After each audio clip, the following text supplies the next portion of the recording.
Please welcome the umpires Ben Debenham and Ben Hemmerall and Derbyshire team led by Captain David Lloyd. Morning. Blimey, that's loud. Welcome to the county ground in Derby.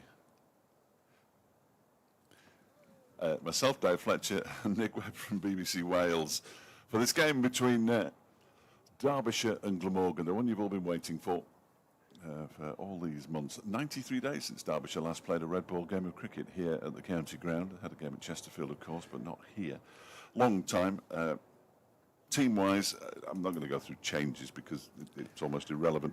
But what I will tell you is that Nick Potts plays his first game of first-class cricket since July 2023, which is a bit of a surprise. Jack Morley plays, having returned from Lancashire on loan, played in the game against Sussex earlier this season before being called back. And we're just getting some applause there from Brooke Guest, who's going to keep wicket on, and always applauding me. We should be applauding the players for being able to stand up out there because it is blowing an absolute gale. Nick, good morning. Good to see you. A very good morning. Yes, it's been an exciting 24 hours working out who's likely to play for Glamorgan today. And the answer is that both recent signings are playing. Fraser Sheet from Canterbury in New Zealand and the on-loan Somerset youngster Ned Leonard. Sheet is with Glamorgan for 3 matches and Leonard for all 5 championship matches if needed. And Ben Callaway is the latest middle-order batter to be given a shot at opening in the absence of Ed Byram. And of course, Marnus Labuschagne has long since departed, played in Glamorgan's last championship match. You might have heard of it. It was a rather exciting tie-up at Cheltenham. No, terrific game. And Colin Ingram effectively replaces him from that team. And it's going to be Zach Chappell to open the bowling from the city end on a pitch that is directly in front of us. So we could not have a better view, which is a real concern, because we have got absolutely no excuses. And he's on his way in to bowl to Billy Root, who plays and misses at the first ball as it just moves away a touch and into the hands of Brooke Guest. 3 slips in place, very much with a Welsh flavour. David Lloyd at first and Aaron Donald at third. In fact, 4 slips if you count Lewis Rees, although he's probably a gully, and we all know that famously his father's from Llanelli. And Wayne Madsen is the second slip. An international flavour in the slip. Gordon, Dahl at point, mid-off, mid-on, mid-wicket, long leg. Chappell in and bowls, and Root pushes this up towards, and he pushes it as well, and it scamper through for a quick single. That's good running. Zach Chappell went down to try and get it. He's now taking an age to get back to his feet, as he tends to do. Nick Potts was the long leg and is the long leg, which rather suggests that he might be opening the bowling, although if you look at Lewis Rees warming up, he might be doing it. 1 without loss. I've got to go back from 50 over mode where you've got to tell the score all the time to... That's all right. I think one of the Sri Lankans yesterday thought he was going to get a free hit in the test match, but he was sadly disappointed. Ben Callaway has not opened the batting for Glamorgan first team before, and I can't remember him opening the batting for Glamorgan second team, though he may well have done that. In comes Chappell then, running towards us, and bowls the right-handed Callaway, who's forward, driving onto the offside, and there is no run. It remains pretty windy, not quite as windy and as dark as it was when I arrived at the ground around about 9:30, when it looked and felt like about November. But we're back with red ball cricket, which ended right at the beginning of July to accommodate the One Day Cup and the franchise tournament, as Chappell bowls outside off stump and Callaway leaves that one to go back through to Brooke Guest. So Glamorgan line up, Root and Callaway. Northeast is listed to come in at 3, which Labuschagne was doing before his departure. Carlson, Ingram at 5. Chris Cook back from injury, good to see him, after a calf injury precluded him from playing in the 100. There's Chappell bowls, and good bounce on that one, and Callaway studiously puts a foot across the wicket and then plays no shot. So good to see Chris Cook back from a calf strain and occupying his middle order position. Dan Douthwaite, who had a successful one-day cup, particularly with the ball, but with a couple of blazing innings at the tail end of it as well. One unbeaten half-century in particular in the semi-final, got Glamorgan through to the final.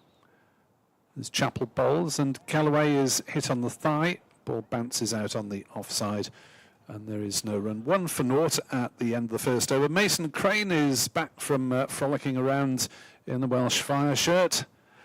Did he frolic much? A little bit. He got walloped the last game I saw, so I think was withdrawn from duties at the tail end of it. Then Tim van der Hochten, the strike bowler of the Glamorgan attacks, 17 wickets at 20.8 this season. Ned Leonard, 33 Ned Leonard, 3 first-class matches for Somerset and 3 wickets. So very much a punt taken by Glamorgan on the on-loan Somerset youngster, and Fraser Sheet, who has played 33 first-class matches, largely for Canterbury, and taken 103 wickets. The Kiwi connection with Glamorgan coach Grant Bradburn. Lewis Rees is going to open the bowling, which is slightly unusual, I think. Feels unusual to me anyway, as his first delivery to Billy Root is just guided down to an Aaron Donald at gully as much as anything. So I know this is your end. I do apologise. That's all right. I did most of the first over. It's probably your end. You can have whichever end you like, Dave. Thank you very much. It's your gig. Well, yeah.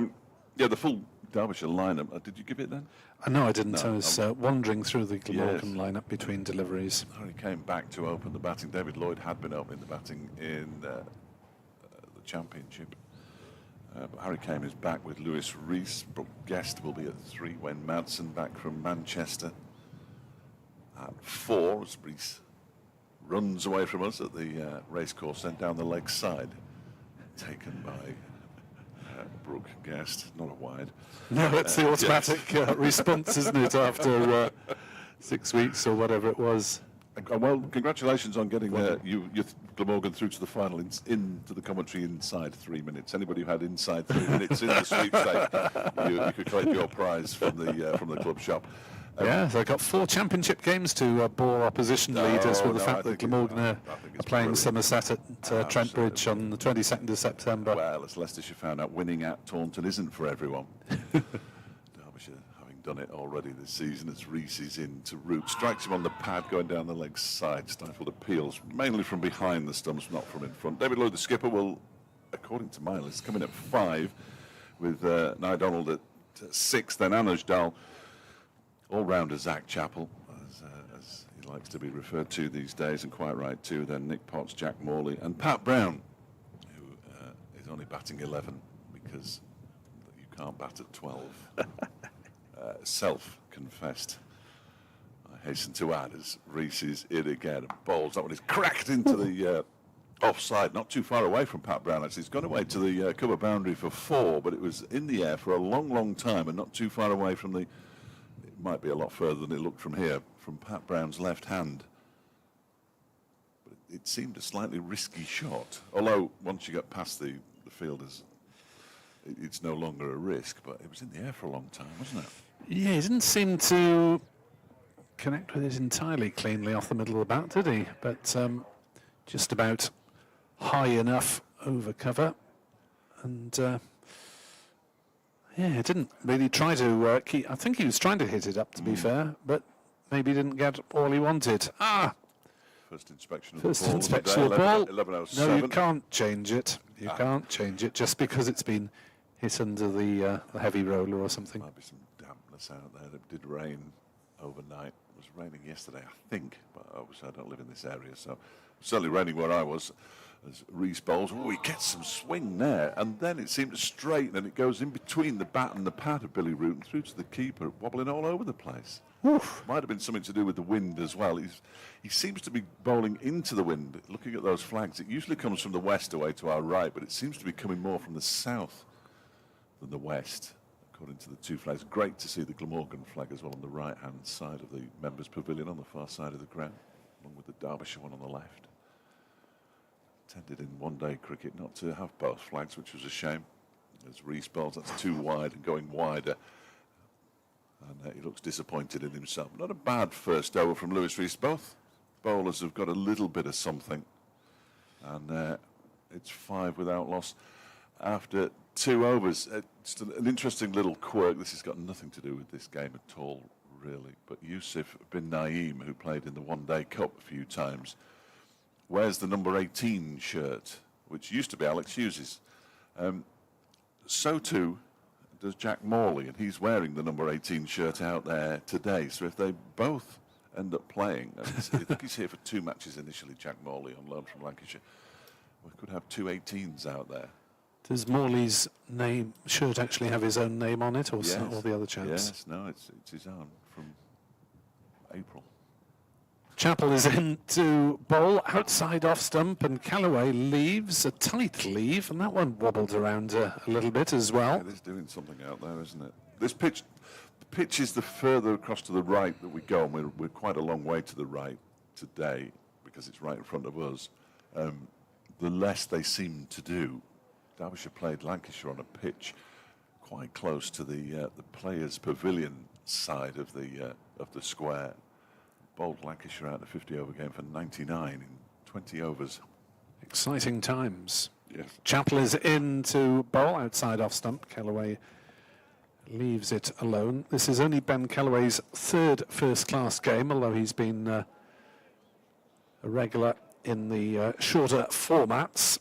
And he's looking for his first run. He got a pair in his first match and concussion early in his second. Oh dear. But he is an internet sensation. Absolutely. Yeah, The man who bowls with either arm and takes wickets with either arm. Chappell is in to bowl to Callaway's hit on the thigh, pushing forward a little bit high. As Chappell got excited, but not too much in the way of backing vocals from those behind the bat. 5 without loss. Glamorgan remain on this grey, windy old morning. But indicating to Zach Chappell that height was the issue. I like an umpire who tells everybody. And Ben Peverell as well at square leg suggesting exactly the same thing. So just in case anybody needed confirmation. In comes Chappell. Bowls to Callaway, who's again hit on the thigh. So a testing opening for 20-year-old Ben Callaway, young man from the Chepstow club. And one of 2 Welsh-born players in this Glamorgan 11. So 4 on the pitch altogether, 4.5. I think our Lewis Rees just takes Derbyshire into the lead. As Chappell's on his way in. Bowls to Callaway. Oh, nibbles at that one. Is caught behind. Pushing forward. Guest taking a catch. Just high. Chappell has the early breakthrough, and Glamorgan's experiment with Callaway as opener does not come off immediately. Glamorgan a 5 for 1. Yeah, just a little bit of movement for Zach Chappell, and Callaway. If you're not an opener, you're not an opener really, are you? And it can be very tricky out there. Last 9 balls for his duck.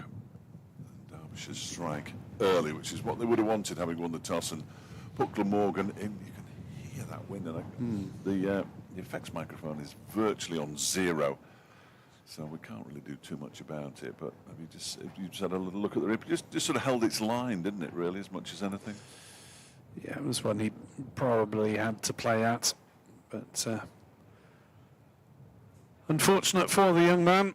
Difficult job he was handed, and hit on the pads a couple of times before he got an edge on one, and he should maybe take heart from the man captaining Derbyshire today, David Lloyd, who got his first-class career off with 3 ducks in a row, and has made a decent living out of it for the last 15 years or whatever. So he's done all right, hasn't he? He's done all right. So it's not the end of the world, young Ben. He's got a mountain of runs this season. David Lloyd, we'll perhaps touch on that when he comes out to bat at, just after tea tomorrow. Well, he's a top man. He came on Radio Derby live last, well, not sort of live. What on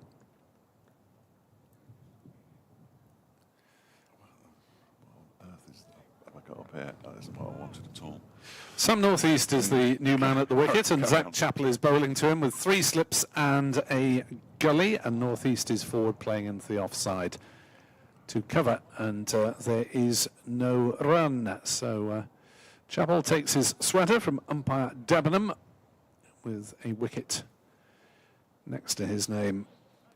1 for 1 after 2 overs has Zach Chappell, his 17th wicket of the first-class season and his 8th match for the Derbyshire all-rounder. Yes. Well, Batting average of 28, that's fair enough. Oh, and in the One Day Cup was sensational. Won a game at Northampton, with an unbeaten 96. Lewis Rees, anyway, that's all gone. In to bowl to Billy Root. Begins a new big appeal for leg before wicket. He wants it. He still wants it, but the umpire Peveril is not going to give it. He was convinced, I think, was Lewis Rees. He doesn't hide his emotions particularly well, Lewis Rees, and he was convinced that he'd got his man there. Got him outside the line, just got outside the line. I'm not sure. Root was dancing around all over the place. That was clever from Billy Root, because having been hit, he carried on moving and then moved back again. Yeah. And it would have been very difficult for the umpire to actually remember where he was when the ball hit him. You can see all 3 stumps at the moment. So he's batting Reesbill outside the leg stump, and then his trigger movement is to move across his stumps. He defends that one into the offside.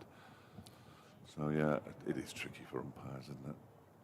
And they can say no, nobody will know until lunchtime whether it was right or wrong in the Derbyshire camp, although I'm sure they've analysed it to within an inch of its life. Well, the way the ball's swinging, it's actually quite difficult to work out where it might have hit the stumps anyway. Absolutely. He's not 100% thrilled with the crease where his front foot is landing at the moment, but he often isn't, Rees. He's a bit of a fidgeter. He's more of a fidgeter as a bowler than he is as a batter. Left armour, of course, bowling to the left-handed Billy Root, who goes back this time and pushes it out to Harry Kame, who fields at a wideish mid-off. And there's no run. So yeah, Harry Kame back in the red ball side, I think largely on the back of his white ball form, because he had lost his place in the side. In fact, Mitch Wagstaff opened the batting against Yorkshire at Chesterfield last time out, back in 2010, I think it was, last time Derbyshire played championship cricket. I was driving to the ground today trying to remember the laws. I mean, they don't change that much, but regulations perhaps as this one is go past the edge of the bat again.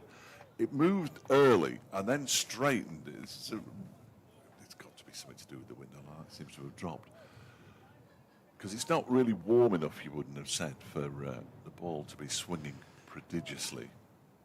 I'd say it felt like November when I turned up this morning. The trees are still waving around fairly vigorously. No play at Old Trafford, which, given what it was like when I left the Northwest this morning, is not a major surprise.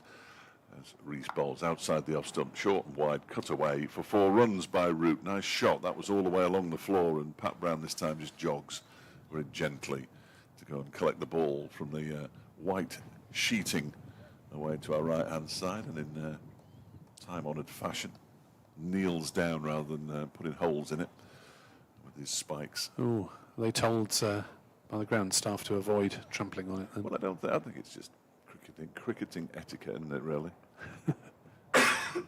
Not sure if I'd be that bothered, but there we are. Obviously, your club has endless money. Oh, that's bowled him. How on earth that's got through, I've no idea. Just a little bit of late swing again, and this time Root stuck to the crease, going neither forward nor back, and he's been bowled, and Derbyshire have got a second wicket. And Glamorgan already 18 minutes into this game, a 9 for 2.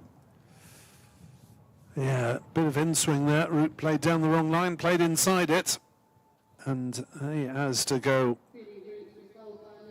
So he will not get to 4,000 first-class runs in this innings. He now needs a further 16 to reach that particular landmark. Thank you, Dr. Hignell. And Glamorgan are in trouble. Well, they've had trouble with their opening partnerships. Al Hassan and Root started the season with Byram injured. Byram had a reasonable but not spectacular season where he got a load of starts and couldn't go on apart from in one case. And Byram's now out injured again. And Ben Callaway, the latest recipient of the tombola that has been Glamorgan's opening batting over the last few years. David Griffin, I should have mentioned it earlier, but Zach Chappell's wicket today was his 50th of the season in all formats. So well done to him. He's by some distance, I think, Derbyshire's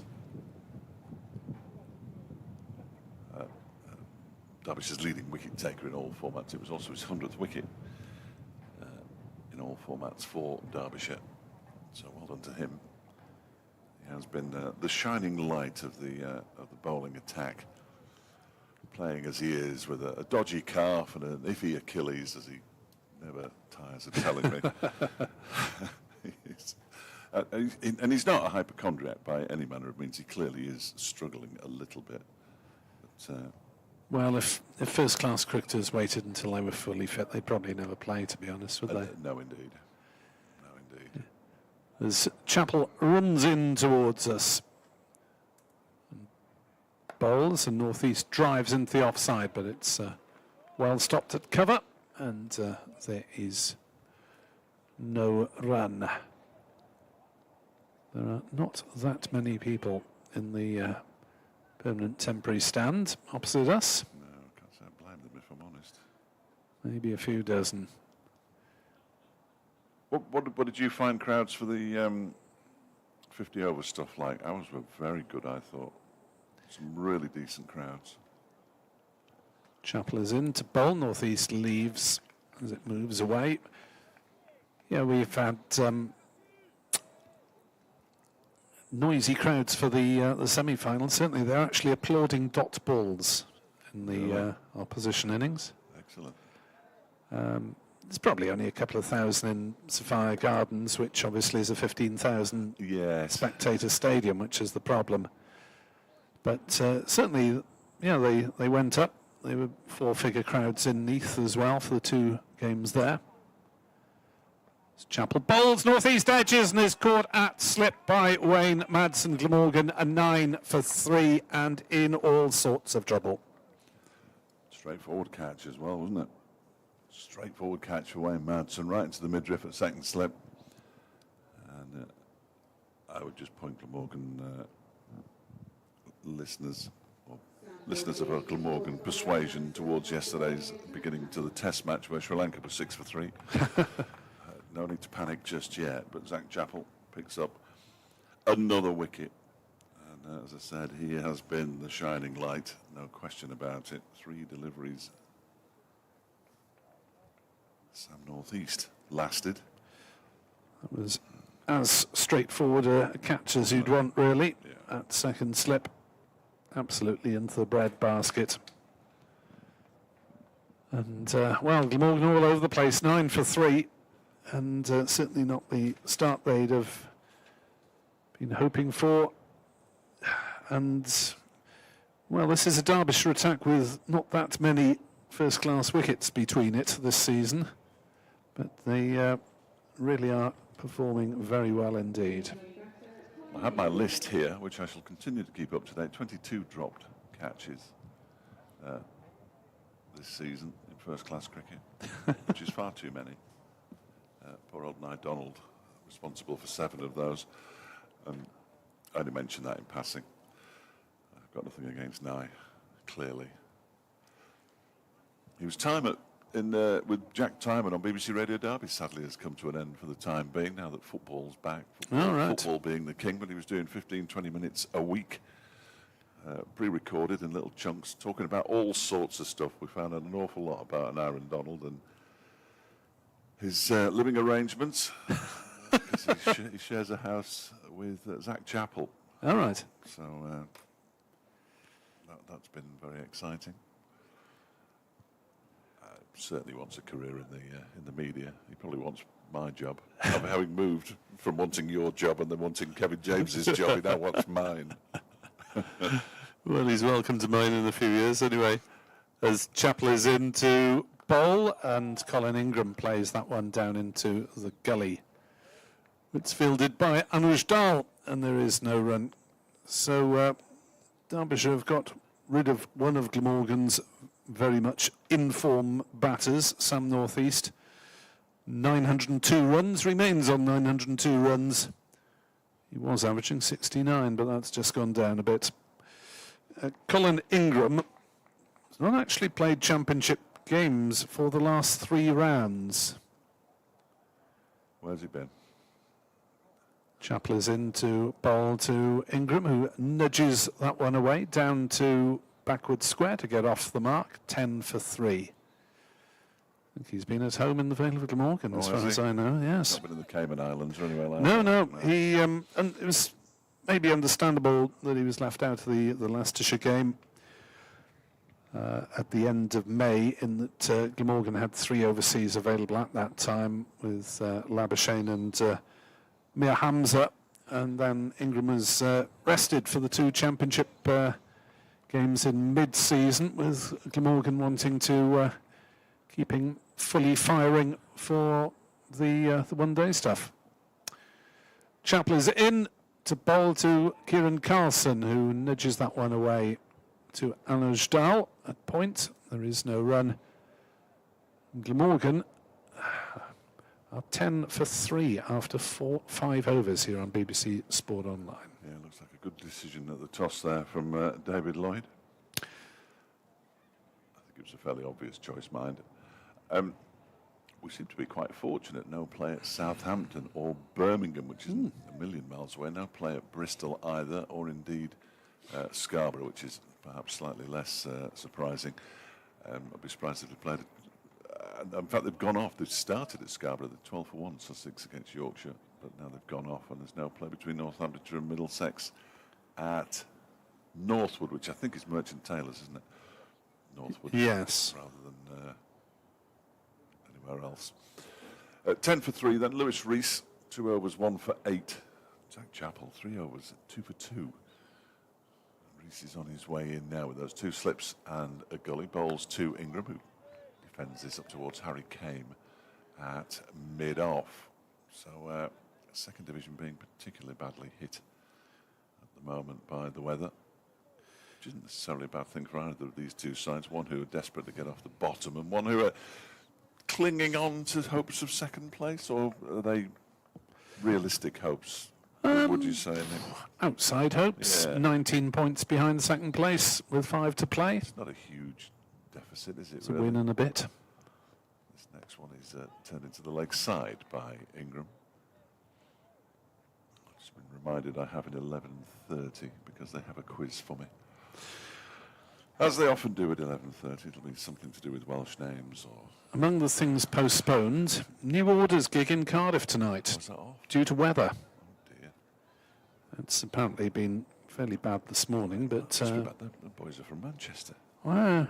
They're used to a bit of drizzle. Too windy down in the bay, maybe. Goes Rees, full delivery that's, driven. It was all the way along the floor, and it's gone for 4 down to third man. It definitely swung, and it came off an edge, but it was all the way along the floor. Donald diving to his right, couldn't stop it. And Ingram picks up a boundary. They move on to 14 for 3.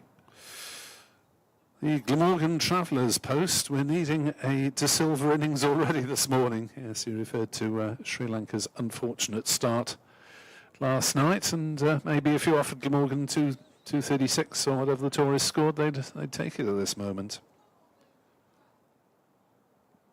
He's in again. This one is driven by Ingram. Moving to his right, Harry Kame at mid-off does the fielding.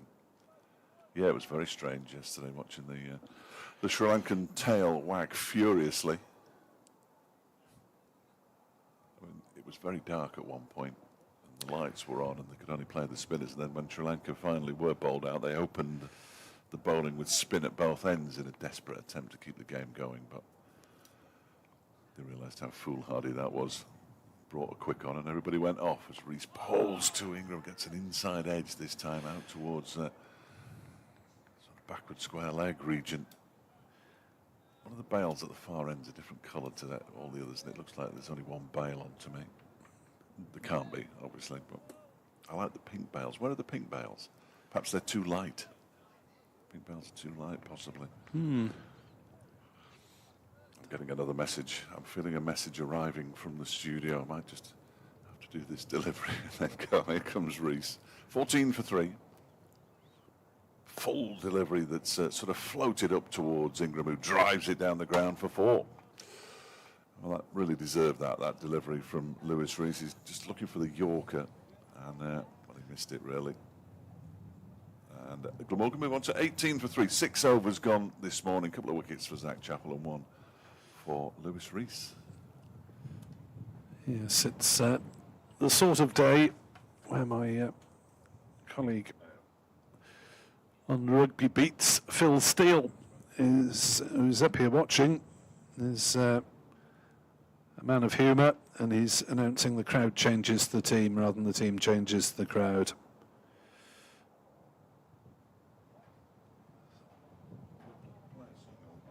(18 for 3).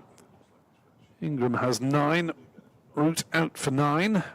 Those are the only 2 men to score so far, as Carlson plays that one into the offside, fielded by Dahl, and there's no run. Zach Chappell's jersey, which is being held up by Ben Debenham, is blowing around furiously in the wind. Chappell bowling in a sleeveless shirt. Brave man. I've been shunted. Into the sidings. Very much into the sidings. 18 for 3 as Chappell's on his way in again.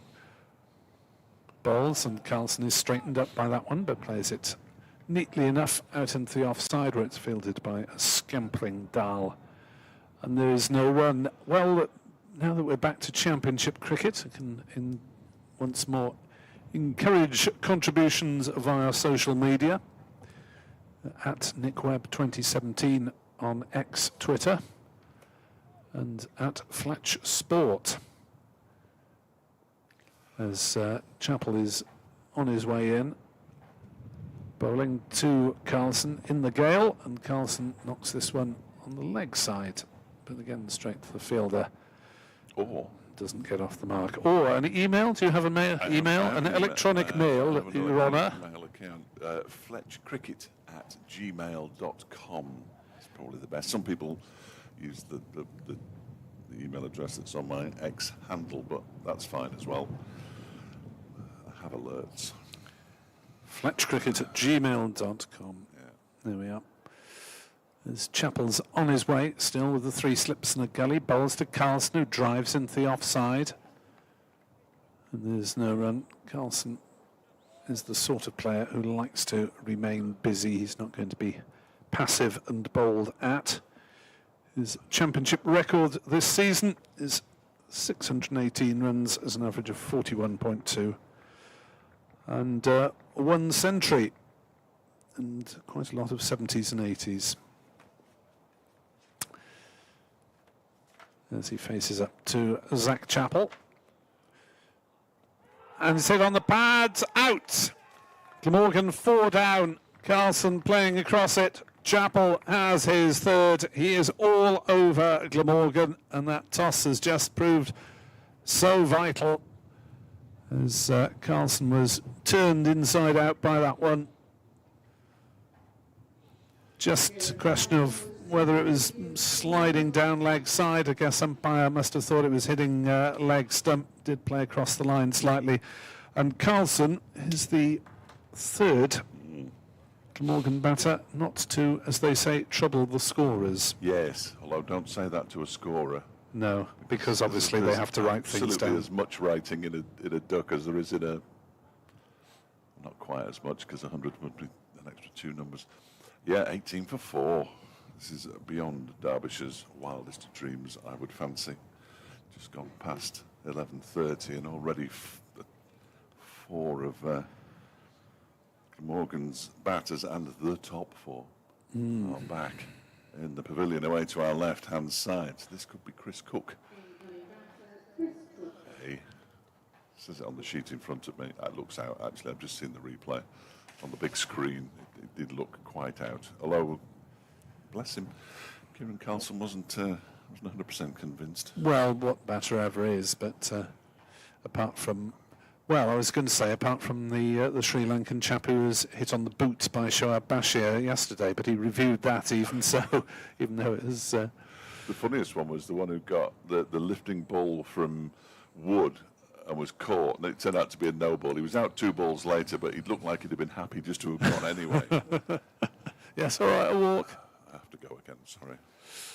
18 for 4 as Dave Fletcher shuffles off to, well, he doesn't because he sits in the same seat to tell BBC Radio Derby listeners the glad tidings from the home point of view, which is that Glamorgan are in one heck of a mess as Chris Cook returns to the Glamorgan first team, having not played in any of the one-day stuff recently, and Cook manages to resist the temptation to fiddle at a short ball that was moving away. And it has been Zach Chappell's morning, claiming 3 for 2 so far, with Lewis Rees picking up the other wicket to fall of Billy Root. So Chappell has dismissed Callaway, Northeast and Carlson, all 4 ducks. Well, Glamorgan desperate to put a halt to this slide as Rees is in to bowl and Ingram defends it back to the bowler, and there is no run. So this certainly couldn't have been expected from Glamorgan last time out when they put together 592 in the second innings to tie with Gloucestershire at Cheltenham back at the beginning of July. As Rees bowls short and hits Ingram on the pad, ball bounces down into the slips, but there is no run. Though having said which, Glamorgan were bowled out in the first innings at Cheltenham for 197. Before that, scored 490 against Northants. So, certainly haven't been in poor championship form, but of course it is around about 7 weeks since they played red ball cricket, as Rees bowls and Ingram defends, during which time they've played 6 T20 games and 9 one-day cup games, with not a huge amount of success in the T20 Plus, where they were 1-6, lost 7. But just lost the 1 in the 50-over format. This is proving a struggle as Ingram defends a ball that seems to keep a little bit low from Lewis Rees.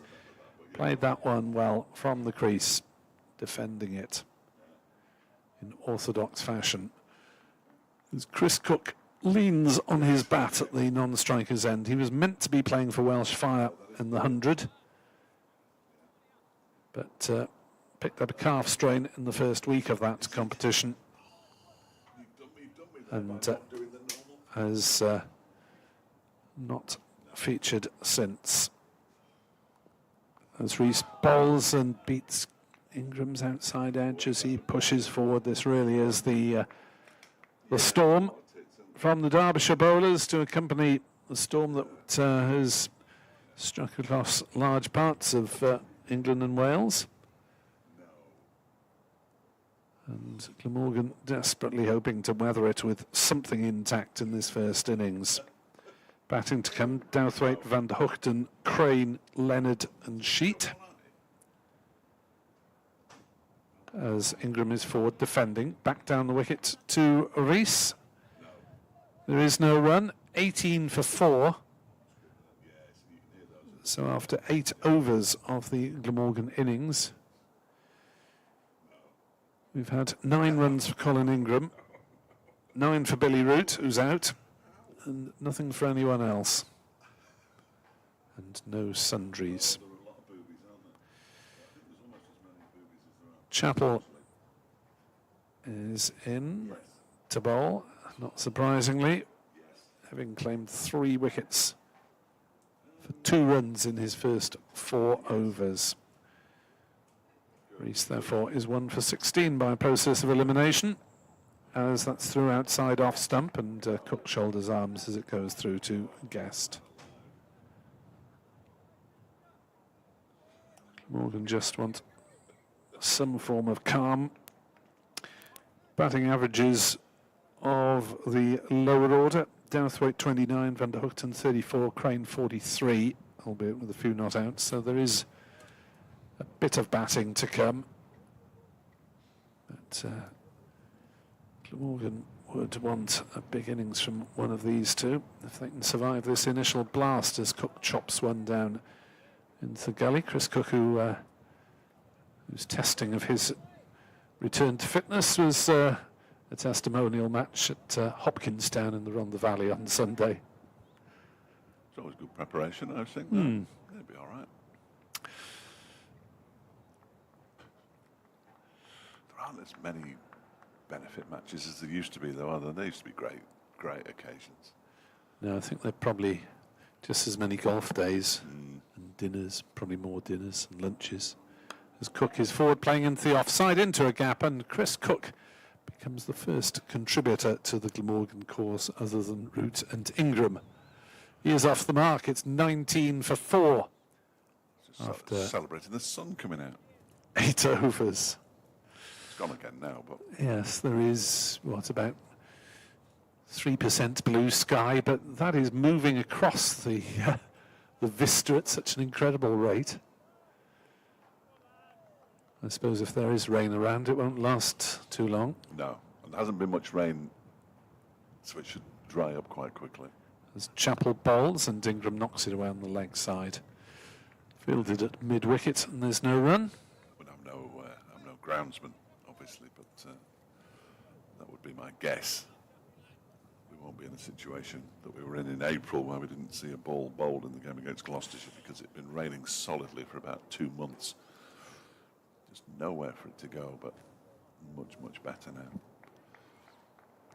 Even the stage marks from D Block Europe, or whatever they were called, seem to be vanishing away to our left. As that's noodled down to fine leg by Ingram for a single. 20 for 4. Ingram becomes the first Glamorgan man into double figures. D Block Europe. Yes, I wasn't familiar with them either.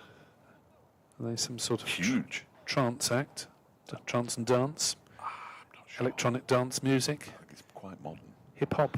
That might be. Drill? Grime? That's all the words I know. I was just going to say, you just say words now. Stop it. Yeah, they're a modern music act. All right. Very popular with the youngsters, I believe. But I didn't come. Get away. Chappell into bowl, and Cook, rather inside out, is playing that one away on the offside. 20 for 4 after 9 overs is the dreadful state of the Glamorgan side of the scoreboard. And listeners of BBC Radio Derby have obviously been very fully informed the ratio they're calling you over, Dave. Yes, that'll be it now. It'll just be every hour from now on. We'll just do a little thing at 11:30, which A bit of bants, perchance. A bit of bants, and at least twice during the bants they point everybody in the direction of the BBC Sport website now, which is good of them. Marvellous. So, Lewis Rees begins a new over. That one's edged and caught, and Ingram's gone now. Very straightforward catch for Wicketkeeper Brooke Guest, Ingram just sort of prodding at the ball, indeterminate kind of shot really, looks at the edge of his bat, but a distinct nick on that one. And Glamorgan are 20 for 5, and it's time to look in the record books. Ingram 17 balls rather for his 10. Yes, a routine catch for Brooke Guest. There hasn't been anything too demanding really for the catchers. Callaway caught behind, Ingram caught behind, Northeast prodding straight to slip, and Glamorgan absolutely all over the place. And well, a bit of swing. Doesn't seem to be any particular demons in the pitch. It's moving a bit, but it's moving more in the air, I think, yes. than off the pitch. Right. I think you're right. It is moving more in the air, and partly down, if not entirely down to the breeze. If it is a breeze. We'll see some fireworks now. There's Big Dan. Dan Douthwaite, yes. A man who likes to put bat to ball. Hit 4 sixes in the last 2 overs of the semi-final against Warwickshire, which was quite largely responsible for a shift in momentum in the match that Glamorgan managed to take into the Warwickshire innings as well, and hence qualify for the final of the One Day Cup. The final. Oh, come on. We've got to have something to be cheerful about this morning. I would not have stopped talking about it had Derbyshire managed to get out of the group, then failed on net run rate. Yes. Despite winning 5 of their 8 matches. Unfortunate, but put Durham out, so... Oh, yeah. No, yes, it was a nice game. And a terrific win at Taunton as well, which unfortunately for Leicestershire they couldn't quite manage. I think I would have preferred a Leicestershire-Glamorgan final, if I'm entirely honest with you. That would have been nice, wouldn't it? Yeah, given the fact that they're both Division 2 sides. But I should be rooting for Glamorgan in the final. Thank you. For what it's worth. 20 for 5. Douthwaite, new batter. First ball from Lewis Rees is pushed out into the offside. Pat Brown, who's an excellent fielder, fielding in the covers, swoops on the ball and throws it back to Brooke Guest behind the stumps. And I can confirm there will be a specifically BBC Wales commentary online for that. So you can get entirely biased commentary if you so choose. No, I think that's harsh. But I should certainly be listening to that because the commentary will be even more biased. Here is Rees again. That's a full delivery, and Douthwaite gets it on the full, pushes it out into the offside. There is no run. Yes, the Somerset commentary on the stream certainly is it's almost entirely unlistenable, which is a shame. There we are. Well, it's a different sort of product that the counties go for sometimes on the stream, isn't it? Yes.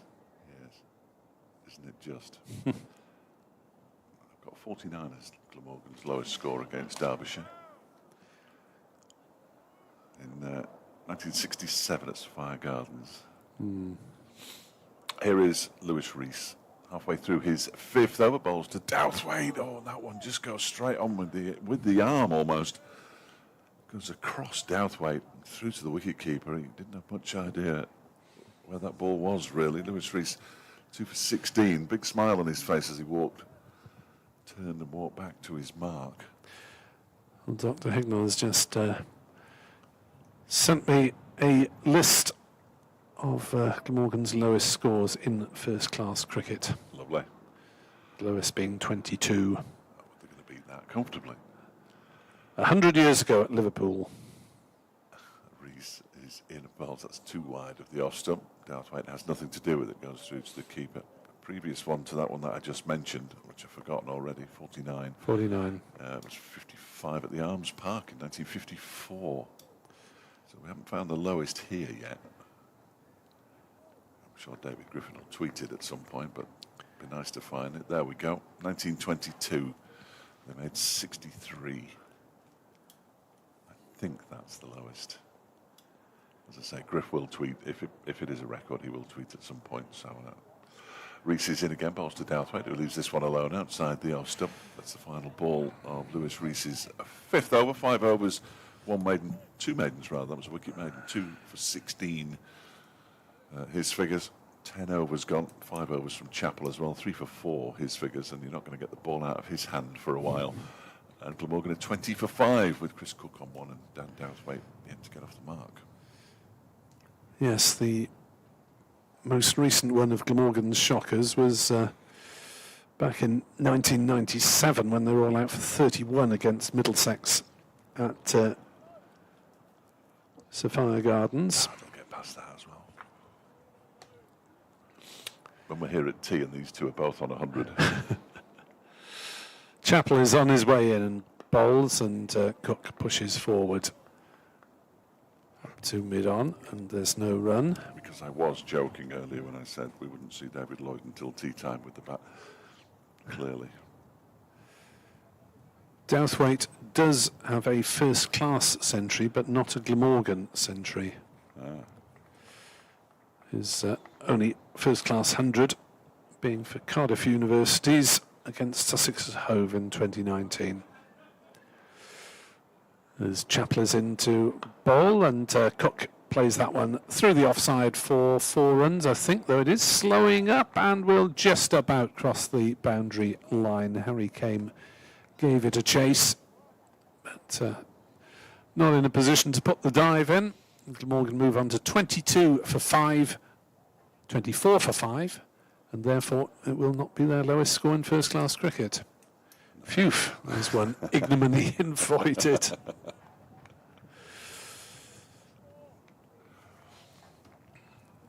told you they'd beat 22. As Chappell is in balls and Cook drives to cover. Paul Rees on Twitter saying, disappointing seeing only 2 Welsh stroke Cricket Wales pathway players in the 11. Yes, it has been 2 for large chunks of the season. There was only 1 Welsh-born player in 1 team, with Carlson. What else is on Twitter? G. Evans inquires if it's snowing yet. Harsh. It may be snowing in my stake, but it isn't in Derby. As Chappell is into bowl, and Cook knocks it away on the leg side, takes the single. 25 for 5. Cook onto 6 not out, though we did have the game here. Is it 2015 when we had snow, hail, ice, plague of locusts, etc.? My first 16 game, was it? the one that I arrived late at, you remember? I was a flat tyre. not going to remember that. Remind the listeners of that. We were in the now demolished former scoreboard. Side on. It was cold in there, wasn't it? Arctic. As Douthwaite defends on the offside, more Arctic than the Monkeys. Well, that was April, not August, in fairness. I mean, we are in August here. Remarkably, County Championship being played in August. It'll never happen again. Yes. Until next week. Technically, of course, the County Championship people, aficionados who say, oh, it's not in the summer. There has been county cricket in every month this summer, just about. Yeah. A couple of days at the beginning of July, and now 2 matches at the end of August. As Chappell bowls and Douthwaite blocks it back to the bowler. Though the way this one has started, it's dubious how many days this match will last for, and there may be opportunities for players and supporters to set up alternative activities for Sunday, if not Saturday. Well, we finish early enough. I've got somewhere I could be at 12:30 on Saturday. Is that Burton Albion by any chance? They've got an early kick-off for no apparent reason. They're going against Crawley in September. It's been a cold off due to international call-ups. What? Yeah, quite. Pat Brown's just having some tape applied to his left knee, just below his left knee. It's that kind of tape you often see on sports, which almost stabilises the knee. That is his front foot when he's bowling, of course. And you would think he'd be bowling fairly soon. I've had a couple of communications as well from people. I'll go through those in this over. 25 for 5. Lewis Rees in to bowl to Cook, who rather extravagantly leaves that one alone.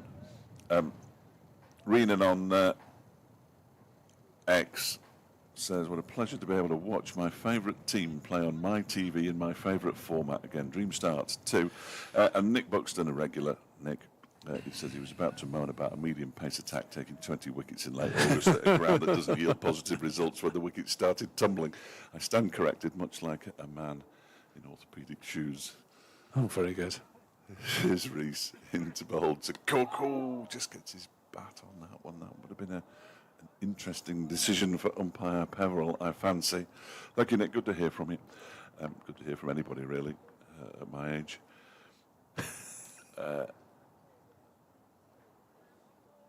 That's good. I've just had a communication from Hove where we are this time next week as well about parking, which is excellent. Vital information about parking. Oh, it's crucial in Hove, otherwise you could end up spending all your match fee on keeping your car parked. This one is played off the back foot. Nice shot by Cook out towards the point boundary. Brown is giving chase, and in fact the ball will stop before it gets to the rope. They've run 2, and Douthwaite says that'll do. Didn't want to run back to the danger end, and quite right too. Cook picks up 2 more, moves to 8, 27 for 5. Yes, so Derbyshire's remaining games at Hove, then a week off, and then they go to Wantage Road, I believe. That's exactly right. And then home to Middlesex, starting on the 17th of September, as Rees is in bowls wide of the off stump, and it's driven again by Cook. But this has gone to the extra cover boundary for 4. That's a glorious shot. 2 wide, 2 full from Lewis Rees. And given the treatment, 31 for 5, and 22 of those 31 runs have come off the bowling of Lewis Rees. That was a beautiful shot. Was indeed lent into it, timed it nicely. Even though it was a wide-ish delivery, he got to it firmly enough.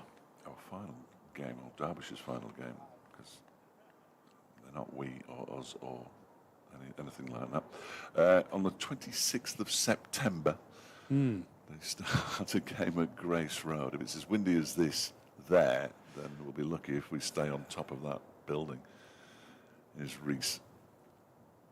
Cook on 12, and he drives up to Harry Kame at mid-off. There's no run. Well, there's a limited overs international on that final day of the championship season. England playing Australia in Bristol. Yes, my lad's got a ticket for the game in Manchester, which must be just before that then. That's on the 15th of September. Is it? Yeah. So he did look at the crowd yesterday when he got back from work and said, I'm not surprised there's nobody. 80 quid a ticket for the test match. He was telling me, as Rees bowls, that one is driven, and this one has gone out to the point boundary where they're now stationed Anuj Dal, so it's only a single as the lights come on at the county ground, perhaps unsurprisingly. With Glamorgan on 32 for 5 after 12 overs, 13 to Cook. Douthwaite yet to get off the mark. There's rain has interrupted proceedings in Bristol between Gloucestershire and Leicestershire after just 19 deliveries. Leicestershire 5 for 0. Rain's also interrupted the match at Scarborough, where Sussex are 12 for 1 against Yorkshire. And the other game in Division 2, Middlesex won the toss and chose to field at Northwood against Northants, but it hasn't actually started. Here comes Chappell charging in, bowls down the leg side. They're appealing for a catch behind, and he's gone. Chris Cook caught behind down leg side.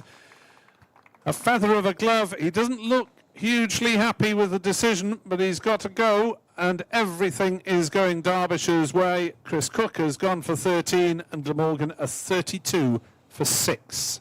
32 for 6. What I would say is, I mean, I have no idea whether he did get a little nick on it or not. It's brushed something clearly. He is taking an age to get off, which is usually an indication that the batter's not happy, and no batters are happy.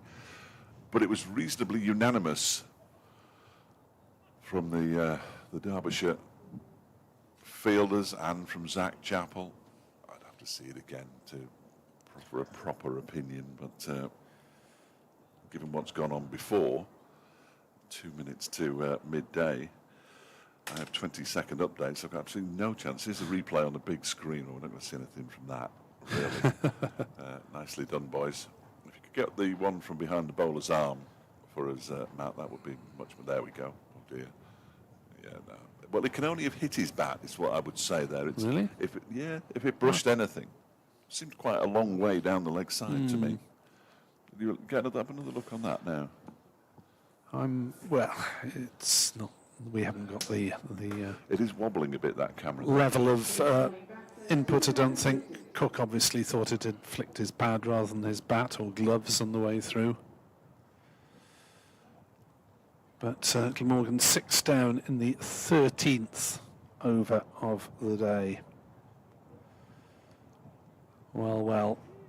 With the lights being on, it'd be a good time for Jamie, who's in charge of the ground here, just to check all the bulbs that are now missing. I can see 2 on each of the 2 stanchions away to the left. There's 2 on the one at the East Midlands demolition stand. Certainly 2 near the old scoreboard, unless it's a money-saving venture to remove 2 bulbs from each pylon. Well, you know, county cricket doesn't have a lot of money to throw around unless it's on marketing another form of the game. Derbyshire, of course, that rare beast of a sports club that aren't in debt. So surely they can afford a couple of bulbs. They could do with new floodlights, really. I think that's the ultimate aim. Some of the original floodlights, these, and they're starting to show their age a bit. Yeah, Glamorgan had to replace one of their pylons earlier in the season. Actually, it was down when we were there, wasn't it? Of course it was. Since been replaced. Money, no object. 3 slips in a gully. Van der Hochten is in and defending that one that kept a little bit low. Defending it out on the leg side. This is one of the earliest times that Van der Hochten has been in at the start of a championship match, I suspect. In within the first hour. At number 8. This is pretty much a disastrous morning for Glamorgan. And you can't say that anyone has particularly got out playing one-day shots. There hasn't been a great deal of frivolity about it. As Chapel bowls, Van der Hochten defends on the leg side. No run. No, there haven't been. There have been few expansive shots, really. We've only had 6 boundaries in the first hour. Apart from the experiment of Callaway opening, and it's an experienced batting order. And the lights shining out from some very dark skies away to our right. As Chapel bowls and Van der Hochten works it away towards square leg. He wants a single, Douthwaite doesn't. Sends him back as the fielding is done by Pat Brown. And there's no run. Good fielder as well, Pat Brown. So much goodwill towards him, hoping he'll succeed. In fact, I think it's raining sufficiently now to take them off. It is. It's raining. So at 12:01, the first rain arrives, and Glamorgan will probably be happy to get off with the lights being on and it being gloomy. They're 32 for 6 after 4 deliveries of Zach Chappell's 7th over.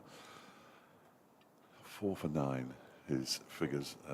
Fortunately for the ground staff, there goes Blakey racing across the ground to get to the tractor, which is on the far side of the ground, where the groundsmen are. So they were, well, Zach Chappell's moving across towards the tractor as well. Oh no, he's just going to pick his jersey up. I thought he was going to do a bit of tractor driving then, but I suppose Derbyshire are not that fussed whether the tractor gets on quickly or not, because a bit of water on the pitch will not harm the home cause. Not that it needs any assistance of any use, and the rain is obviously brief because the Derbyshire players are lurking around on the outfield. The Glamorgan batters, Van der Hochten, Douthwaite, are marching towards the pavilion. But if you are just joining us, 32 for 6 is the extent of Derbyshire's domination. Glamorgan losing Callaway, no score. Root for 9. North East no score, Carlson no score, Ingram for 10 and Cook for 13. 4 wickets to Zach Chappell, 2 to Lewis Rees, and there is going to be a brief hold-up as the rain comes in here at the County Ground Derby, with Glamorgan 32 for 6 having been put in to bat by Derbyshire. There will be a brief interlude for you to make a cup of tea or coffee or whatever you're doing. Feed the dog, feed the cat, and on come the covers. Umpires not in any hurry to get off the field, so it obviously isn't raining very hard, but a lot of rain delays here and there around the country. They haven't started on day 2 in the test match between England and Sri Lanka. England 22 for naught in reply to Sri Lanka's 236 all out.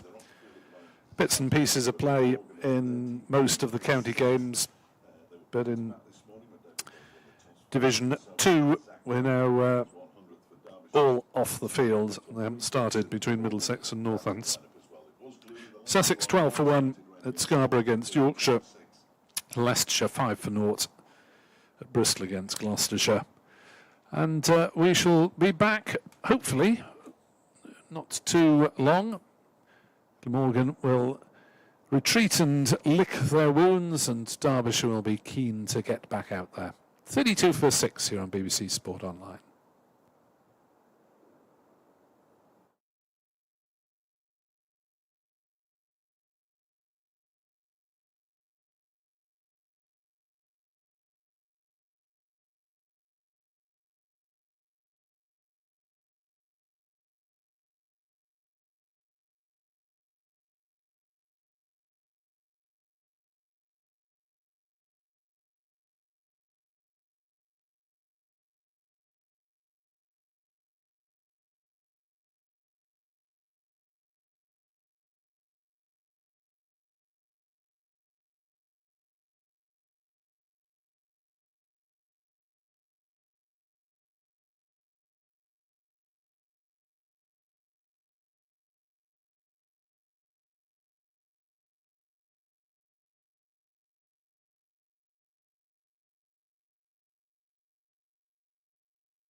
accreditation, so hopefully all is well.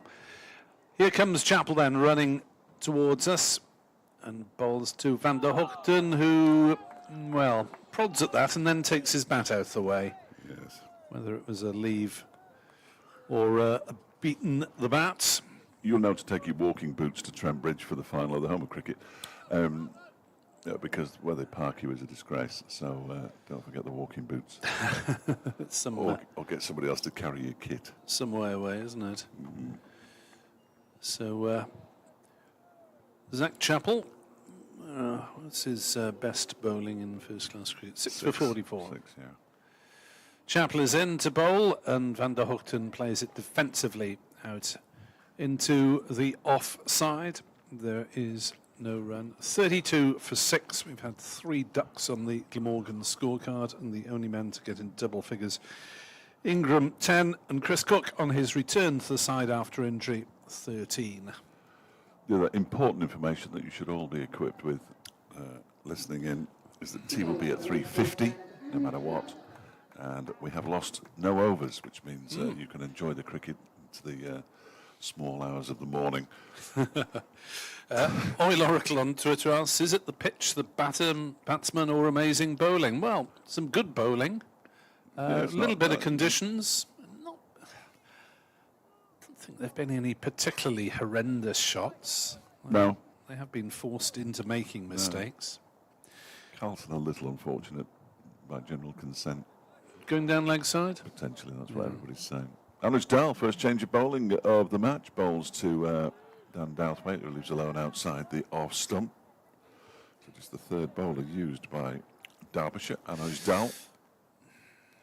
They still have Pat Brown and Nick Potts in the medium pace / fast department. The Balconeers supporters group arrived. I'm not sure whether they were here in time to actually see the events of the first hour. Oh dear, just saw the rain. As Dahl is in, and Douthwaite turns that up towards mid-on, where it's fielded by the capless Rees.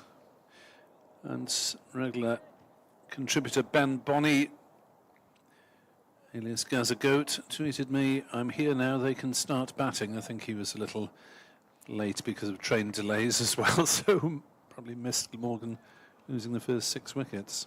Leaves on the line. Dahl comes in again and bowls to Douthwaite, who pushes this one up a little straighter this time to Rees at mid-on. Des, Heroth Politics, on Twitter says, please ask what the thinking was behind stuffing the top order with middle order batters and leaving out any genuine opener. Well, Smale and Tribe have been doing the job in one-day cricket, but haven't been particularly prolific. Douthwaite waits as Dahl bowls to him, and he pushes this out to the offside. It's fielded by Potts. Tribe has got lots of second 11 championship runs, but batting mainly at 4 and 5, I think. With Byram injured, opening, yes, I was expecting to see Smale or Tribe given the job, but left field selection of Ben Kellaway, like Byram and Root, promoted up the order in the absence of openers by trade, as it were. 2 slips crouched down, and Douthwaite edges this one towards the gully. It's nicely fielded, actually, by Nye Donald, moving away sharply to his right. Tom Bevan, who can bat at the top of the order, hasn't been hugely prolific in the second team, though he did get a 60-odd the other day. And Zainul Hassan just back to fitness, but he struggled when he was opening in the first block of matches. He opened against Derbyshire in the first game of the season, didn't he? Derbyshire's first game of the season, that one is played by Douthwaite out towards the point boundary. Pat Brown is out there. They pick up a single. It's the final ball of the over, and the only run from it as well. 33 for 6, Douthwaite off the mark. He has 1. Zainul Hassan did to get a 50 and a 90-odd in the second 11 match this week on his, well, return to batting and bowling. I think he played 1 before that but didn't bowl, so be interesting to see whether he may be in contention for next week and return to the top of the order. It's warm in there, isn't it? Well, it is quite warm, yeah. Having been apropos of nothing. autumnal, the morning. Unpleasant, I would describe it as this morning. So, Zach the Merciless to continue, running towards us and bowling outside off stump and Douthwaite shoulders arms. And there is no run. Had 3 catches behind the wicket, one of which down leg side. That was particularly enamoured with the decision, or maybe just unpleased with his shot. 1 catch at slip, which was clear enough. 1 LBW, which may have been leg side-ish. Umpire's call, isn't it always? And 1 bowled, no doubt about that. Chappell in, bowls, and Douthwaite behind it, playing it back to the bowler. And there is no run. The sun is now glinting off the bowler's head. Yes, bless him. The shaven-headed Zach Chappell. His beautiful beard. It's a fine look. It is. As Chappell has now taken his season's first-class wickets to 20. And in he comes to bowl to Douthwaite, who defends on the offside. And there is no run. Dahl first change ahead of Potts and Brown. Yes, yeah, no, well, he has been first change. The Right. surprise really was that Rees opened the bowling. Pat Brown is now limbering up by the Ministry of Silly Walks, which is his routine. So we'll see him fairly shortly, I would imagine. As Chappell in to bowl, and Douthwaite defends it to cover, and there's no run. Well, Douthwaite has played some doughty defensive innings on occasion this season, but as regular listeners will know, he is not a defensive player by nature. No, I don't think I've seen him play particularly defensively when I've seen him. Always enjoyed watching him. Yes, he's been at the centre of things in the 50-over competition. Second top wicket taker in the comp. As there's oohs and ahs, but he got his bat out the way early enough on that one, Douthwaite. Perfectly good leave, wasn't it? He was tempted initially, I think, to play a shot at it, but the bat was nowhere near the ball. Took a step forward and then got his bat out the way as it went through to Brooke Guest. The slip cordon remains in place. Lloyd, Madsen, Donald and Rees at a fairly fine gully. Dahl is also at backward point, fairly close in, as Douthwaite drives through the covers. We'll get runs here, but it's not going particularly quickly out towards the scoreboard, so they'll just have to settle for a couple. There was a heavy period of rain after we went off for around about, what, 10, 15 minutes or so. It chucked it down, and it looked a scene completely unsuitable for first-class cricket. But now the sun is out, and all is right with the world if you're a Derbyshire supporter. The stumps at the far end, do they look like they're leaning to the right to you from here? Anyway, I was going to say have a look on the stream if you've got access to the stream. There's that. The camera at the far end is a bit wobbly. Yes. What it was in the wind has subsided somewhat as well now that little bit of a storm, Lillian, I believe, All right. has passed through. Anuj Dahl then to bowl to Tim van Hookton, who's yet to get off the mark. Oh, and a thick inside edge. He's called through by Douthwaite for the single, and he now is off the mark. That was definitely inside edge to the leg side. He's now holding the bat, as only lower order batsmen do, really, by the blade, and then practices a defensive shot with the bat in his left hand, holding it by the blade, which is interesting. 36 for 6. We're only in the 15th over. We haven't lost any. As Dahl is into Douthwaite, who leaves alone. He is clearly, until his patience runs out, and the lower down the batting order you get, the quicker that patience tends to run out. He's determined not to play anything outside the off stump.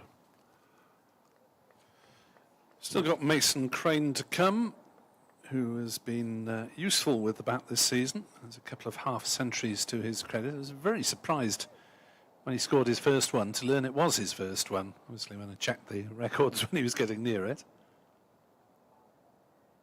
Douthwaite just guides this one nicely out towards point. In off the boundary comes Potts, and a single is taken. Douthwaite moves to 4, 37 for 6. Unknown quantities, I imagine, though, Leonard and Sheet. Yes. Sheet averages 20 with the bat in first-class cricket, which is okay. In New Zealand. In New Zealand? Yeah. Just leave that one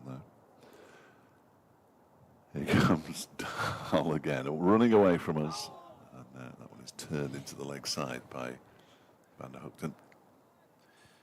There are some disgruntled Welsh followers on Twitter, as you can imagine, questioning the makeup of the Glamorgan side, with Howell Gibbs, where is it? That's a while back, questioning the lack of production from the Welsh pathway. Dahl's next delivery is guided down towards wide third man by Van der Hoogten. He wants a second run. Potts has already got to the ball, and Douthwaite send him back because he hadn't really set off, but he did look like he wanted a second, but only one there. 38 for 6. Howell saying New Zealand's population is only slightly larger than ours. They produce players of the highest quality and we don't. Why? Charlton Twigg joining in that lament. The We don't have to answer that, do we? youth pathway and league cricket are miles away from where we should be to nurture the talent in Wales. Why and how? Well, if I knew that, I'd be doing it rather than talking about it. Yeah, absolutely. Dahl, final ball of his over. It's on leg stump, pushed up towards mid-on by Douthwaite, where it's fielded by Lewis Rees. I'm just looking to see if there is going to be a change in the bowling here. Pat Brown had been warming up and he's just asked to see the ball. So whether or not he's merely going to polish it, I think he is, for Zach Chappell. So it's another one from Chappell. It'll be his 9th from the City end, but with figures of 4 for 11. Quite difficult to explain to him as a captain that he's not bowling anymore, I would imagine. So David Lloyd has resisted that temptation. If Welsh listeners are interested in men's international matches in Cardiff next summer, which are obviously vital for Glamorgan's finances, I'll give you the dates after this, as Chappell is in to bowl to Van der Hoogten, who pokes it gently to cover, and there's no run. There'll be a one-day international between England and the West Indies, who have not been seen in Cardiff for 8 years. That's on Sunday the 1st of June. And a T20 international between England and South Africa on Wednesday the 10th of September. Next international game in Cardiff is England-Australia, which is nearly sold out last time I heard. That's next month, T20 on a Friday night. As Van der Hoogten flirts with that one, was drawn into playing at it, withdrew his bat rather too late, and knows that he almost committed a faux pas there as it went through to Guest. It'd be wrong of me not therefore to mention that England's women will play the West Indies women here at Derby in the first one-day international of 2025 on Friday the 30th of May next year. So potentially a chance to see Derbyshire's own Sarah Glenn.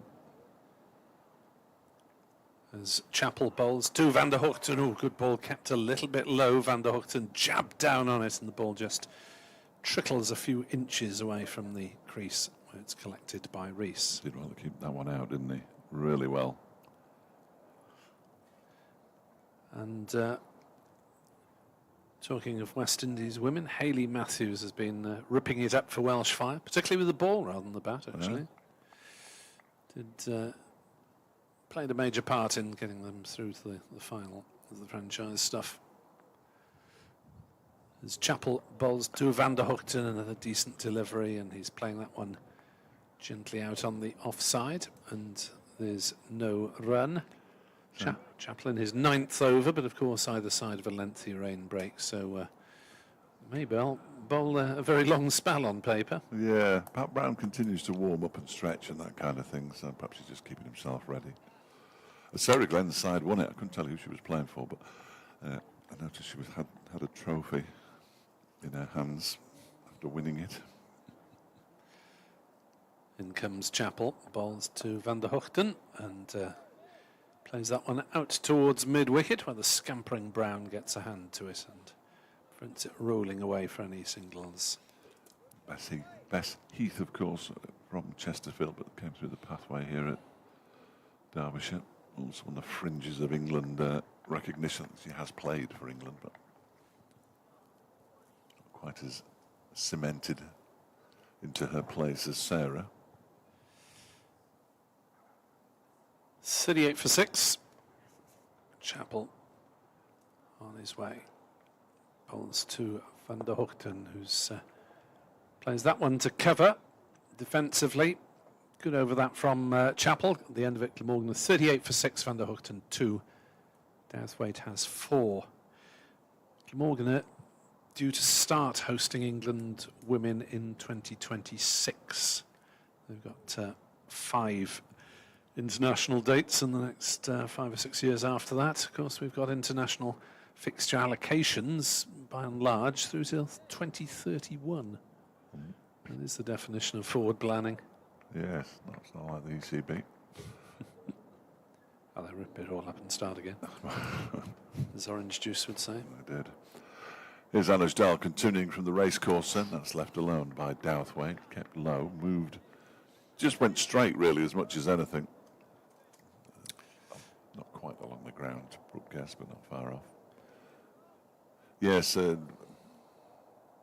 listening to Test Match Special last year, I think it was, very disappointed in the words coming from the mouth of the chief executive of the club down the road, saying now that places like Grace Road and the county ground in Derby and Wantage Road have been very, very good to women's cricket. Style bowls, and that one is pushed into the offside by Douthwaite. But Pat Brown feels, but it's time to move on now. We'll move to some bigger grounds. And not fill them for an Ashes Test match, of course, which is never a good look, I don't think, but there we go. Not for me, really, to pass judgment. But I nearly crashed the car when she said it. 38 for 6. Somewhat patronising, maybe, it came over as. A little bit dull bowls. And that one is defended up to Harry Kane, and there's no run. It's funny, the higher echelons of cricket do tend to patronise a touch. I don't know, I can't remember exactly who was with me when it was announced that 100 was going to come into being, and Andrew Strauss went on the radio and he said, well, it's basically for women and children because they don't really understand cricket. Ouch. Slightly patronising again. Here's Dal, bowls, and that one, inside edge of Douthwaite's bat, out into the onside, fielded by Jack Morley. First time I've mentioned Jack this morning, left arm spinner. Yes, it's that vital withdrawal of 20 balls either side makes it all the more comprehensible for women and children, doesn't it? I notice now they're charging slightly higher prices. The numbers are dropping of spectators this season, interestingly. Dal bowls. That's gone past the edge of Douthwaite's bat. That cannot have been far away from the edge of his bat, really, can it? And it looked quite close from here. That was an absolute jaffa. Douthwaite had to play at it and didn't have much chance of getting a bat on it, to be fair. That really was a good ball from Anuj Dal. But Glamorgan needs something on the board to defend, even if their bowlers do enjoy it in turn. Yes. Dal, final ball of his over, wide of the off stump this time. Douthwaite leaves it very comfortably on this occasion. And there's no run, 38 for 6. I'm sure you've had it as well, but just received the email about smart speakers. There is a new way of listening, I'm told. A new way, brand new way of listening. Never been tried before, so good luck with it, everybody. If you tell most smart speakers, ask BBC Sounds to play Derbyshire versus Glamorgan Day 1. All right, you have to say the day one, do you? Well, that's all. All right. I have no idea. Is it V or versus? Oh, I dear. think it was V in the Okay, version no, that it I does saw. say V. So it's Ask BBC Sounds to play Derbyshire v Glamorgan day one on your smart speaker. If it doesn't work, it's not my fault. Chapel bowls. Van der Hoogten plays on the leg side to mid-on, and there is no run. Conversely, and more optimistically, if it does work, let us know. Well, yes, absolutely. Absolutely. And I'm not confident that. were we in the old days of the BBC, we could afford to give away prizes, but we can't anymore. Give away a smart speaker, you mean? So you could listen to the I have cricket. enough trouble battling with my smart television at home. It's smarter than I am, I think. As Chapel bowls, Van der Hoogten pulls, and will get just a run down towards backward square as fielder there, who was hidden from me. Is it Potts around the corner? It is Potts, Nick Potts, yeah. Who was hidden from my vantage point in the commentary box. Emerges. I had visions of Glamorgan profiting with a boundary, but no such joy. This is out of the bottom 10 of Glamorgan first-class scores of all time, by the way. There were 10 scores under Barely 40. worth a mention anymore.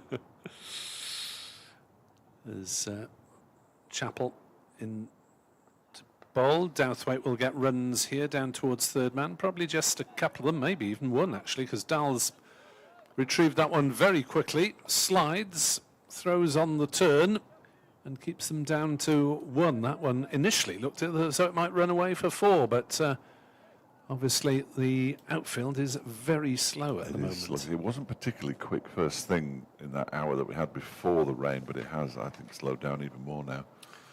That's the perception that I have of it. Ajmal Shahzad and Ben Aitchison going to the nets. That's very promising. As Chapel lopes in bowls to Van der Hoogten, who defends it back to the bowler, and there's no run. I haven't seen Ben Aitchison at all this season due to various injuries. Oh dear. I think he was hoping to be back for the end of the T20, then hoping to be back for the for the One Day Cup, the Metro Bank One Day Cup. Didn't appear in either of those. We have seen him out on the field doing 12-man duties and fielding as well, so that's always a good sign. But he's on his way to the nets now. Perhaps have a little bowl. Chapel is bowling at the moment and doing it very well. So that one kept a bit low as well, and Van der Hoogten jabbed the bat down on it and defended it on the offside and came at cover. Fields comfortably. It is keeping a bit low on a semi-regular basis. Yes, it is. But not That's fair. often enough to be able to anticipate it. Gary Hickenbotham's watching from the beach. You know, the things you can do on the beach in Albania. Says it's 35 degrees. Lucky man. Afternoon, Gary. Chapel bowls and Van der Hoogten again on the defensive. Again plays to Harry Kame at cover. There is no run, and Glamorgan are 40 for 6 with Van der Hoogten on 3, Douthwaite on 5. If you have just joined us, then you have missed the advent and departure of Messrs Callaway, no score.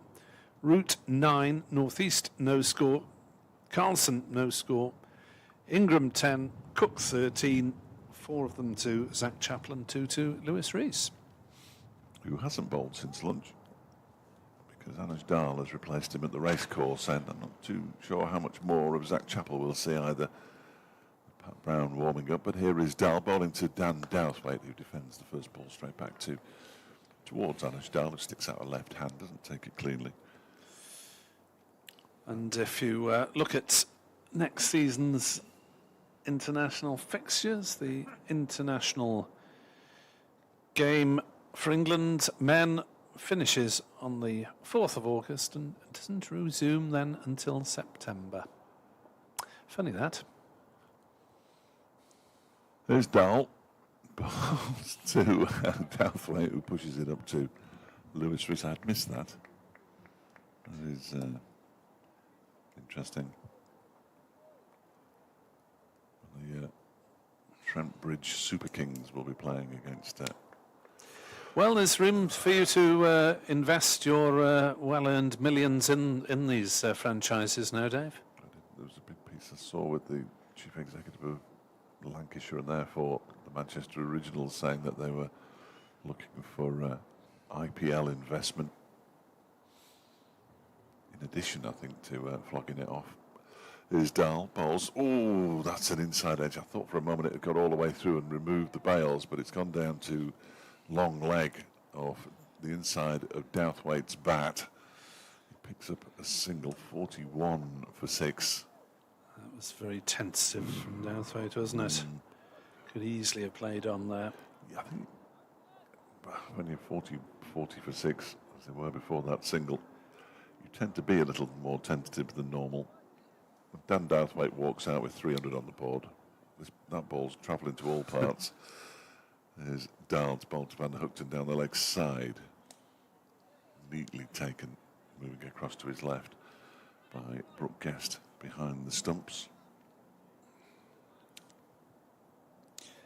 Yeah, it's a funny game, cricket, isn't it? You couldn't have really seen this coming this morning, apart from the conditions, but Chappell bowled accurately and took advantage of that, and Rees kept the pressure on as well.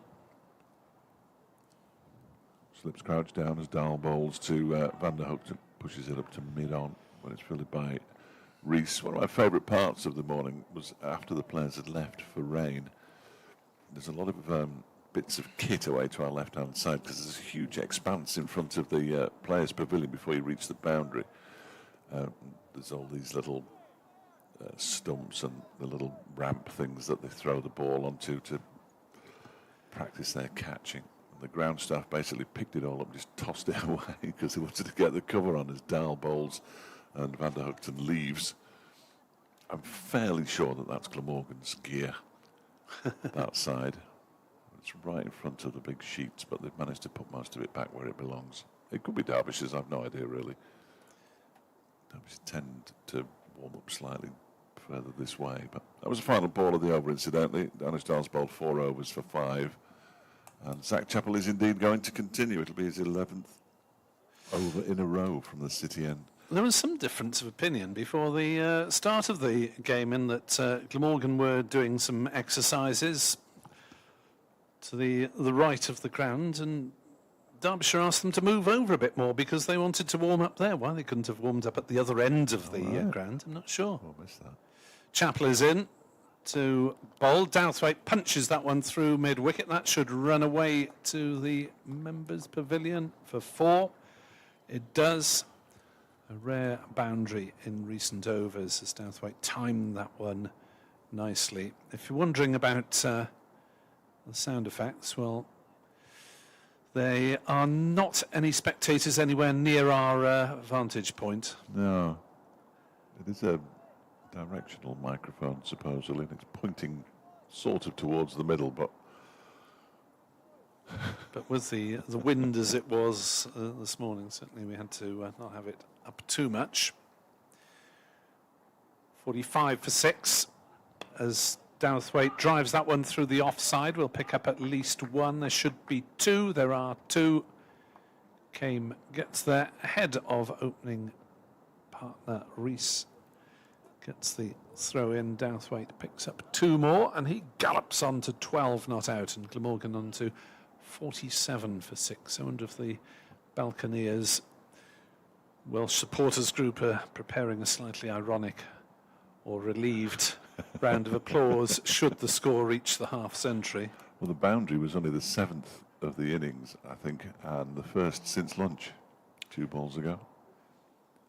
As Chappell bowls and Douthwaite edges for 4 off the extended hand of David Lloyd at slip, who tipped it over the bar but could do no more. Does that go on my list? It's a half chance, isn't it? He'll be looking at his hand. He's had his little finger heavily protected in recent times because he absolutely mashed it whilst fielding. I think it might be on his right hand now, but he hasn't got any protection on either hand at the moment. Well, if you're going to flash hard. Yeah, that flew over his head, didn't it? I'm not going to put that down as a chance. So he got his left hand to it. leaping high. Chapel bowls. Douthwaite leaves. Ball outside off stump and going further away. Nice carry for Chapel at the moment. He's a tall man and certainly getting a bit of bounce out of the pitch, and it's going through to Guest. Chest high, throat high pretty often. Apologies for stream viewers who are seeing quite a bit of wobble on the camera at the far end, but of course it is pretty breezy. As Chapel is on his way in, balls to Douthwaite, who drives through the offside, and that one should reach the boundary. It does so now. 4 runs for Douthwaite. A ripple of applause in the far distance as Glamorgan move on to 55 for 6. Douthwaite to 20. That was a genuine shot off the full blade of the bat. And smacked away by Douthwaite, who checks how many balls left in the over. The answer to that is 1. Boy, fancies a single here, doesn't he? Douthwaite on to 20, the top score of the innings. By a distance.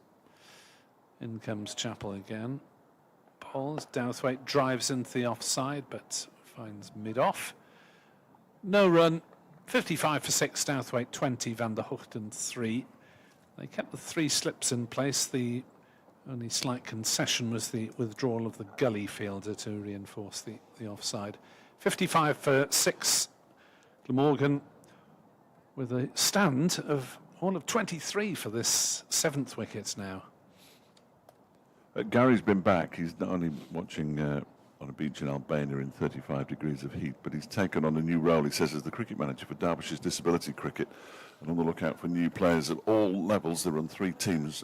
If you want more information, if you contact Gary with 1R, Hickin Botham, I beg your pardon, Hickin, and then Botham on Facebook. He'll be able to help you out. Here's Anuj Dal continuing, balls to Van der Hoogten, who pushes it out into the offside.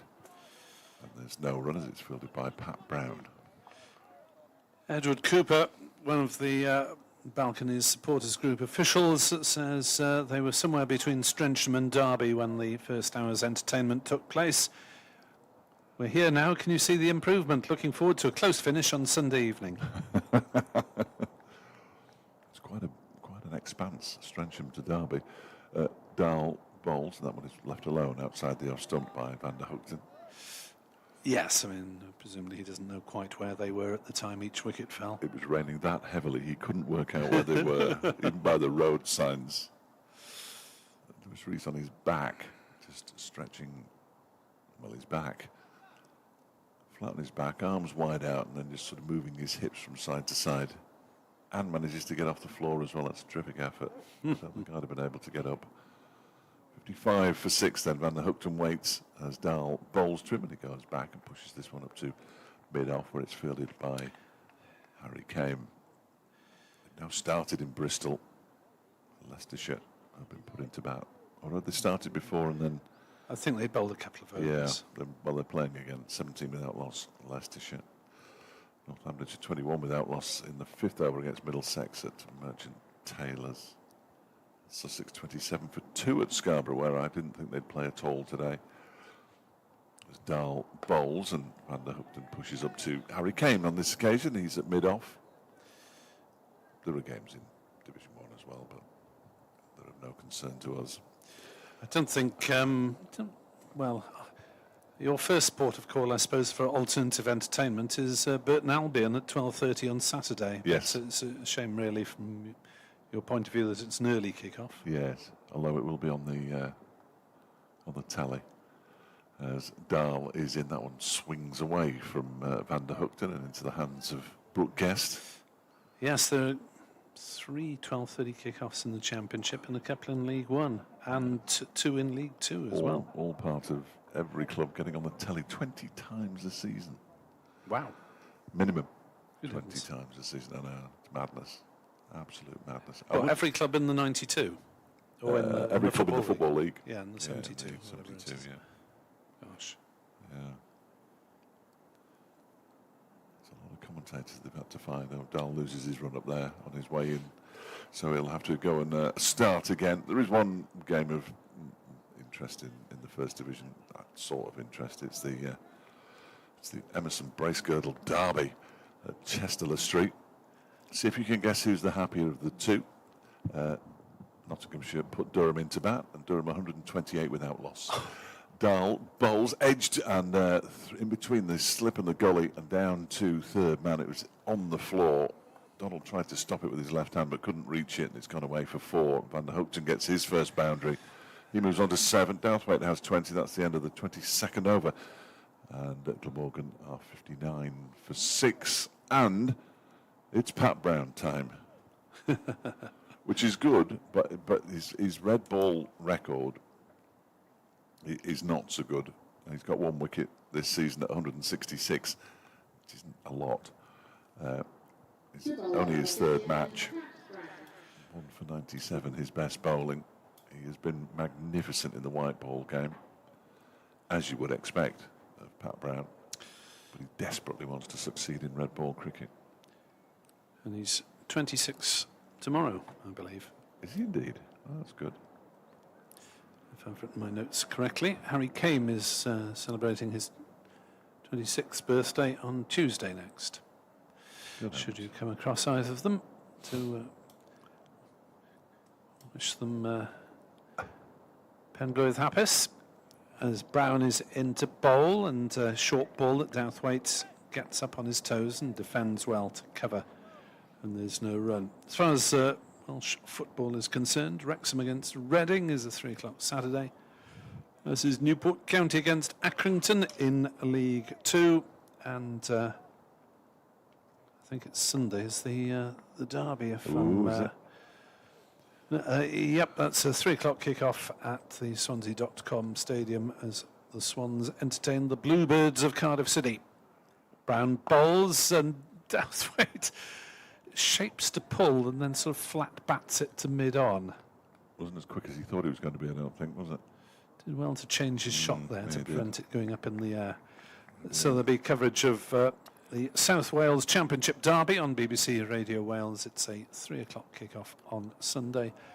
I believe our build-up starts at 2:30. Reaction through till 5:15. Derby at Watford on Saturday, I think. 3 o'clock. As Brown is in to bowl to Douthwaite, who defends to cover.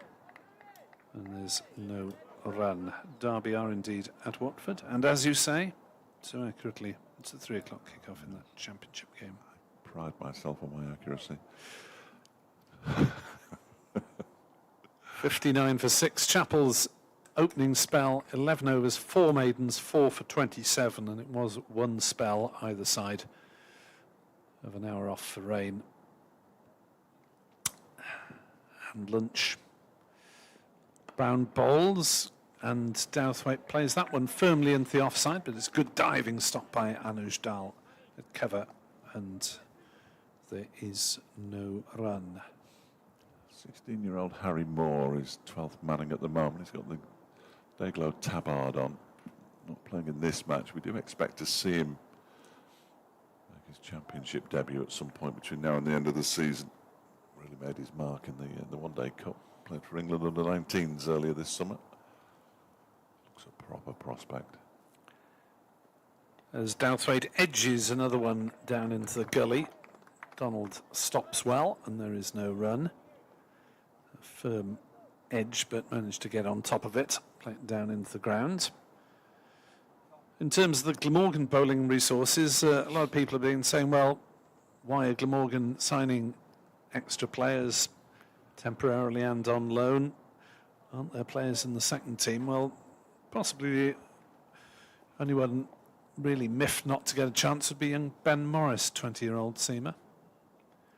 Brown bowls, and Douthwaite hits it firmly into the offside, but Derbyshire have got a sweeper out in that part of the world in the form of Lewis Rees, and he keeps them down to a single. 60 for 6. That was the only run off Pat Brown's opening over. Yeah, didn't get the ball past the bat, but he's got a full box of tricks, Pat Brown. especially with the white ball. He's been bowling with a bit of velocity there, hasn't he? Yeah. No, he is sharp. Also wears his cap at a jaunty angle as well, which is very pleasing. Steve West, now I don't think we can put Glamorgan's poor start down to the 100. Many things are blamed on the 100, but given that no one... I'm happy to. No one involved in the 100 or who batted in the 100 has batted for Glamorgan as yet. Only Pat Brown of the bowlers played in the 100, as Dahl is in, that's wide of the off stump, allowed to go through by Douthwaite. Nye Donald, of course, was with Birmingham and then came back. Nye Donald, that's the same person.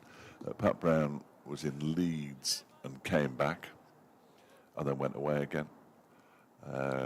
Wayne Madsen never came back because he was with Manchester for the entirety of the competition, and of course Ross Whiteley was cruelly snatched away after one game, having been named as 50 over skipper. Dahl bowls, and that one is played a distance away from his body by Douthwaite out towards the point boundary for a single. He moves to 22-61 for 6. So all three returning to their spiritual homes. What, Ross Whiteley in the Cayman Islands? Apart from Ross Whiteley, who's in the Cayman Islands. I forgot about Ross. He was playing against Saranga Lagbal last night. Another former Derbyshire man. The Grand Cayman, what's it called? Jaguars, his team. It's called, there's something 60, I can't remember what it's called. Anyway, Loads of money, 60? I think that's probably it. Yeah, so it's a T10 competition, but they seem to be employing the vast majority of the current Scotland squad and most of the former Scotland players as well. And as Dahl bowls left alone by Van der Hookten to go through to the keeper. It's a very strange. Perhaps I'll tell you who was there, and he was fielding last night. Took a good catch after a couple of indifferent pieces of fielding. A young lad called Hemp. Oh. Who was on, when I looked him up, all I could find was Glamorgan's second 11. Cameron Hemp. Yes, that's him. He's been playing for Berkshire recently, the son of former Glamorgan captain David Hemp. I imagined he was. Who was born in Bermuda. Dahl bowls. That's played nicely out into the offside by Van der Hookten. He's going to get a couple of runs here as Pat Brown just reaches the ball about a yard inside the boundary rope. Moves to 9, 63 for 6. Yes, he was, I couldn't tell you which side he was playing for, but one of the two teams on TNT Sport 5. Yes, Cameron Hemp was Wales national counties side and Glamorgan 2s, and now playing club cricket and national counties cricket in Berkshire. And earning a couple of quid on the Cayman Islands. Good for him. Yeah. His dad played for Bermuda at the back end of his career. Right. So we've got the two slips in place as Dahl bowls on leg stump really, and Van Hookten turns it into the leg side where it's fielded by Lewis Rees. It's strange, the adaptation from limited overs cricket. I mean, last week I'd have expected to be seeing Douthwaite trying to, or Van der Hookten rather, trying to launch that one over mid-wicket for 6. Ball on the leg stump. No jeopardy, really. Just smash it.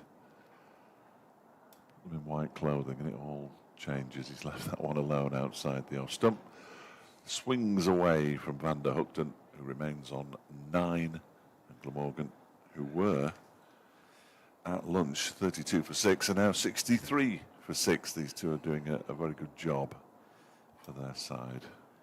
And I think it's, yes, it has moved off the list of shame that Dr. Hignell told me, sent me with Glamorgan's scores under 50. Obviously, we're past that, which accounted for some 20-odd innings in the 103 years that Glamorgan have been playing first-class cricket.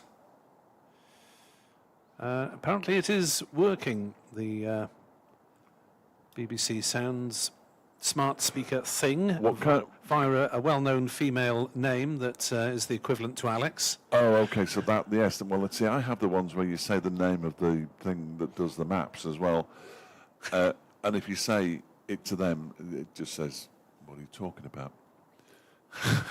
To me, or it has done in the past. Brown is in to bowl, and Douthwaite plays it back past him fairly firmly, but it's cut off at mid-off, and there is no run. That's Harry Moore at mid-off, incidentally. He's on for Anuj Dal. Okay. You'll tell him because he's very lanky. 17 foot tall. Yes. He's down at Did you say 16? 16, 17, yeah. Gosh. He, I didn't interview him. I spoke to him because we're not allowed to interview him without permission. I'll come back to that in a minute. Brown on his way in. Bowling to Douthwaite, who slams that one straight back past him. It almost hit the stumps, but nothing else was going to stop him as umpire Debenham had to skip out the way fairly sharply, and that is a very straight 4-run driven boundary to Douthwaite, who moves to 26. So he walks out with Anuj Dal after the game at Taunton, and he's down at 6'6", I think, in the book, in all the books. But if he's not 6'9", I'm a Dutchman. He is enormously tall. Very nice young man as well, who's signed his first pro contract earlier this summer, along with Yusuf bin Naeem, who's got himself a century in the seconds in the current round of matches, playing against Yorkshire at Chesterfield. That ball has gone underneath the permanent temporary stand and beyond, by the look of it. So there's a slight break in play here, which will allow me to tell you that England are 51 for 2. All right. Ben Duckett out for 18 and Ollie Pope for 6, both to Sitha Fernando, one of the many Fernandos playing for Sri Lanka. Dan Lawrence unbeaten on 19, Joe Root on 7. And the smart speaker thing is, ask BBC Sounds to play Derbyshire v Glamorgan Day 1. You don't get anything if you don't say Day 1. As Douthwaite tries to work it away on the leg side, is hit on the pad, and the ball has gone for 4 down to fine leg. Off his bat. Oh, it's inside edge, wasn't it? Apparently. And there is a fielder down there, but leg. he couldn't get anywhere near it. It's more of a long leg. I'm trying to work out who it was, actually. He's disappeared out of our sight. David Griffin would have had the perfect view. He's down there with his very large lens. But the fielder who's gone down there, who I thought might have been Nick Potts, but isn't, because I think that's Nick Potts at mid-wicket, is gone searching for the ball. This is twice in this over that the ball has disappeared off the playing area and has been very difficult to retrieve. It's Jack Morley. That's who it is down there. He's just come back. So if anyone has got a smart speaker and is mildly competent in using it and would like to have a go, then do tell us. Yes, especially the other one, because I thought the one beginning with A would work, but I wasn't sure if the one beginning with G would. As Douthwaite plays the next ball on the leg side into a very large gap, which means they can wander safely through for a single. And takes the score to 72 for 6, and Douthwaite to 31 not out. Hasn't been a championship regular, Dan Douthwaite, at any point particularly. Played the first 3 games of this season. Got a few runs, but was then injured and couldn't get his place back for a while. Returned up at Cheltenham, or down at Cheltenham from this point of view. As Van der Hoogten clips one on the leg side. This one will be fielded by Morley at fine leg, keeping him down to a single, 73 for 6. Douthwaite scored 2 and 39 at Cheltenham. In that long to be remembered county championship game. Yes. Saw Glamorgan 1 run short of a world first-class record of a successful chase. Dupapillon's on at mid-on as well. Zach Chappell just nipping off momentarily, so bringing the changes in the field, Derbyshire. As Brown bowls wide outside off stump, Douthwaite slashes at it. Guest didn't take it cleanly. The ball ran away behind the slips. Van der Hoogten wanted a single. Douthwaite couldn't see what has happened and said no. And guest is rather wringing his hand as if he was caught rather awkwardly by that one, maybe on the wrist just above the glove. Anyway, and the over 73 for 6. It did bounce awkwardly in front of him, didn't it? And it was a long way wide of the off stump as well. So it hasn't been a hugely consistent pitch in terms of bounce, has it? Which has added to the batter's doubts about life, the universe, and everything. Lewis Rees is back.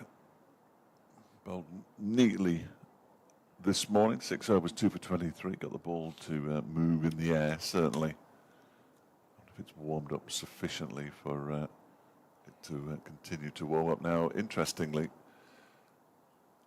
David Lloyd has gone off, and he's gone off to the new toilets at the far end of the ground. So he's missing at the moment. As Lewis Rees from the racecourse end bowls to Van der Hoogten, who drives it up to mid-off. I just saw him disappear, and he's not a first slip. Dupavilon has gone in at gully. Wayne Madsen at first slip and Nye Donald at second. No, it's not. It's Pat Brown. I beg his pardon. It's Pat Brown who's gone in at gully. Harry Moore still out there. I wish they wouldn't change things around so much. And Darren Dupavilon is still there because he's at extra cover. There's a man at mid-wicket as well as a man at backward point. Here is Rees into bowl to Van der Hoogten, who drives but doesn't really time it. It's nicely stopped by Harry Kane, running around at mid-off. Put his all into that, didn't he? So we'll see David Lloyd return. This is by magic from behind the permanent temporary stand at some point. We know where you've been. Yes. I'm just going to do an update. As Rees 2 for 23 in his first spell, wreaking havoc in alliance with Zach Chappell. And Rees, left arm medium, on his way in. Bowls driven nicely through the covers. Will that one run away through extra cover for 4? Yes, it will. As Van der Hoogten lent into that one. Just a little bit of extra width. And Van der Hoogten moves to 14. And the total to 77 for 6. A little touch of gloves between the two batters as they try and fashion some sort of Glamorgan recovery. Well, I suppose it already is some sort of recovery from 32 for 6 when they went off for rain after 61 minutes play this morning. And then we saw break until 10 past 1. As Rees, left arm around the wicket now, bowls to Van der Hoogten, who plays it back to him, and there's no run.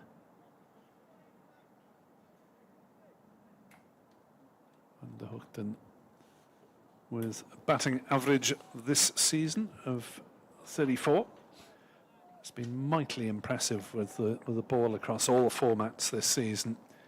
He wasn't particularly a 2020 bowler, and I hope he won't be offended by me saying that, but it wasn't his strongest point until this season when he turned in a couple of magnificent spells. As that's driven by Van der Hoogten on the offside to point, and there's no run. I've spotted David Lloyd. He's just nipped off for a sausage roll, I see, in the boundary bar. Chatted to somebody in front of the boundary bar now, just signed an autograph, having a chat. I suppose you can't. Yeah, things are going all right without me.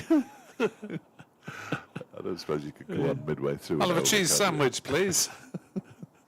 Used to get good burgers in there when it was a cafe. Really good burgers. Well, the commentary point was up on the roof there at one point. I believe so, it? yes. That was way before my time, I'm delighted to say. As that is played off the back foot by Van der Hoogten to mid-off, and there is no run. 77 for 6 at the end of the over. Van der Hoogten 14. Douthwaite 31. I did a couple of games, one-day games there when I was part of the one-day commentary team before I took over the championship. Before promotion?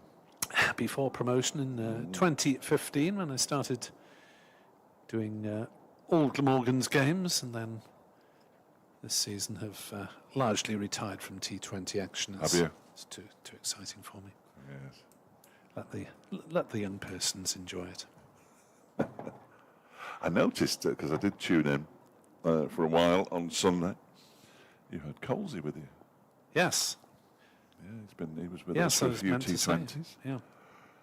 Brown is in to bowl. Douthwaite drives but checks it and plays it to cover, and there's no run. Chris Coles was representing the Midlands stations for BBC Radio WM and CWR and other acronyms. But yeah, he's good company. Yeah, he's a top man, Colsey. Nice lad. Did several of the T20s as a presenter, as we did all the T20s on the radio. Well done. Yeah. 77 for 6. Brown into bowl to Douthwaite, who's defending a no ball back to the bowler. No free hit now, Dan.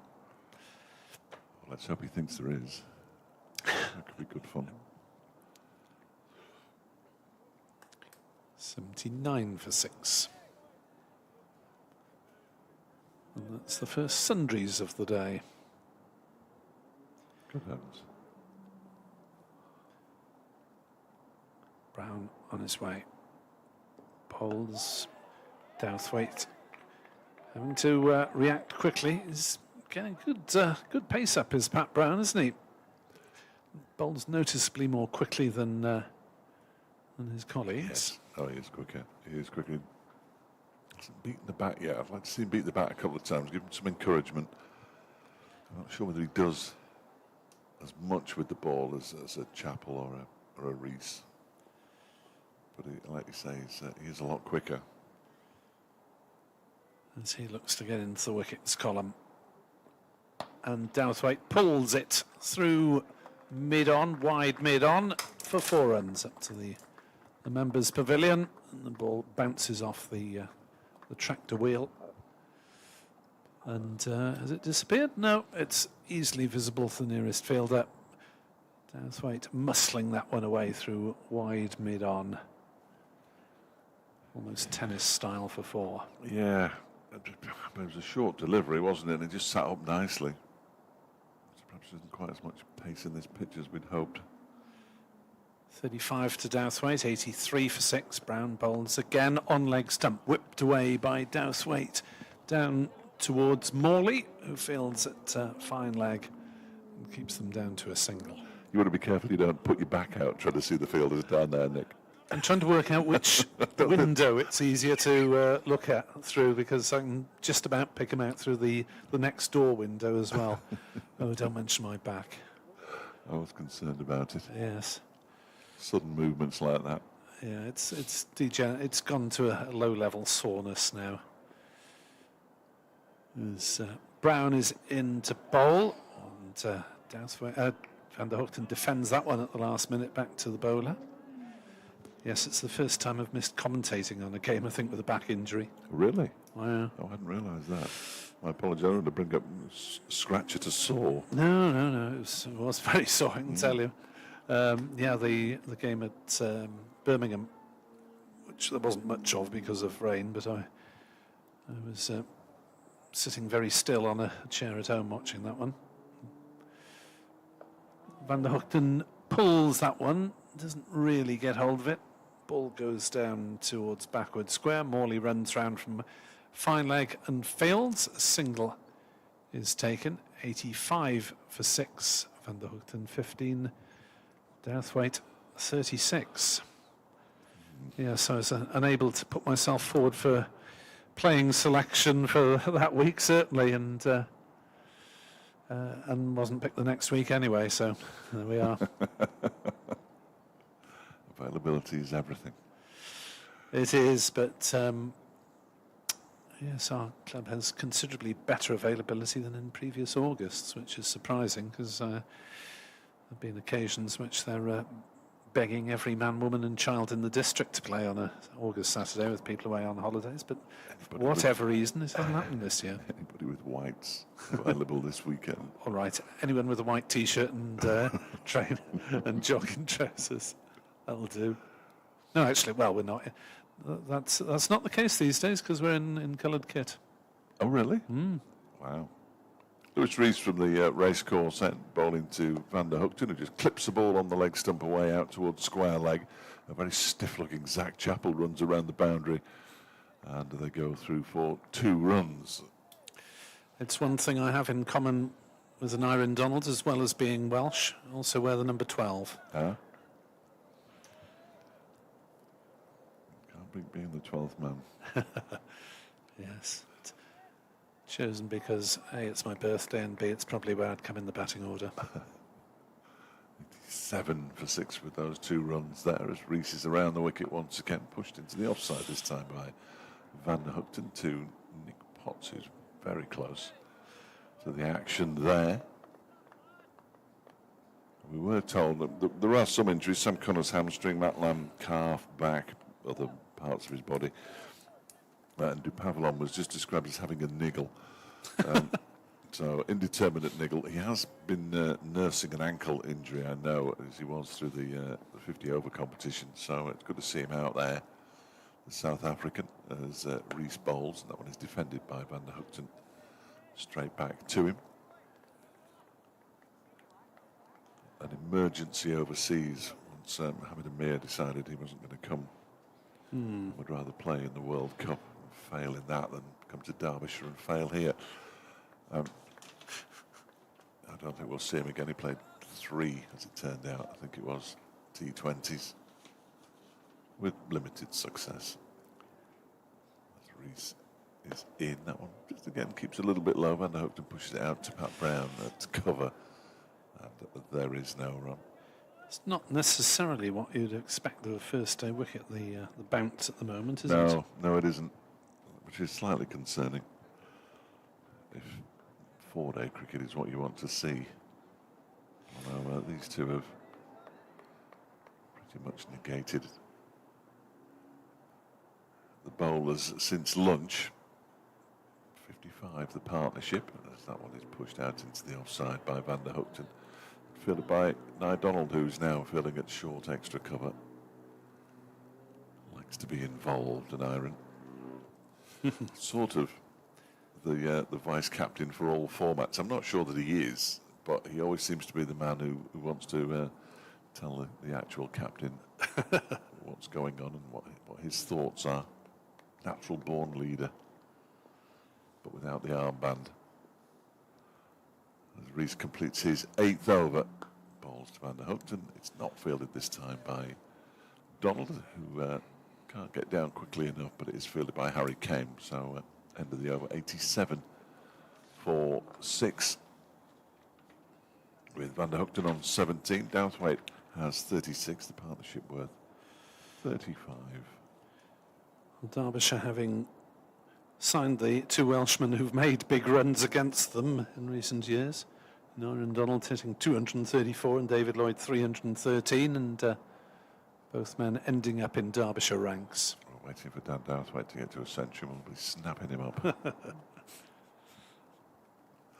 Martin Anderson, the only signing confirmed for next season from Middlesex. Yes, Glamorgan haven't got any comings or goings, although, well, apart from Podmore, who's Harry Podmore, who's packed in the professional game. As Brown bowls and Douthwaite is bowled, pushing forward, and the ball rattling into off stump, and Brown claims his 2nd first-class wicket of the season and gets some reward for his head of steam that he's generated.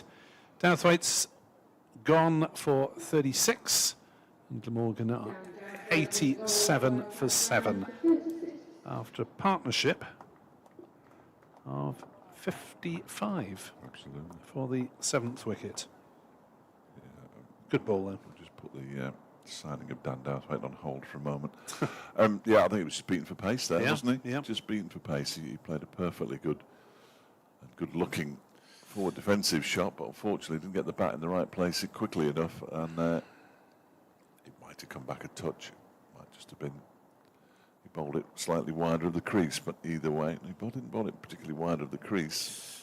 Just beaten for pace, I think. Beaten. Played down the wrong line. Beaten for pace.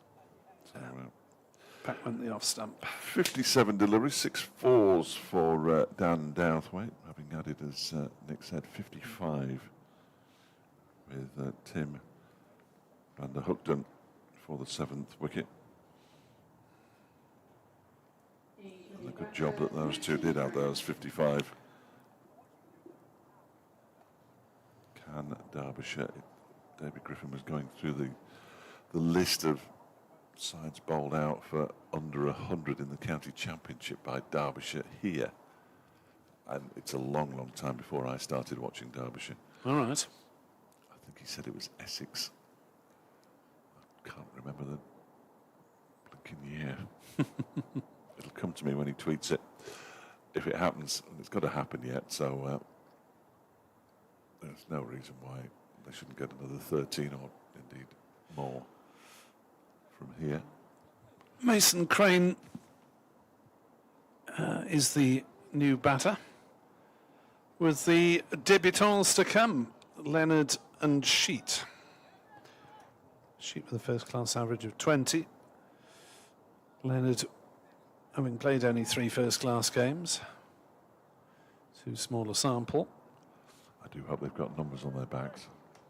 Well, yes, they've got numbers allocated, which is a start. They've had time to get the shirt numbers.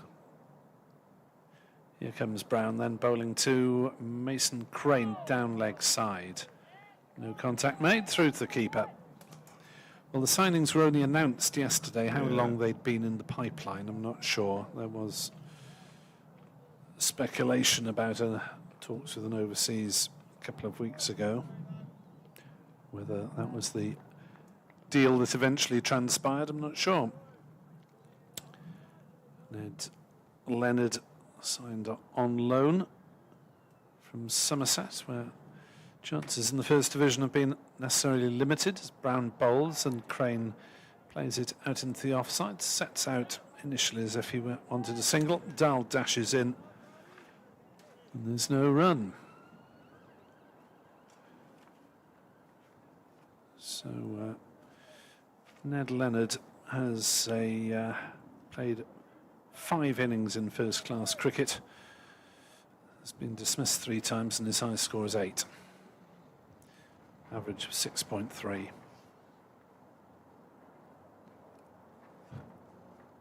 As Crane defends that one to mid-off, and there's no run. One-day cricket's 8 innings for them, not out, average 18.25. That's reasonably meaningless, I would suggest, at this nascent stage in his first-class career. Is he just a child? He's 22 years old, okay. but I think it was the season before last he was out with a back injury, so still making his way. That's a very short ball from Brown that is eventually signalled as a no ball. Crane ducked, but maybe didn't need to, as it fizzed over his helmet. Signalled as no ball on height. 89 for 7. Under the regulations, I entirely see why it's a no ball, but it's a load of old nonsense, isn't it, really? But it should be a wide, shouldn't it? So it should be a wide, if it's going to be anything. Yes, if it's illegal, it should be a wide. But then I suppose a full toss over waist height is a no ball as well, rather than a wide. Brown is in to bowl to Crane, who gets on top of that one well. Testing delivery up towards the rib cage. Crane played it well. I wonder if Derbyshire might think of pushing square leg into a short leg position. Yeah. Because that's the way that Brown seems to be pitching a few short, looking for fends off the body maybe, but they've gone the other way. I was just going to say exactly that. The man who was at square leg has now gone onto the boundary. Nick Potts is down for the misplaced hook rather than the fend. I think he'll take on Pat Brown. I'm certain that I wouldn't, by the way. Don't think Crane will either. As he defends that one back to the bowler. No run. So Pat Brown joining in the destruction of this Glamorgan innings. 89 for 7, having been 32 for 6 at one point. And that would have been a maiden over had it not been for the no ball. Sorry, go on. Wicket off the first ball. 5 dots surrounding the no ball. Papillon departs, having fulfilled his 12th man duties. Yes. In fact, I think It's a bit of an indignity for an overseas to be given 12thers rather than a bright and thrusting young thing. I don't think there are. Well, the second team are playing at I Chesterfield, so see. there aren't many thrusters around. As Rees begins a new over to Van der Hoogten, who defends it up towards Nick Potts at mid-on. Potts has sort of been the perennial 12th man over the course of the season when he's been fit. But obviously he's playing. So Yeah, Glamorgan's second team were beaten inside 3 days by Leicestershire and Newport. I should be watching it rain in Chesterfield, or have been watching it rain. Should be a bit of a shame. As Rees is in again, bowls. That one is driven. Rees dives to his right and parries it to the man at mid-wicket. By that throw is Jack Morley. Yeah, Chesterfield, they're now back at it. Yorkshire are 119 for 2 in their second innings, but that's still 106 runs behind after Derbyshire piled up 470 with Don't go there. a couple of centuries. Yes, absolutely. Here's Rees around the wicket.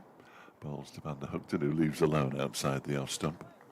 Ball goes through to Brooke Guest. Who's that clapping?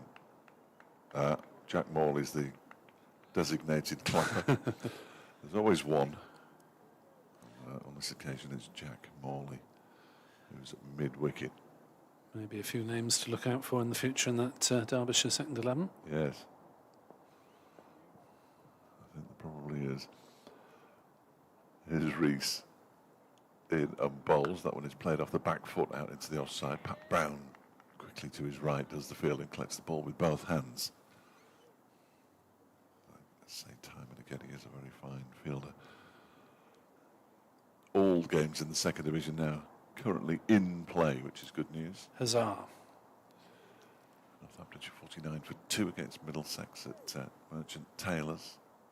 Leicestershire 57 without loss against Gloucestershire. In Bristol, Sussex 46 for 2 at Scarborough against Yorkshire as Rees is in again. Oh, that one leaves him. And he plays the drive shot there, Van der Hoogten. It left him by a sufficient amount that he couldn't get near it in the end. They haven't played at all at Southampton yet. Goodness knows what it'd be like if they're commentating from where we commentated in the one-day game on the television gantry. Imagine that'd be quite unpleasant if it's raining. And distant. Well, everywhere's distant, isn't it, really? That's the first time I've been to Southampton. Rees bowls, defended by Van der Hoogten, straight back to him. And it's the end of the over. 89 for 7. Glamorgan. Crane yet to get off the mark. Van der Hoogten has 17. Durham 174 without loss now after 42 overs against Nottinghamshire having been put into bat at Chester Street. That is very amusing. Great decisions of our time. Yes, the Such a shame. commentary position at Southampton, for those of you who don't know, it is on the third floor of the hotel. So you feel as though you're checking in for bed and breakfast or whatever. But it's a very long way up. And I did one game where they have big Yes, glass. perspex, plastic glass or whatever, big sheets. There's Brown bowls and Crane clips it off his toes down to Morley at fine leg to get it off the Which mark. interestingly is also the nickname of your number 11 bat. Big sheets. I don't know how big he is. I've never seen him, but Anyhow, it tickled me. yes, he's about my height, I'd say, from having met him for all tallish of then. 0.3 seconds in the warm-up, enough time to snap a quick picture of him for Twitter. But those sheets were open when we were there, because if they'd have been closed, we wouldn't have seen a thing. There's Brown bowls and Van der Hoogten clips this one off his legs. Morley's a busy boy down at fine leg, again the single. Well, I was there for a televised game, which I think was on the sort of the official telly, as it were, as opposed to the stream, sort that has lots of cameras out. And of course, they required a clear view of proceedings, having paid many millions for the privilege, and the BBC, having paid 2 and 6 for the privilege, was stuck behind 2 layers of rather dirty plastic glass. As fast ball from Brown, Crane defends it well to mid-on. So not only did we have the height, but we had 2 rather smeary layers to peer through as well. So if you were listening to that for that commentary, apologies. They were very accommodating. It was my first trip there, so it was good to work somewhere different. It wouldn't bother me if I didn't go back, but as Brown in, bowls, Crane defends to mid-off, and there's no run. It's a nice arena to watch cricket in, but from our media point of view, it's a little difficult because you have to go downstairs. You're meant to actually, I think, after the game, go out via the front door of the hotel, walk round the ground outside, and then come back in. And I'm skipped out through a restaurant door and got shouted at by some security bloke. That's the way I went. Brown is in to bowl to Crane, who defends to mid-on. And there's no run. Morgan slightly becalmed after the departure of Douthwaite. And 91 for 7 in this 31st over of the innings, with the relative unknown features. Well, on the team sheet that we've been given, Leonard is down as 10 and sheet at 11. That was a guess, I think. By Derbyshire. Possibly. As Brown bowls and Crane is beaten. Outside edge through to the keeper without disturbing the edge on the way. Just seeing if I've got the... oops, I've deleted that one. Let's restore it again, and I'll tell you what Glamorgan had written down on their team sheet in just a second. Well, the only thing that makes me suggest that they were guessing is they were asking me whether Jack Morley would come in ahead of Pat Brown before they printed the team sheets, which are invaluable, by the way. I'm not knocking the printed team sheets in any way. It's a very good feature. Glamorgan, on their written sheet to the umpires, have written down 10, Leonard 11 sheet. Okay. Here's a man who'll be number 2 on the batting list, but he's bowling. Lewis Rees bowls to Tim van der Hoogten, who plays the ball into the offside without any timing whatsoever, and it's fielded by Nye Donald. Ajmal Shahzad standing on the boundary's edge at straightish cover, and he's now on the pitch, or the playing surface at least. He's not on the pitch. That would be ridiculous. And he's just offering Pat Brown a couple of words of advice. Brown fielding at cover as Rees goes into Van der Hoogten. Again, that's a very full delivery that speared in towards the stumps. And it's nicely kept out. In the end, Van der Hoogten, who's just standing there, with his bat firmly on the crease. It wasn't a very elegant pose, but it was an effective one, because that one did boomerang in almost. Yeah. Bananas in. If anybody's going to move a ball through the air, it generally is Lewis Rees over the course of his time here at Derbyshire.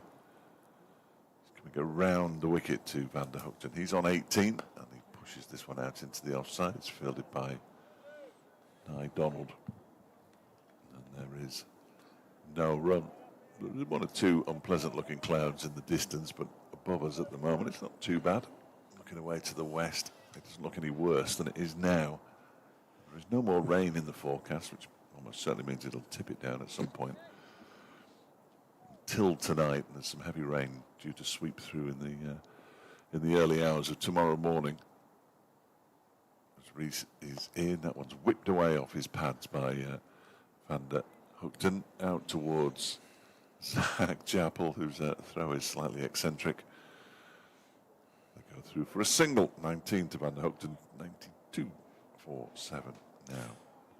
Quite a lot of rain due in the early hours of the morning. Looks heavy, doesn't it? Looks heavy, but Does look heavy, but hopefully it'll won't produce any lasting effects on the playing surface here, though. shouldn't. The outfield. Nick Potts is warming up.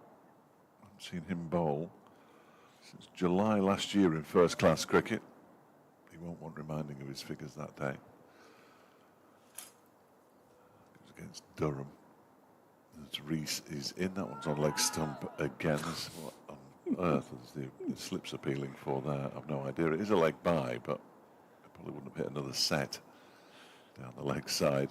That's the sort of appeal you expect to hear at my playing level in Division 11. Yeah, usually from the man at square leg. Yeah. 93 for 7 with the leg by. Extras starting to pile on now. That's 5.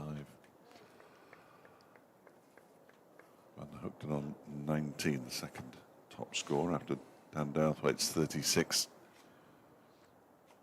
Rees bowls to Van der Hoogten, who by hook or by crook plays it back to the Derbyshire left armour. We're not going to see Nick Potts just yet because Pat Brown is going to continue. 5 overs, 1 for 23. He has. Rees 10 overs, 2 for 30. And there isn't a bowler who hasn't done pretty well in this match so far. Glamorgan 93 for 7. Good toss to win for David Lloyd. Didn't seem to have much doubt about his decision. And I suppose with the overheads this morning, who could blame him? And indeed the overheads forecast for most of the day, i.e. pretty cloudy. It's just a little bit of brightness breaking through at the moment. As Pat Brown has already dismissed Dan Douthwaite. We'll try to add. And Mason Crane leg glances and will get 4 runs. Fine of Morley at fine leg. 97 for 7. Crane has 5. Van der Hoogten has 19. With Leonard and Sheet to come. Millfield product on loan from Somerset. Aren't they all? Somerset? It's a very handy thing to have on your in your patch, isn't it? A public school with a sporting bent. As Brown bowls to Crane, who defends to mid-on. And there's no run, not the only public school with cricket specialities in the area as well. Both Moore and Bin Naeem are at Repton. Derbyshire play the occasional second team game. Yep, Glamorgan trying to develop things with Monmouth School. Some of their academy stuff is linked with. As Brown is in to bowl and Crane squirts it out on the offside, rather squared up, plays to cover. No run, but it's a shame really that county cricket has to depend so heavily on the excellent work of the private schools in providing facilities and coaching and the right sort of environment.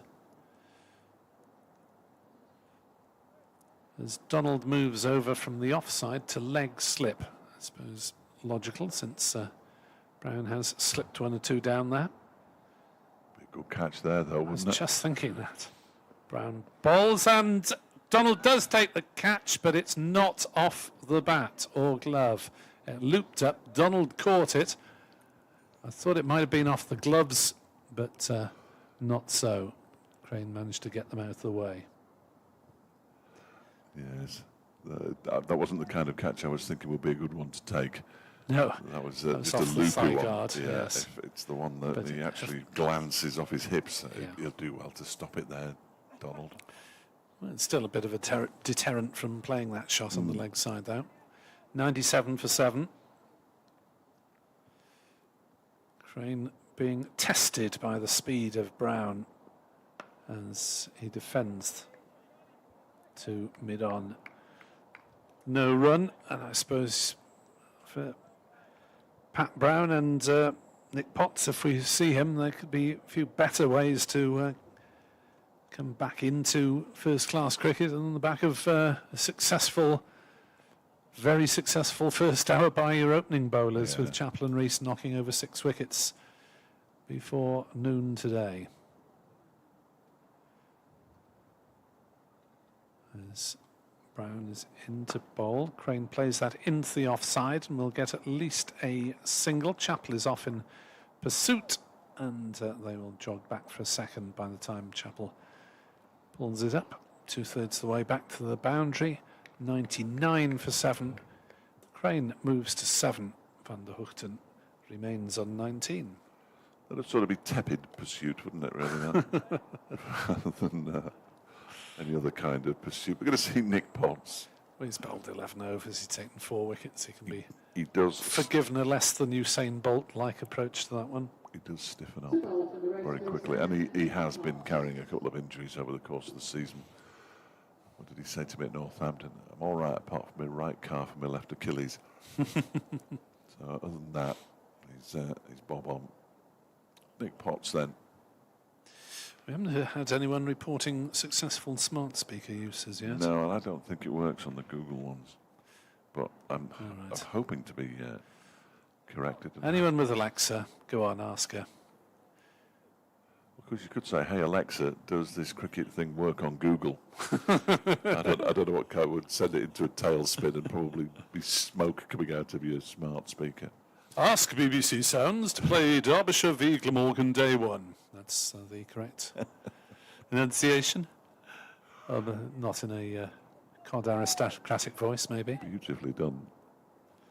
I've always enjoyed my fair lady. 99 for 7, and Nick Potts, for the first time this season, bowls his first ball. It's short and wide outside the off stump and crashed away for 4. Not the introduction he would have wanted, and the 100 is up for Glamorgan. 103 for 7 in the 34th over.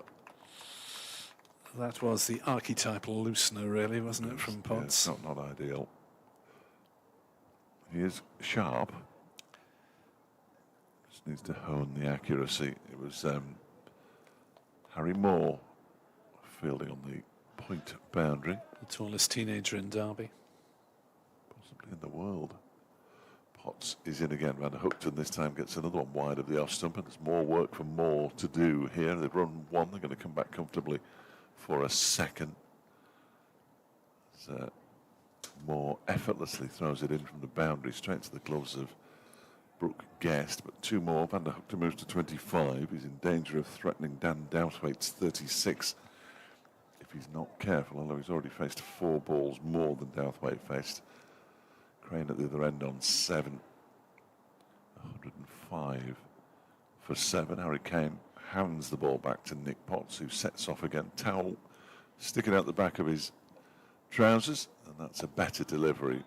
Turned into the leg side by Van der Hoogten and fielded by Jack Morley. 2 left-handed fielders in the leg side. I don't know if that's deliberate or a mere coincidence, but Derbyshire's only 2 left-handed fielders, Lewis Rees and Jack Morley, in the leg side.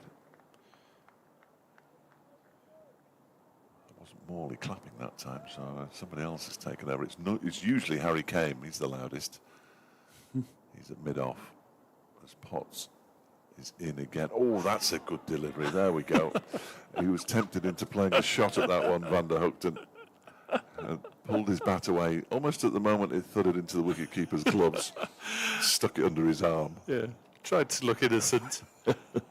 That's the about as innocent as a child caught with its arm jammed in the sweetie jar. It wasn't me, it slipped accidentally. Yeah. I haven't eaten 3/4 of them already. I have no idea how the hand got there.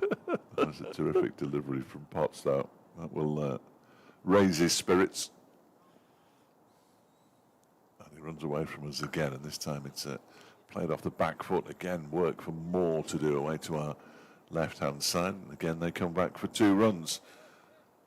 Van der Hoogten moves to 27, 107 for 7. Fascinated by the fact that, I don't know why it fascinates me, but Harry Moore's Derbyshire top doesn't have the team sponsor on because of his age. All right. Is that the crypto thing? No, it's the company with the mats down below us. The betting thing. As Potts is in again. That one's turned into the leg side by Van der Hookton, fielded by Jack Morley. And the over comes to an end at 8 off it, so a little expensive. Nick Potts, that's his first over in first-class cricket. That's since last July. So I bet there was one or two, or there were one or two butterflies there. 107 for 7 at the end of the over. Yes, I'm not quite sure why cricket still goes in for having betting firms as official sponsors, given that they spend half their time worrying about illegal betting. Of course, it's legal for the general populace, the sponsor's product, obviously, but given that the players are forbidden to indulge themselves. 15 of the 18 clubs were fined recently for, I'll look it up. Before I carry on with that, I'll look it up. As Chappell, the shaven-headed destroyer of Glamorgan's top order, 4 for 27. Had 3 for 2 at one point as he bowls, and Crane is beaten by that one outside off stump as he fends rather haplessly at it, and it goes through to Brooke Guest. No run. 107 for 7, Glamorgan. And 20 for this partnership, of which Crane has 7.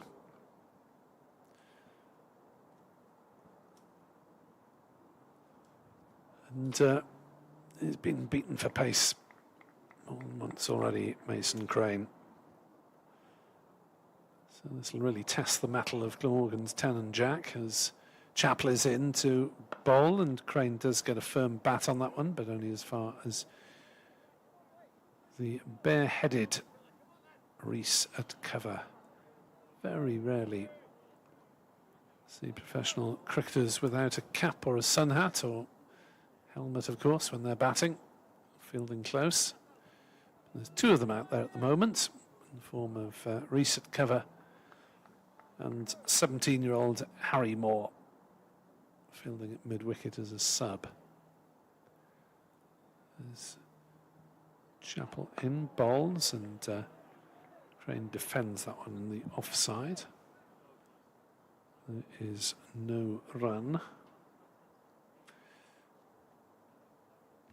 Yeah, 15 first-class counties were charged with breaching competition regulations by playing players for more than one match in their second 11s without them completing the mandatory online modules covering anti-corruption, recreational drugs and player behaviour. Good heavens. They were told not to do it again. As another rapid delivery from Chappell, and again it's well defended by Crane to mid on. It doesn't entirely surprise me given the nature of second 11s, particularly at this time of year. Absolutely. I think Glamorgan this week had 4 staff players in their second 11, and that was probably more than last week. The rest being a range of trialists from other counties and students. And sometimes they could get called up at the last minute as well, can't they? Chappell bowls, edged and caught. Crane's on his way. Guest with a good smart catch, moving to his right. And Chappell has a 5 for 27 as he earns the applause of his teammates. Mason Crane defended doubtily for the most part, but wasn't equal to that. Fine delivery, just back of a length, drawn into playing it, fended it away. Would probably have been caught at slip had Guest not snaffled it in front of him. 107 for 8. I'm sure given Derbyshire's record on slip fielding this season, they were happy to see it snaffled by Brooke Guest, who, along with Zach Chappell having 5 wickets, Brooke Guest now has 4 catches to his name. As we await the arrival somebody we've never seen before, which is always very exciting. Indeed. Will it be Ned Leonard? Will it be Fraser Sheet? No clues yet. Bless her. Jane next door, the scorer, who is also the announcer, has got no idea either. Morgan, the Glamorgan scorer's got his binoculars out. But given that they're of reasonably similar heights and both with dark hair. She's just mouthed Leonard to me, looking for a reassurance, but I offered none. Yes. And they may come out without a number, of course, which won't help either. So if it's a numberless batter, it could be either of the two new signings. I don't think he has got a number on the back of his shirt, you know.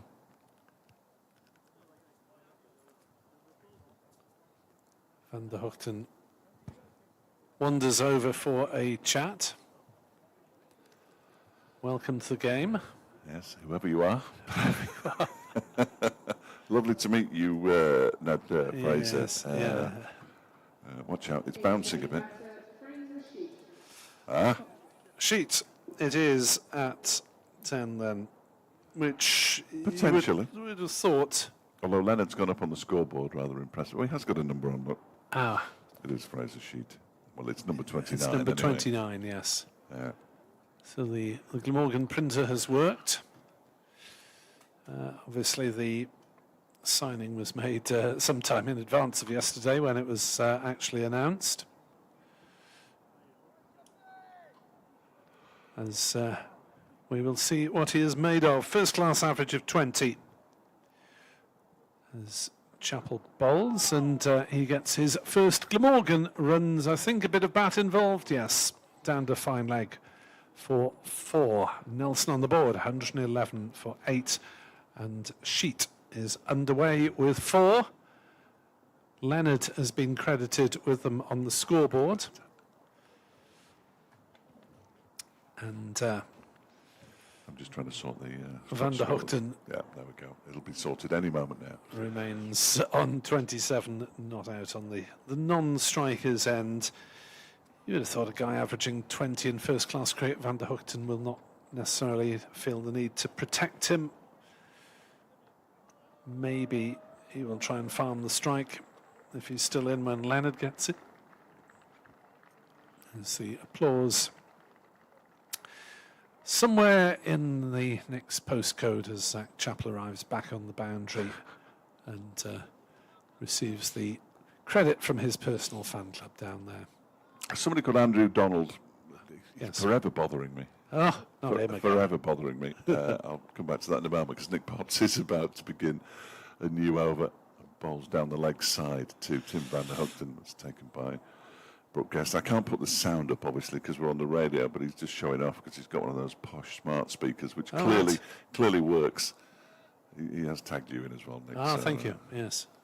Being laid up has its benefits. So, yeah, sorry that Andrew is unable to join us for the Donald Derby.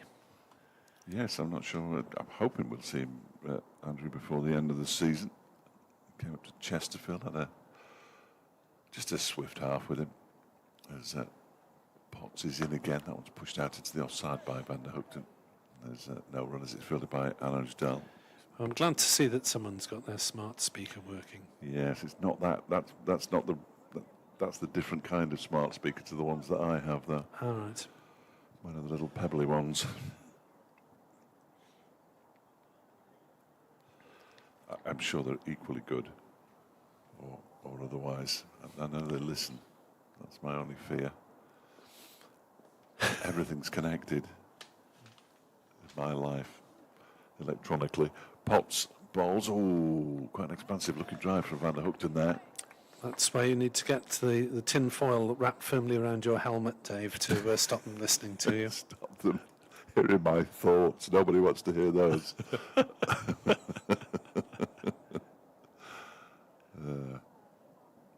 They are very useful. All joking aside, I've got two in the lounge, one in the kitchen, 2 in the office upstairs and 1 in the bedroom, and you can actually get them all to play the same thing at the same time. So as you walk around the house, you can listen to the same thing all the time. That's a short ball, dear oh dear, down the leg side. He's done well to get a hand on that as Brooke Guest and he's prevented it from going for 4 byes. It is signalled as Why byes. is that not a wide? Well, it is a wide, isn't it? Because that counts against Brooke Guest, of That's course. ludicrous. He's And, actually saved 3 there. Yeah, that's ordinary. Did they only run 1? Yeah. Blimey. Sorry, they only ran 1, so yeah, he has saved 3 rather than 2, as I originally suggested, but it goes against his name. But 2 have been added to the score. Not fair. In fact, 3 have been added to the score. Oh, perhaps it was given as no ball. I didn't see that bit of the signal. No, I didn't. It's gone up to 114 for 8 now, and it does say no ball and yes. 1 bye. Well, it should have been a no ball anyway. Yeah. Right, 114 for 8. Potts is in, that's better. Pushed out into the offside by Sheet. And this time there's no run. Pat Brown back heels the ball. He didn't actually back heel it, he stands on the ball and pushes it towards Anuj Dal with his right foot. I bet if he'd have been bowling, he'd have been furious that the field had done that.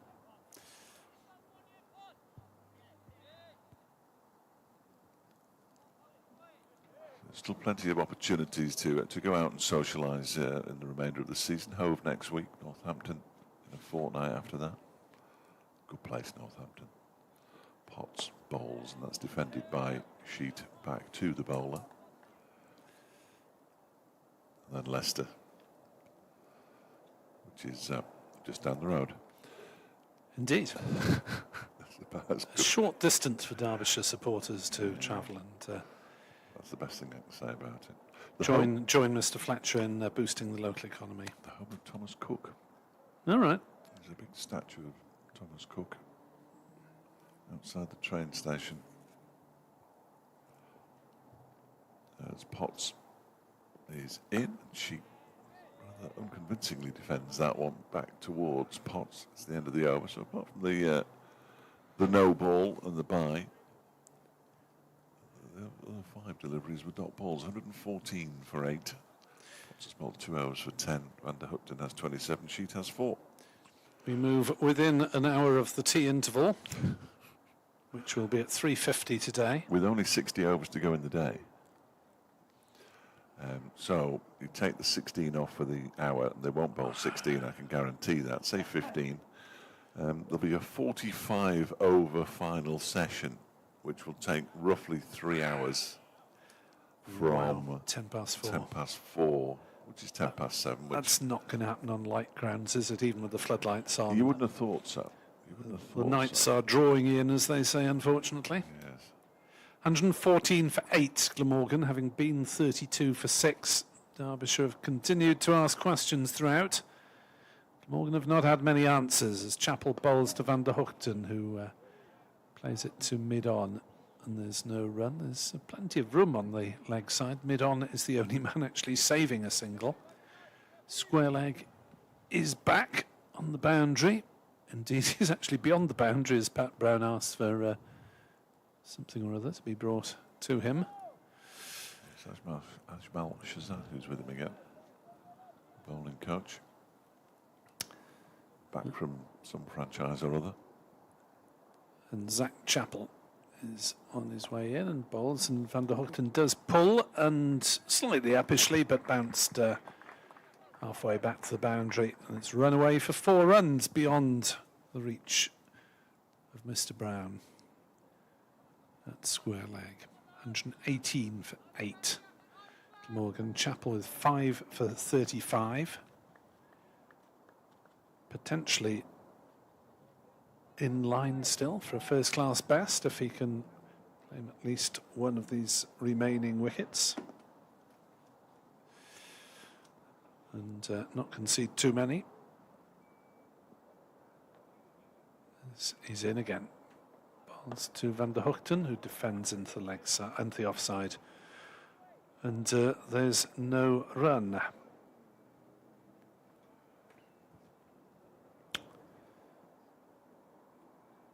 Aaron Donald wanders into third slip. I'm going to say there's a bit of a gap, but there's a man grazing next to the super stopper at wide backward point. Anuj Dal pretending not to be there. Chapel is in.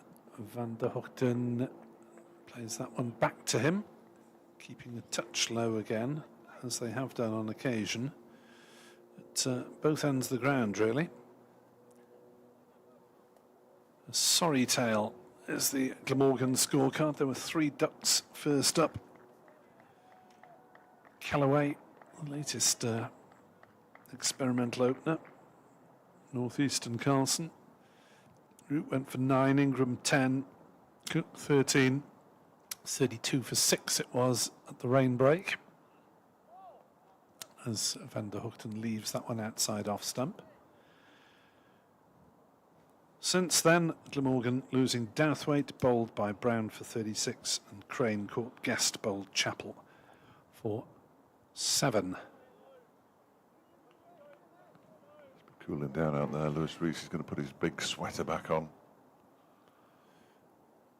And having stated confidently that tea is at 10 to 4, of course, we could find that it's before or after that because of the state of the Glamorgan innings. As Van der Hoogten plays that one to mid-wicket, and there's no run. If they're all out before that, they'll probably take tea if it's in the if it's not in the next 20 minutes or so, and then if they're 9 down, then it goes on longer anyway. 50 over final session. Not that we're not used to watching 50 overs all in a row, but that would be quite a lot, wouldn't it? It would in championship cricket, certainly. Yeah, I'm not sure that's ideal, really, under any circumstances. Elsewhere in Division 2, Middlesex against Northants. Northants 70 for 3 at Northwood. Sussex are 75 for 3 at Scarborough. And Leicestershire are 78 for 2 against Gloucestershire at Bristol. Fraser Sheet on strike for Glamorgan as Nick Potts runs in and bowls to him up wide of the off stump, and it's left alone. I wonder what Sheet has made of his first day in county cricket. Well, being a man from New Zealand, he's probably relatively used to the moderate temperatures and yeah, I think so. doubtful weather. It doesn't get blisteringly hot in New Zealand. Not like saying an Aussie or a South African or a Pakistani who are used to far hotter climes. 118 for 8. Sheet is on 4. Potts bowls to it, and he defends that one out into the offside off the back foot. That's his first movement. It's back towards the stumps. It's fielded by Pat Brown in the offside, and there's no run. In the Test match, England 113 for 3, with Root on 39, Brook on 18. The men out: Duckett 18, Pope for 6, and Lawrence for 30. 67 for 3 at one point, 113 for 3, 123 runs behind. Not having it all the wrong way. There's Potts bowls. That's too wide of the off stump for Sheet to be interested in playing a shot at. Ball is through to Brooke Guest.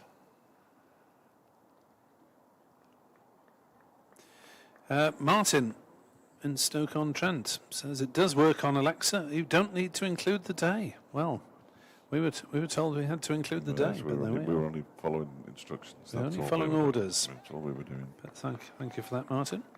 It's the other one I want to know, though. Come on. If you're trying it, you probably won't be able to hear us. As that was way down the leg side from Nick Potts and goes, what? Buys. Oh, no. 4 buys given against wicketkeeper Brooke Guest. It's got to be 5 wides, that. Surely it was barely on the cut strip as it passed the stumps at the far end. That is horrible. Come on, Mr. Peverill. Come on, play fair. Wicketkeepers Union will be on you. Yeah, it was poor, that, wasn't it?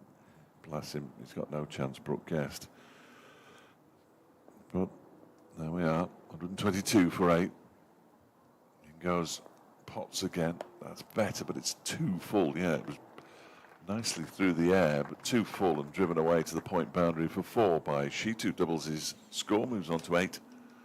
126 for 8 now, Glamorgan. Derbyshire just need to mop up these last 2 wickets here. They don't want another 30 or 40 runs adding on to it.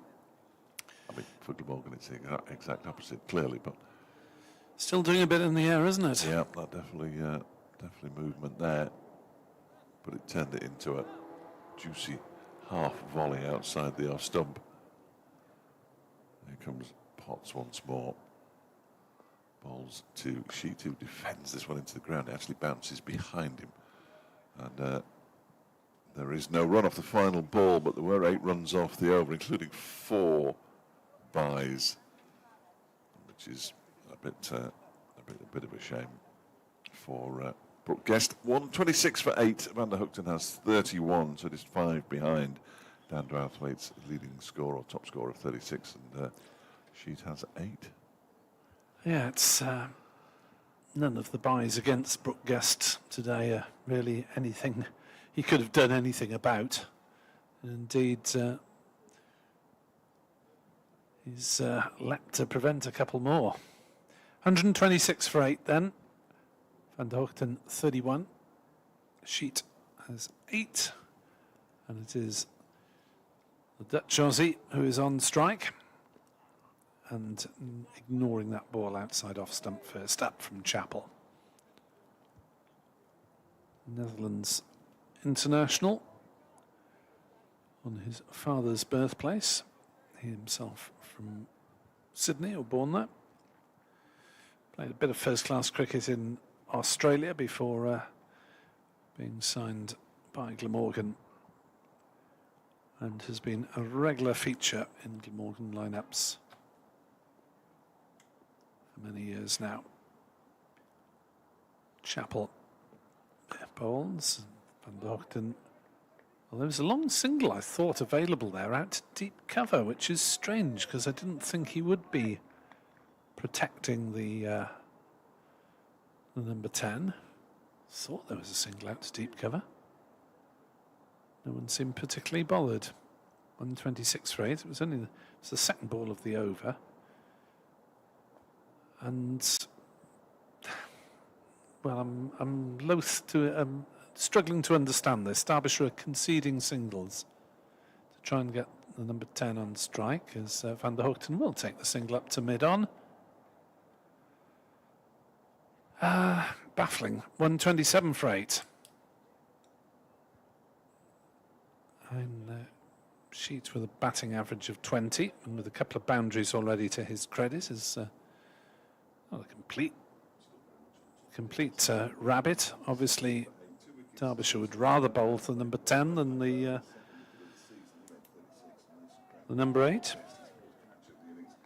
And the field converged. The 5 saving the single and 3 slips now as Chappell is in to bowl to Sheet, who edges wide of third slip, and that one will run away for 4 runs down to third man. That wasn't really in control, but I don't think it would have carried even to a 4th slip there. Managed to just about control it to a certain extent. Sheet moves into double figures on 12. Glamorgan to 131 for 8 here on BBC Sport Online with Dave Fletcher and myself, Nick Webb. I missed that. I was readjusting my wires. Thickish edge flew through 4th slip. Wouldn't have carried. So 4 balls gone off the over. Are they going to give Sheet the single now? Doesn't seem so. Chappell is on his way in. Bowls, and Sheet will get runs through square leg, at least 2. The chase is on, but the ball has won. So clip that one away. And ran over the square fairly rapidly for once. Maybe the outfield just drying out a bit after it was running very, very slowly, particularly when we got back after lunch. 135 for 8. Giving the single this time. Yes. Answers on a postcard. Chappell bowls, and Sheet, well, he wanted the single, but maybe there wasn't one in there anyway, as it was fairly straight. Mid-on, Van der Hoogten had to wait until it had passed the stump, so he couldn't really run through. 135 for 8. Van der Hoogten 32. Sheet has 16. If you are just listening to us for the first time today and wondering how this scorecard has come about. Well, Chapel and Rees took 6 between them in the first hour. And there were 3 little ducks on the Glamorgan scorecard, the first 4 batters. Changing bowling here. Nick Potts has bowled 3 overs for 14, but that doesn't really tell the story. But a number of byes as well off his bowling. And he's been replaced by Anuj Dal, 6 overs for 12 in his first spell. The umpires have been asked to have a look at the ball, so umpire Peveril is moving across to umpire Ben Debenham, and you all know the noise to make after that. He was taking the measuring device out of the inside pocket of his jacket. The handcuffs. Yes, and this will take a moment or two. The ball will almost certainly go straight through them, and we'll all carry on, but we'll have to wait and see. He's placing the ball. Has it gone through without touching the sides, or are we going to need a new ball here? It may have expanded a touch because of the dampness on the outfield. And they are going to change the ball by the look of it. Who are they talking to here? David Lloyd. And yeah, can somebody bring the box of balls on, please? Well, Pat Brown's not going to tell. He's going to be handed the box of balls by Ajmal Shahzad, and he brings it to the taché case. Look at that, beautiful. It's like something out of James Bond. They will choose a ball that is approximately 39 overs old. So make a note of that. As if it's going to make any difference at all. Ball changed at 39 overs. Oh, I've been expecting you, Mr. Brown. So on runs the Glamorgan 12th man with a drink for the 2 batters. Potentially a towel. Tim van der Hookton just sharing a joke with Brooke Guest there. Always good to see that. And Pat Brown's helping them choose the ball here. David Lloyd's having a little glance in between. That one. Go on, that one. The really shiny one. The one that says 2 overs on it. The balls, they're different colours as well, aren't they? Some are deeper red than others and that kind of thing. And the bowling side obviously picks the balls that it will use. They're meant to be about every 10 overs in age, aren't they? Yes, I think so, yeah. Well, that's handy because if you can get a ball that's 40 overs old, that would be a rough approximation to where we're at. 57 overs left in the day. I just wanted to say that out loud, just in case anybody's going to feel sorry for me, but I'm fairly certain. Anyone who's expecting Dave Fletcher for any social engagement before 9 o'clock tonight, forget it. I've got absolutely nothing on this evening. I'm back in Sawley tonight. Leicestershire 94 for 2 in the 26th over against Gloucestershire at Bristol. Northamptonshire 80 for 4 after 23 overs at Merchant Taylor's, and Sussex have moved on to 76 for 3 in the 33rd over against Yorkshire at Scarborough. Kent 158 for 8. So a similar predicament to Glamorgan, really. They're playing Worcestershire at New Road. Kent look like they're going to come back into the 2nd division next season. Warwickshire 94 for 2 against Somerset at Edgbaston. Lancashire at the Oval playing Surrey. They're 164 for 6. No play yet at Southampton between Hampshire and Essex. And at Chester Street, and please don't laugh, Durham, who were put into bat by Nottinghamshire, are 224 for 1 in the 54th over. England currently 123 for 3. We have sorted the ball out now, which is good news, because I've run out of scores. I did notice that T10 competition that I was watching yesterday in Georgetown in Grand Cayman, no play in the big one between the Grand Cayman Jaguars, which is featuring yes, Ross Whiteley's team, against the New York Strikers. They haven't started because they've got a wet pitch in the Cayman Islands. Oh dear, what a shame, never mind. In the Cayman Islands. But that makes it sound like the water's got under some covers to me. It doesn't just say wet outfield or rain, it's wet pitch. So, Anuj Dal. Crocodiles have been shaking themselves off on the square. I was surprised how close Grand Cayman was to Cuba, actually, but that's separate issue altogether. Anusdal begins a new over. First ball to Van der Hoogten is played straight back to him. And there's no run. Yeah, Kent a bit adrift at the bottom of the First Division, so I think our paths will include Canterbury next season. Which is fine by me. Which is fine. Yeah, been a while since we've been to Canterbury. And apart from that, well, Worcestershire are 9th, but there's 5 further teams within 11 points of them. Dahl bowls, pushed into the offside by Van der Hoogten, fielded by Pox, and there's no run. It'd be nice, I mean, it wouldn't be nice. I mean, I like everybody at Worcestershire, and it'd be really good if they could stay up, but I wouldn't weep if I had to go to Worcester. From a professional point of view, we enjoy Worcester. Yeah, Worcester's a great place to go. Enjoy it while you can, while it's still on the first-class circuit, because according to Ashley Giles's gloomy prognostications from earlier in the summer, it may well have sunk in a couple of decades. Yes. In Venice.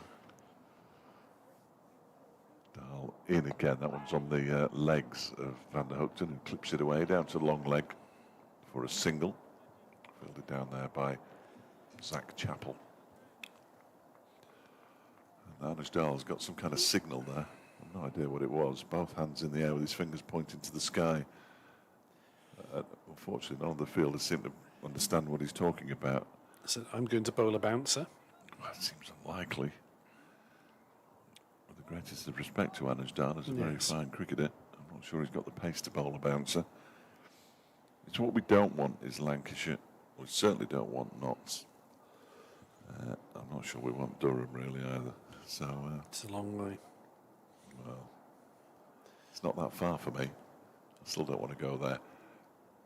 The man has come in off the point boundary, and the mid-wicket is much closer as well now. 3 slips in place, and Dahl is bowling to Sheet, who drives into the offside. It's a half stop by Pat Brown. He's furious with himself. I thought he did quite well to get his hand to it. He has very high fielding standards, Pat Brown. Sheet moves to 17, 137 for 8. Well, it'd been a miracle if he'd threatened the single. Anyway, even if he hadn't picked it up cleanly. Nick Potts is now standing right next to the bowling coach. You might have some words for him. You'd hope so.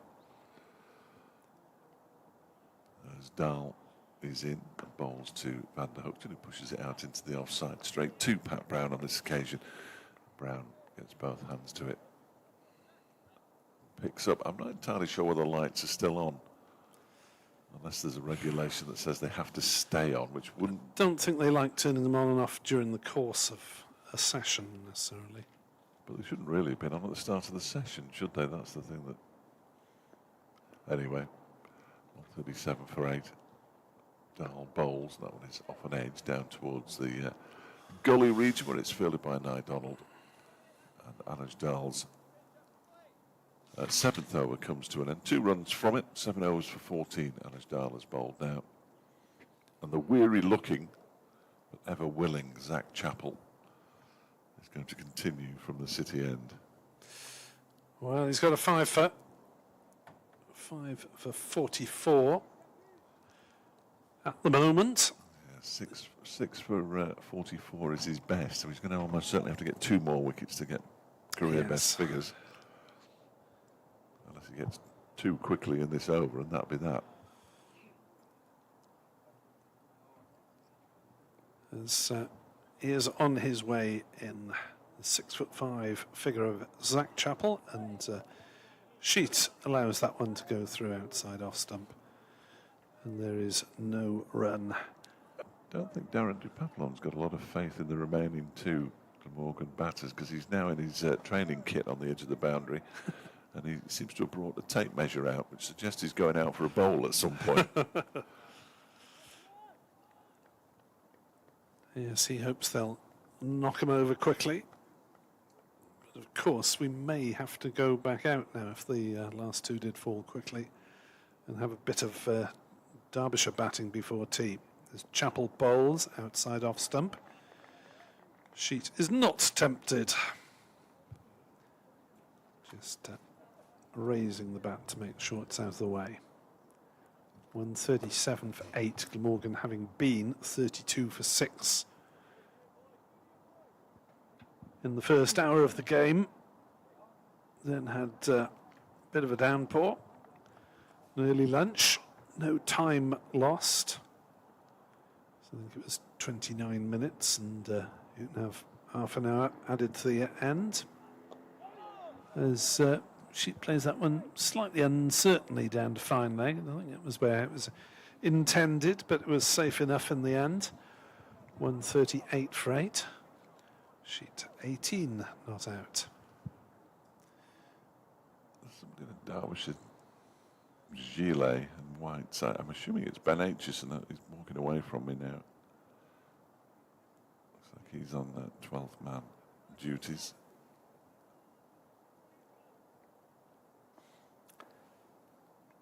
Van der Hochten faces up to Chappell, turns it away safely into the leg side for a single, down to square leg. 139 for 8.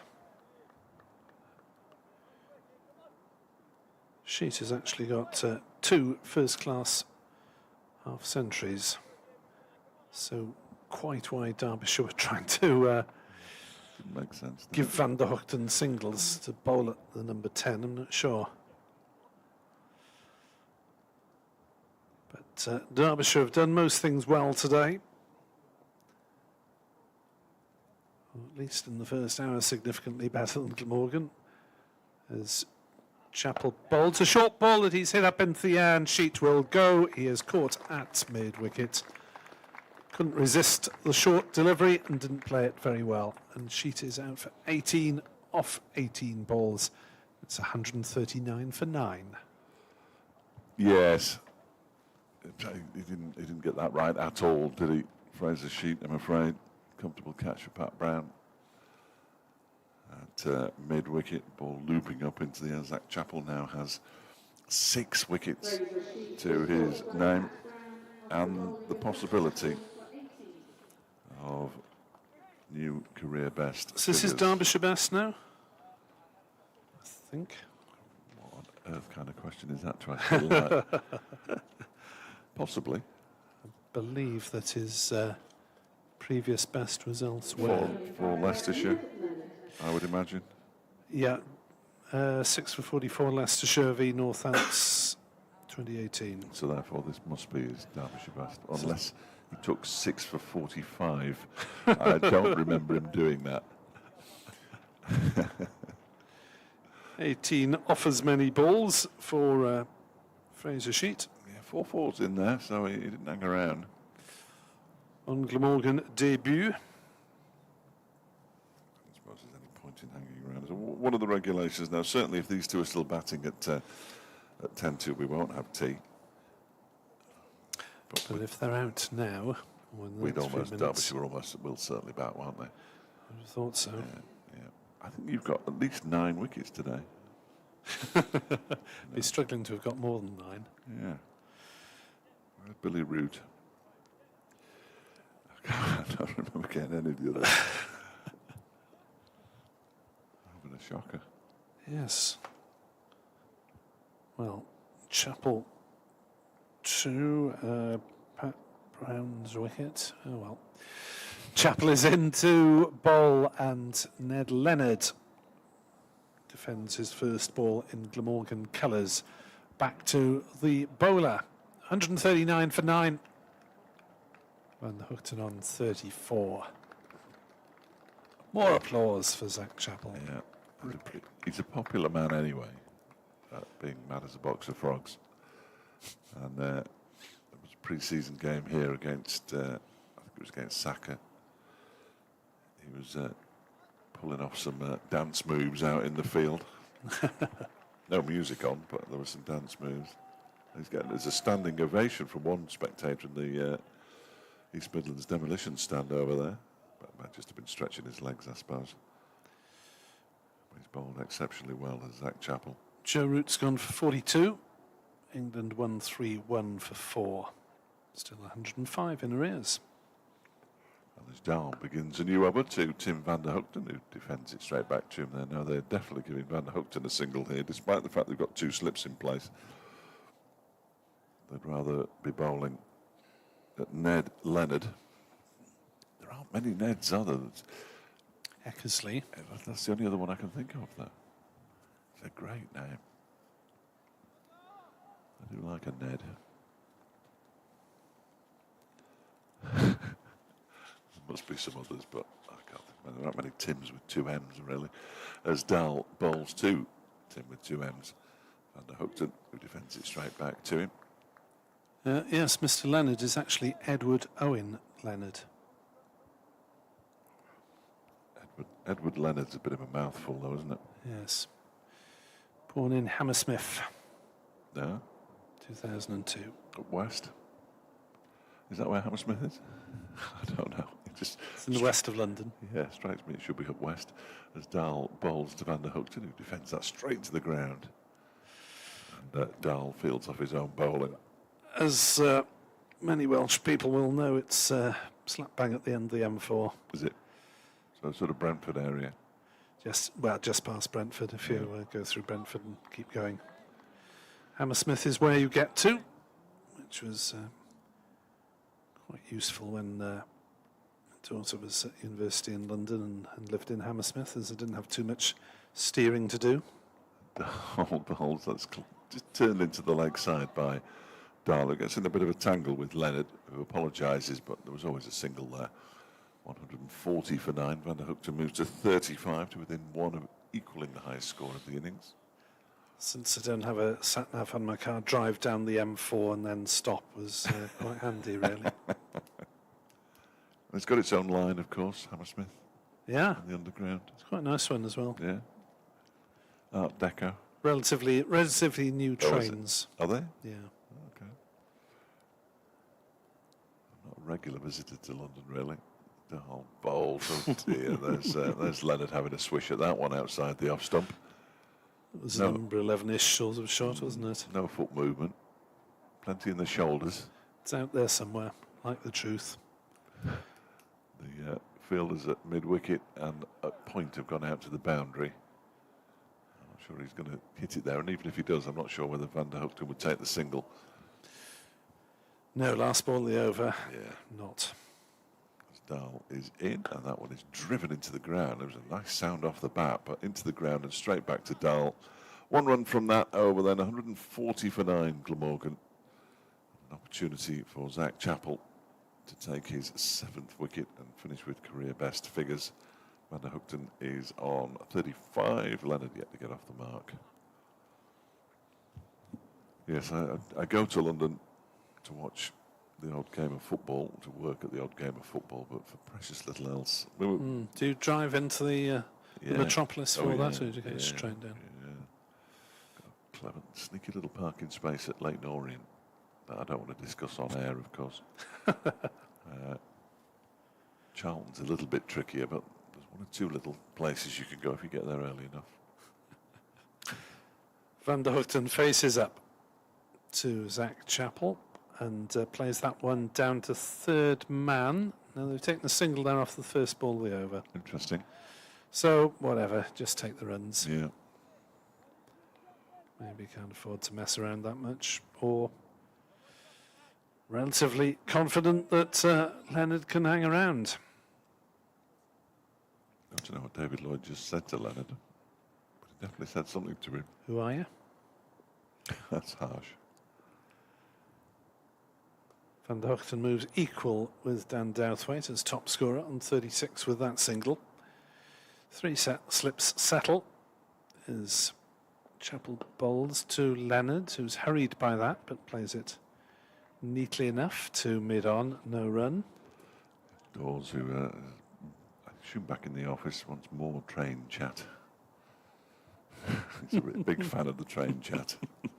Ed, Derby County commentator. Well, amongst other things.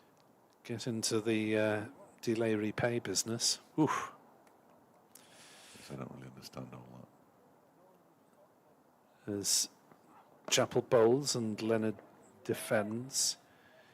My better half and I had a return train journey to London, and we ended up actually paying only a quarter of the cost. Yeah. Because one was over an hour late and the other was over half an hour late or some such. No wonder they're skinned. Indeed. Well, what you eventually paid was probably the correct amount of money anyway, wasn't it? You could say that. Chappell into bowl, and Leonard defends, trickling towards cover, and there is no run. Being a man who likes to watch the pennies, if it's just slipping, you think it's got to get to 16 minutes before you get quarter of your money back. So if it's sort of edging 10, 12 minutes late, you think, oh, come on, let's have a Might as well. We're a bit late now. We might as well be another 5 minutes late and get another tenner back or whatever it is. Just go around opening some of the external doors. You've seen me at Reading then. That's down leg sides. Oohs and ahs. Good take by Brooke Guest. No contact made by Leonard. 141 for 9. Leonard looking for his first Glamorgan run. Sheet has 18 to his Glamorgan credit. But mishooked Chappell rather badly to provide him with his 6th wicket. Chappell looking for a 7th, and that's driven oh so gently by Leonard to mid-on. So he has negotiated 5 deliveries successfully somehow. 141 for 9. Van der Hoogten has 36. Chappell has 6 for 47. Manoj Dal, one of only 2 bowlers used who hasn't picked up a wicket yet, but he's bowled nicely. 8 overs for 15. Miserly effort from Dal. He's going to continue from the racecourse end. Needs a ball first, though. There we go. Handed to him by Harry Kane. 2 slips in place. Van der Hoogten on strike. 2 slips are Lloyd and Madsen, which means that must be Donald down at 3rd man. Gone from 3rd man at one end into the slips and now down to 3rd man at the other. He's in front of the members' pavilion. Manoj Dal has just damaged a finger there because he's bashing it on the ground in that way that people do at the end. He's just flexing his right hand. Oh no, he's hurt it. He's on his way in and bowls to Leonard, who defends it straight back to Dal. And there's no run. So it's Pat Brown at extra cover. Now Wayne Madsen's explaining to the wicketkeeper, Brooke Guest, and David Lloyd what Dal was doing with his hand on the ground. You should see Harvey Hussain do it a lot before he was forced to retire through something entirely unrelated. That was more to do with concussions. Dal goes in again, and that one is off the edge, down towards 3rd man. Fielded down there by an Aaron Donald. They go through for a single. Glamorgan move to 142 for 9. It brings Ned Leonard on to strike. Yet to get off the mark. Faced 8 deliveries, and the field suddenly closes in. 44th over of the innings. 20 minutes away or so from tea. Dal bowls. Ooh, hello. Hey-ho. He went for the enormous swipe. Yeah, missed the ball. So it went through to Brooke Guest. He's now sent, Manoj Dal has now sent Jack Morley out towards the mid-wicket boundary. Will he have another go? And if he does, will he get it there? Almost certainly not. That one looked to me as though it would have gone straight up in the air, I think, if he'd have made contact with it.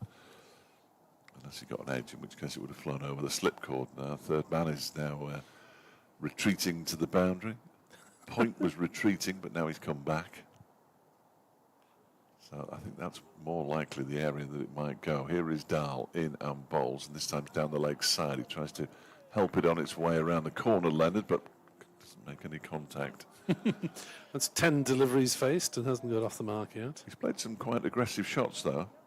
Not all of the shots have been aggressive, but he's played 3 or 4 really aggressive shots without making contact. Yes. He's just trying to catch up with the ball. Slips crouch down. Dahl is in and bowls. Oh, that's edged along the floor and actually goes through David Lloyd. And they turn down the single. Oh, poor lad. Could easily have got the single there down to third man, but it was the 5th ball of the over. Yes. And Uncle Tim says no. Yes, I know, wasn't for moving.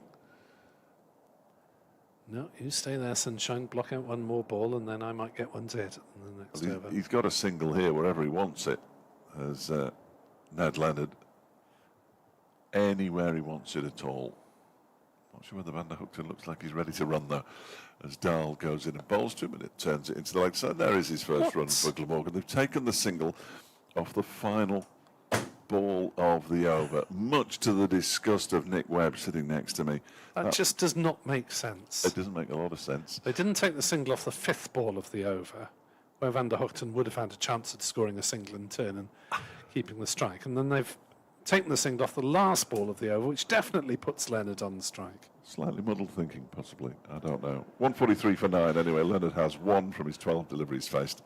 Van der Hoogten, leading scorer in the innings, got 37. And Leonard may regret taking that single now, because the man who is clearly the quickest of the Derbyshire bowlers, Pat Brown, is returning to the attack. Stand by your beds. He's already wearing a helmet and presumably sufficient padding. You'd hope so. Good afternoon to Alan Burkitt. Says good recovery from Glamorgan, enjoying the commentary. And he wants a plug for Pontier, who welcome Radder on Saturday. Yeah, with 2 games left of the season, looking to be crowned league winners in Division 5.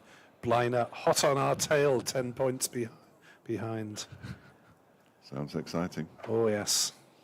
It's never dull in the South East Wales League. No, I can imagine. Even down in Division 11, although there are 2 further divisions below our second team. Yeah, there's a 12 and 13 which go to east and west within South East Wales, so it's even more geographically concentrated. That is impressive. Here's Brown then to bowl to Glamorgan's number 11 Ned Leonard, and starts off with a short ball outside off stump that Leonard just ducks but wasn't in line with it anyway. Well, I think he was, you have a look at the replay, I think he was trying to ramp that. Was he? Yeah, I think so. Wayne Madson's just suggested that an Aaron Donald might have been in the game. Well, he thought about it, didn't he? He sort of flinched as though to ramp. Yes. I wonder if he's got a. I think he might have a ramp in the locker. Yes, Donald's down at third man in case of flying edges, and Leonard misses that one outside off stump. Ed tells me he played for Radder. Was it Radder? Yeah. Yeah. He was based down in South Wales for a time, working outdoors. Yeah, on the outskirts of Cardiff. Personality in the Cardiff area. I'm not sure he was. But they've got quite a big first team ground. As in comes the next delivery that's fenced away for 4 runs through backward point by Leonard, finding the gap between Dahl at point and Donald at third man, and gets the boundary for it. He moves on to 5, the total to 147 for 9, which I guess Glamorgan would have taken at 32 for 6. yes, yeah, absolutely, absolutely. I can only apologise to listeners of a sensitive disposition if you heard David Lloyd just clearing his nose there. I'm sure I heard it in the effects microphone, so very unpleasant. Brown bowls and fended through third slip down to an Aaron Donald at third man for a single, and rather crossly Donald has a shy at the stumps at the non-striker's end and misses. Had Donald been standing at third slip, he would have taken that. Maybe the shot wouldn't have been played had he been there. Leonard moves to 648 for 9. We've got 4 balls gone of the Brown over. So Van der Hoogten has a couple to try and get back on strike at the start of the next over, ideally. Might not worry. Brown in, bowls, and it's a no ball. So there'll be 2 balls for Leonard potentially to face at the end of the over. They've taken a single. So that's 3 on the score, which is the 150 up for the visitors. 151 for 9. Let's try to get me into trouble now because he said he opened the bowling at, I'm going to say Tondi, Tondi, yeah, close. with a U at the end. Yeah. Yeah. Got the yips and was smashed everywhere. Oh. Is it Tondi? Tondi. The emphasis more on the D. On the Okay. D, yeah. I was going to say I'll get there one day, but I clearly won't. So.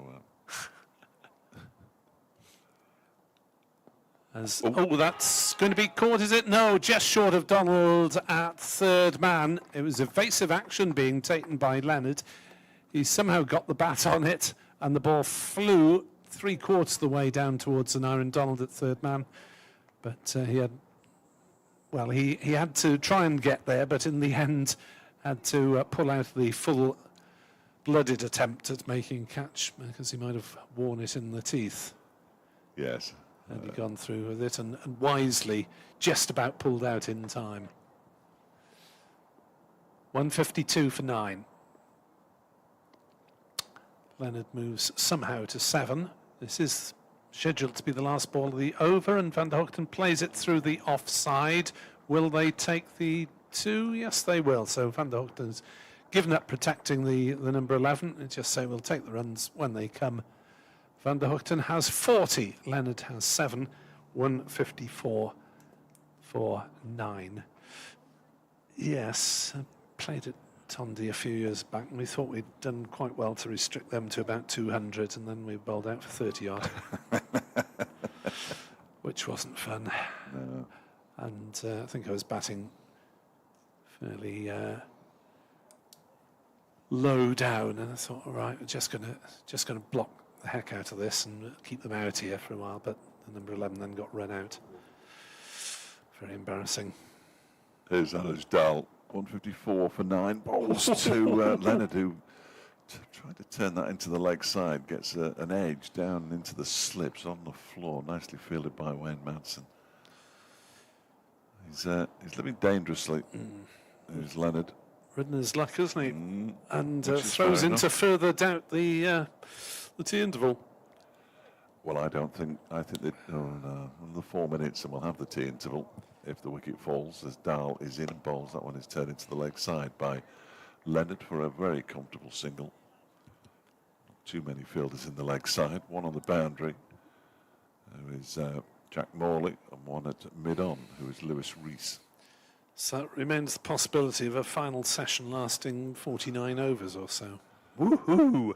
Well, if they get them out in this over, I reckon they might call tea and we'd have a 50-over final session and not even lose 2 overs for the changeover, which is absurd, really. 50 overs in the final session. Here goes Dahl in and bowls to Van der Hoogten, who defends this one back towards the bowler. And there's a no run. Yeah, talking about Radha, went down to, I can't remember who was playing for the seconds or just watching that day, and there seemed to be a first 11 boundary. It was about 90 yards on one side of the pitch. Blimey. I thought you'd need a chain of 3 to get it in at our level, to get it that far. Yes, arm's always the first thing that go. Dahl bowls to Van der Hoogten, who just clips it into the leg side, moves on to 41 with the single. Morley fields. Why is that, I wonder? There must be some physical reason. Yeah. I don't know anyone over 50 who can throw hugely well. No, I can't throw. Used to be able to throw, but no longer. Might be the fact that I've not really thrown anything for about 40 years, but. So Dahl to Leonard, the number 11. 2 slips in place. Dahl bowls to him and he edges it into the ground, and it's well fielded by Wayne Madsen. Down on his knees, moving away to his right-hand side. Fielded it really, really nicely. And it remains 156 for 9. 1 ball left of the 46th over of Glamorgan's first innings. They were put into bat this morning. They're 156 for 9. And Dahl bowls to Leonard, who just pushes that out into the offside. He asks very politely if Tim Van der Hoogten fancies a single. Tim Van der Hoogten replies very politely, no, you're all right. And therefore there is no run. 156 for 9 then. Pat Brown moving purposefully and removing his cap towards the umpire at the City end, so he'll continue. 7 overs, 1 for 40, a little bit more expensive than most. But he has picked up a wicket, his second of the season. Dan Douthwaite for 36. Leonard has 8 from 21 deliveries faced. Van der Hookten has 41. Well, I suppose it's not as disastrous as it was from a Welsh point of view. No.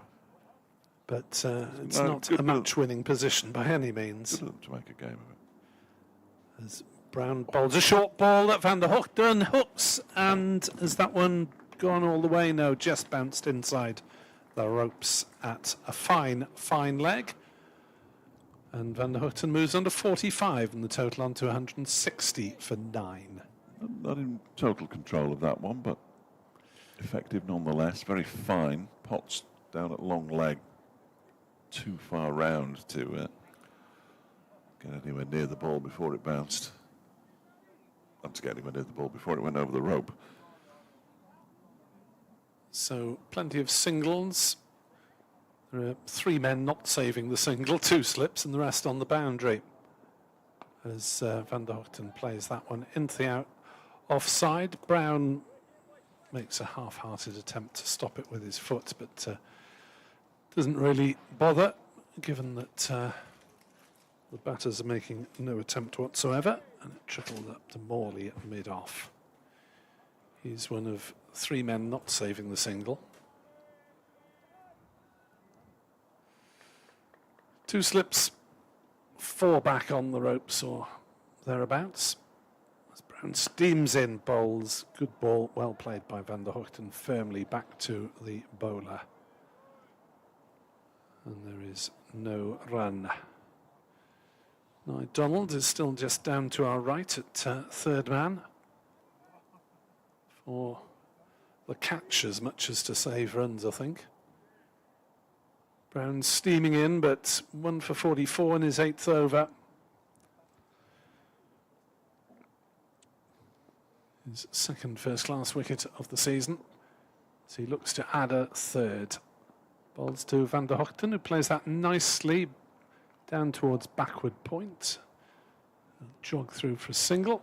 Rees is the fielder. 161 for 9. Van der Hookten to 46. Leonard therefore has 2 balls to try and keep out from the rapid Mr. Brown. I just spotted something that's going to really bug me now. You look at the font on the back of David Lloyd's sweater and the back of Brooke Guest's, and they're completely different. Brooke Guest's name's the same length as David Lloyd's, and it's tiny. I know that's font size, but... That's a short ball that Leonard gets out of the way of. Is the word Lloyd slightly arched and the word Guest written straight across? Yeah, it has no reason to be arched either, does it? And it's much bigger than Madsen, who's 77 look thinner than the 46 on that one. This is oh dear. This is going to mess with my head now. I'm assuming it's been like that all season. But it's really irritating. Jack Morley's warming up. As in comes Brown, bowls, and Leonard steers it away past the slips down to Donald, who's now come in a bit at third man, and they'll take the single off the last ball of the over. Leonard moves to 9, 162 for 9. Van der Hookten remains on 46 not out as they meet for a further mid-wicket chat. Not sure they've had a lot of time to know each other. Not quite sure when Leonard joined up with the Glamorgan party, whether he had time to net with them yesterday. One would hope so. Fairly lengthy bus journey, I would have thought. Bus journey up yesterday, 3 hours worth. Well, at least 3 hours, I would have thought. Well, there we are. It is Mr. Morley returning to Derbyshire ranks on loan. Been picked up 3 wickets on his first game. And Lancashire recalled him. So, will he get a wicket? Will Leonard be able to resist trying to smash him out of the ground. The wind has dropped. If he's going into the leg side, though, he is hitting into the wind. There is a man on the mid-wicket boundary as well. I think that's Nye Donald. In comes Morley and bowls. That was played off the back foot by Leonard out into the onside, where David Lloyd finds himself. This is the one slip in place. That's Wayne Manson. It's not Nye Donald because he's at mid-off. It's Nick Potts. Morley bowls down the track. He comes and he launches it down the ground for 6. Well, he wasn't able to resist it for too long. 2 deliveries. And he picks up a 6 straight back down the ground. Moves to 15, 168 for 9. And the umpire wants to have a look at the ball. First 6 of the innings. Not that many boundaries. So Van Hoekten's got 5. Leonard's got a 4 and a 6. And he's 15, 168 for 9. Morley in and bowls. Down the track he comes again. And this one's been launched down the ground. Lewis Rees is underneath it and takes the catch. He went to the well once too many times there, Ned Leonard, and he is caught by Lewis Rees long on for 15. Glamorgan all out for 168 with Tim van der Hoekten not out 46 off 99 deliveries. A really good and sensible innings from van der Hoekten. 6 wickets for Zach Chappell in the innings. He finishes with 6 for 47, a couple for Lewis Rees before lunch, 1 for Pat Brown and 1 for Jack Morley. 168 all out, and that almost certainly, well, it will be tea. So we shall return as around about 4:05 for commentary on the second half of the day's play. 48 overs remaining for Derbyshire to bat. And Zach Chappell will lead them off with figures of 16 overs, 4 maidens, 6 for 47. Lewis Rees, 10 overs, 3 maidens, 2 for 30. Anuj Dal, 10 overs, 1 maiden, 0 for 19. Pat Brown, 8 overs, no maidens, 1 for 46. Nicky Potts, 3 overs for 14 runs, and Jack Morley, half an over, 3 balls. Second ball went for 6. Third ball got him a wicket. Easy work. Job done. Easy work. Glamorgan's scorers, principally Van der Hoekten, 46 not out, Douthwaite 36. A few blows at the end from Sheet and Leonard, but 168 is not great for Glamorgan. If they're to stand a chance of getting back into this game, they'll have to bowl very well indeed.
Welcome back to the county ground in Derby for the evening session of the county championship match. Day one between Derbyshire and Glamorgan. Glamorgan all out for 168 in 47.5 overs.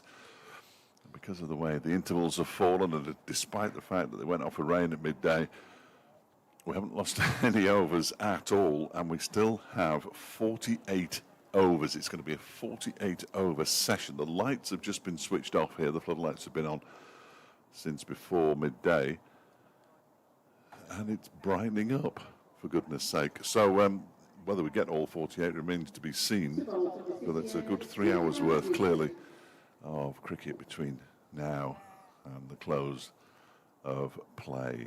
Tim van der Hugten, who top scored for Glamorgan with 46 not out off 99 balls, is now going to open the bowling for Glamorgan. Presumably he also washes the kit. The two openers are Harry Kame, who'll be on strike, and Lewis Rees, and there are 4 slips in place. And Van der Hugten is bowling from the city end. So here we go, 168 all out Glamorgan. What can Derbyshire do in reply? The first ball is wide of the off stump and allowed to go through to the wicket-keeper, Chris Cook. And there's no run. 3 slips in place. Ingram, Root, and until he turns around, I'm in all sorts of trouble. Looks a bit like Douthwaite. Northeast, of course. Who else would it have been? Sun beating through the window here at the commentary box. Brave choice of colour for Nick's polo shirt. I've got a t-shirt the same colour. I might wear that tomorrow, actually. Van der Hugten in again. Oh, and a little inside edge onto his pad there from Harry Kane. Good delivery, sharp. Yeah, I've made the washing simpler for next week by packing 4 polo shirts of similar colours. They are different ones. It's not me being dirty by wearing the same one for 4 days. That's what you're telling us now. The very fact that you're telling us that. We can take a picture if you like and compare it with tomorrow's effort. The day I start taking pictures of the co-commentator, I want somebody to shoot me. Thankfully, commentator camera hasn't been operational today, as far as I can see. No, I think it's a bit wonky. Van der Hugten bowls to Kame, who dabs this down backward square on the offside. Root fields. Seeing who that is. Who's that down to our left? That might even be Fraser Sheet. No, it's Ned Leonard who's warming up. Down below us to our left-hand side. Looks like has he got a bit of a tash? Ned Leonard? No. Oh, no, look, no, that's because that is Sheet. Has Sheet got a tash? Didn't notice either of them having a tash when I took pictures of them. Kiwis do favour the moustache. Yeah. Sheet might have had a bit of a... It is Sheet down there, not Leonard. I beg his pardon. It's warming up. As Van der Hugten is in to bowl to Kane, who just guides this out into the offside. And has no run. I'd say that was stubble for Leonard rather than a tash. For Sheet, sorry. Yeah. Yeah. No, I wouldn't describe either of them as being mustachioed. That's a shame. A bit more stubble maybe on the Kiwi, as you'd expect, really. Yeah, but they do like fancy a rugged look, don't they? Yes, yeah, the outdoors type. He's down at long leg at the moment, stretching. As Van der Hugten comes in and bowls to Harry Kane, who defends this one into the offside. And there's no run. A little bit of conjecture, a little bit of chat amongst the media, such as it is these days, as to whether once the ball goes a bit soft, it becomes slightly trickier to take those wickets. So the first, 20 overs or so could be hugely important here for Glamorgan. Till it starts reverse swinging, of course. Well, I was delighted this morning when I turned up to find out that it's not a Kookaburra ball, but the next 2 matches are Kookaburra. That's the final ball of the first over. What a leave that is from Harry Kame. It is jagged back and gone right over the top of middle stump. Nicely stopped by Cook behind the stumps. And a maiden over to begin the first, the Derbyshire innings, rather. That was a terrific delivery from Tim van der Hugten. So there's a little bit in it, as you might expect, for the bowlers, and that's good because it means that Glamorgan can't say, well, there was more in it this morning. There might have been a bit more in it this morning because it was slightly cloudier, but it's starting to cloud over again. Derbyshire yet to get their innings up and running after a maiden over from Tim van der Hugten.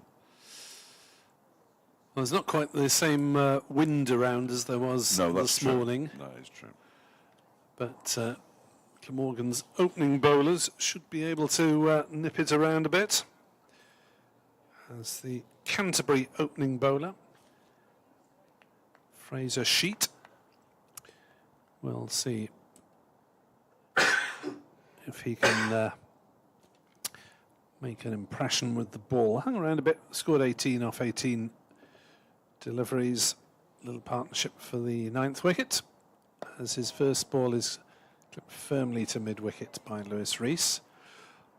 And there is no score, and it's this point, of course, where I remember that these two piled up 360 without loss on the final day On an exceptionally flat pitch. of Derbyshire against Glamorgan last year, as Glamorgan enforced the follow-on first innings lead of 200, but made no headway at all in actually winning the match, as Sheet is into bowl, and tidy delivery, tidily defended by Rees.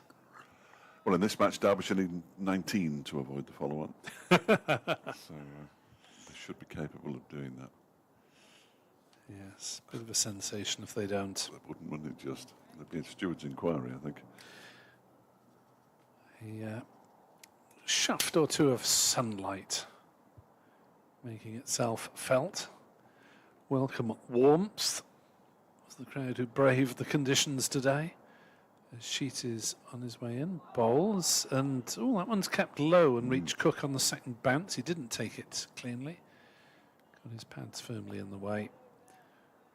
And down the wicket wanders Rees for a little bit of a suspicious prod. I mean, the keeping low didn't really contribute directly to any of the wickets, No, I but don't think it did. it is in the batsman's head, isn't it? But it could keep low. But it was more balls that got up that caused Glamorgan with difficulty. Fast run up from Sheet. That's a wide-ish delivery, though, and Rees has nothing to do with it. At the start of this long session where Glamorgan will really need to get 5 or 6 wickets at least to keep themselves in any way in the match, because you would have thought that Derbyshire would be somewhere up around the Glamorgan total by close of play tonight if we get the majority of those overs in, if light permits. The floodlights are off at the moment as Sheet bowls nice and straight. Rees defends respectfully out on the offside, and there's no run. Sprinkling of members on the balcony, far side, braving the conditions now that have all been watching from behind glass this morning, I'm fairly sure. Didn't notice too many people up there. The chairman's box open as well at the right-hand end of the balcony there.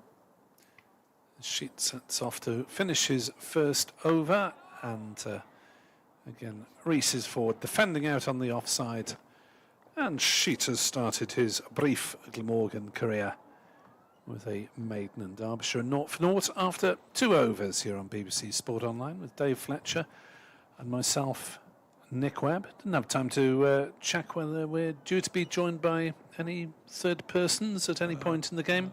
No, I haven't paid for any. Have you? Nope. Thought we might be allocated an extra voice at some point over the weekend. No, but we've got one down at Sussex next week for 3 days, but nothing here. Luxury. Sort of. Van der Hookton begins a new over. First ball's left alone by Harry Kame to go through to wicketkeeper Cook. Zach Chappell got the muscle vest on. It's basically his sleeveless top, and he just wanders around in shorts and a sleeveless top. He's very proud of his... Sun's out, guns out. Very proud of his guns, is Zach. Sun's not out, guns still out. Yes, absolutely. And he doesn't mind a walk round the boundary either. Fair play to him. Here is Van der Hookton again. Bowls to Kame, who just goes back initially and then pushes that one out into the onside, where it's fielded by Ben Kellaway, who's fielding at mid-wicket. Kieran Carlson in the covers, having a lengthy chat at the moment with Mason Crane. Route Northeast and Ingram studiously ignoring each other in the slips. And Van der Hoogten, not a particularly long run-up. He's on his way in again from the city end to bowl to Harry Kame, and Kame, oof, that one just, well, the way he played it, it looked like it kept low. I'm not sure that it did. He sort of played it really, really late. Pushed it out towards Carlson on the offside. Derbyshire still waiting for their first run in reply to Glamorgan's 168. Of course, we've all played the game of how many down will Derbyshire be by the close of play at the other end of the media centre as well. I said Glamorgan will be batting again, but Derbyshire will have a lead. How about that? Gosh. That's bold. It was bold and nonsense, of course, as Van der Hoogten is in. That's defended by Kame once again. So we've now had 16 deliveries, and Derbyshire haven't looked like scoring a run yet. So the idea of them being in front and Glamorgan already batting in their second innings seems a bit fanciful from this distance. But there are nominally 45 overs left in the day's play, which will be a finish of around about 7:05. Something along those lines, as Van der Hoogten is in and Kame goes back and forces this one up towards mid-off when it's fielded by Ned Leonard. Yeah, being a cricket lover, you look at the sky and you look at the clock at this time of year and you think, And given that we've had a fairly overcast day, I'd be surprised if they got the full whack in. There'd probably be 6:27, I would guess. That's late enough, isn't it? Yep. I would say. Van der Hoogten to complete the over, bowls to Kame, who drives. It actually hits the stumps at the bowler's end, and they're off the mark with a couple of runs here. They come back comfortably for the second. Van der Hoogten picks up the bails rather helpfully for the umpire. And at the end of 3 overs, Derbyshire are 2 without loss. Harry Kame has both of those runs. They have all the time in the world to get on with things without being James Bond. Well, I'd be fairly sure that David Lloyd knows what time Burton Albion kick off on Saturday. I did mention they're in, Wrexham are in Burton October time. So I officially invited him to come and sit next to us last night on the radio, but he felt he might be in the away end. I will hunt him down. I wonder if he's playing at all these days. I don't think so. I don't think so. His sheet is into bowl. Rees drives nicely, but Van der Hoogten intercepts at mid-off, and there's no run. His bio used to say midfielder for Glamorgan cricket. A lot of people, when you say, "Oh, David Lloyd, Wrexham, he's a Wrexham fan," they always ask, "Oh, has he just started supporting them?" Because no. Proper Wrexham fan. Proper Wrexham fan who was even on the books at one stage, wasn't he, as a youngster? Back in the day. From the area. Yeah.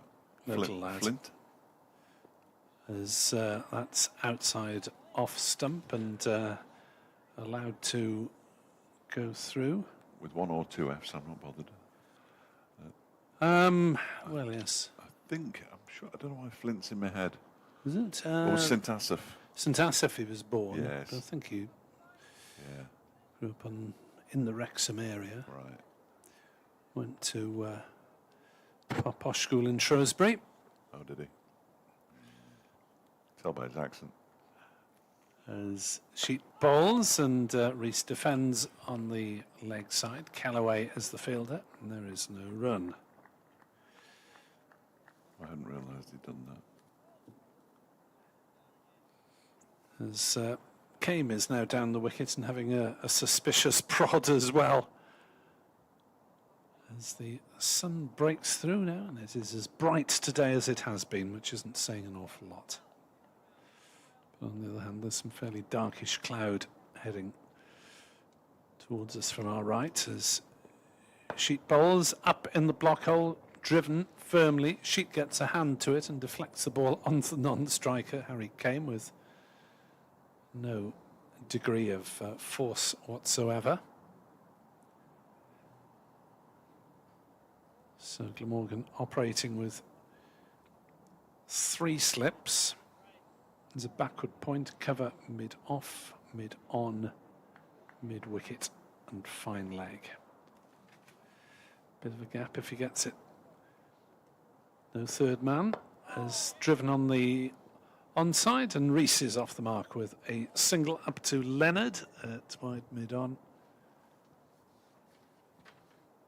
And Derbyshire gallop on to 3 without loss at the end of 4 overs here on BBC Sport Online. Dave Fletcher and Nick Webb.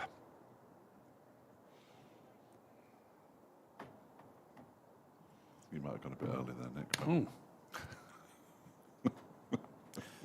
I thought It was good though. It was good though. Yep, it's just the everyone swapping around for the right-hander for Somebody back the at the first studio time. could record that for us. We'll just play it out again after this delivery. For the first time, it's Harry Kane on strike to Sheet, and he's strayed down leg side there, and Kane says thank you very much and hits it for 4. Fine of the fine leg fielder. So Sheet's not able to adjust his radar between right and left-handers quickly enough. 7 for naught at the end of 4 overs are Derbyshire. Yeah, loose one from Fraser Sheet there.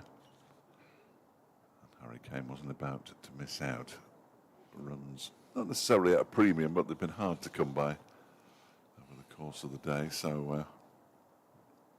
you get some free ones, you take them.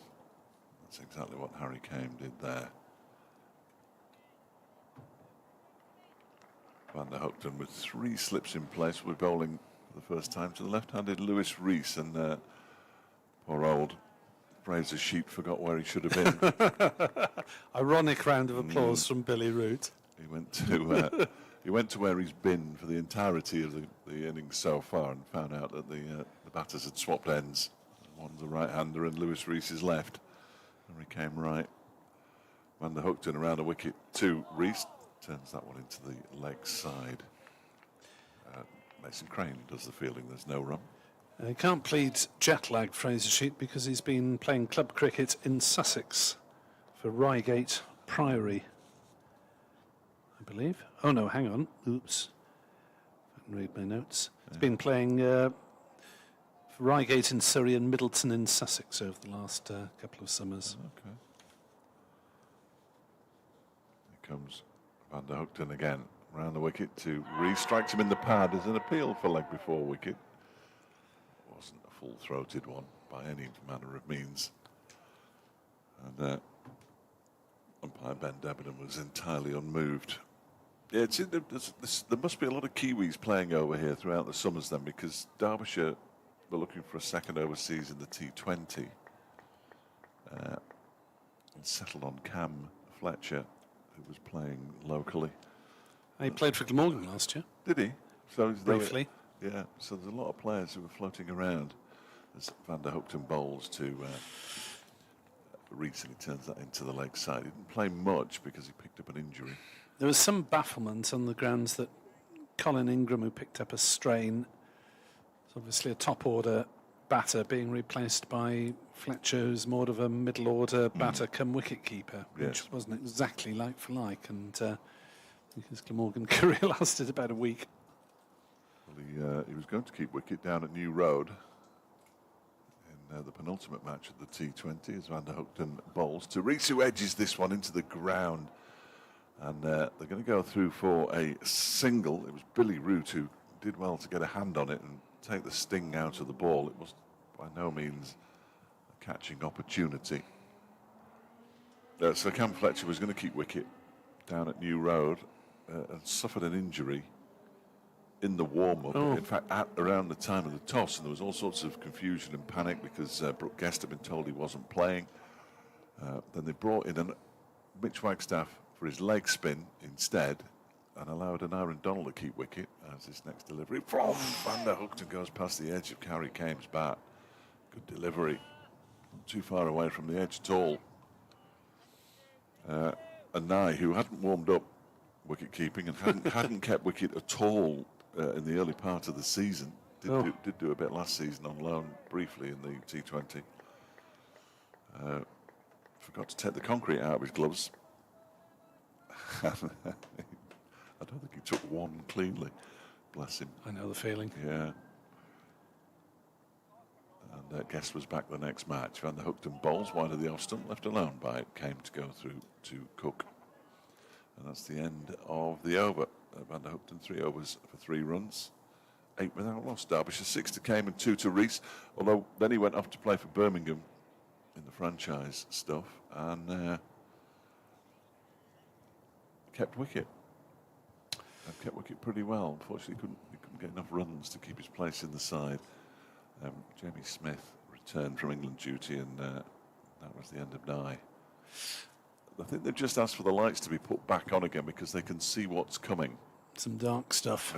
It's quite dark, isn't it? There's lots of blue sky to the south, not too far away from the airport, but what's above and what's coming from the west looks threatening.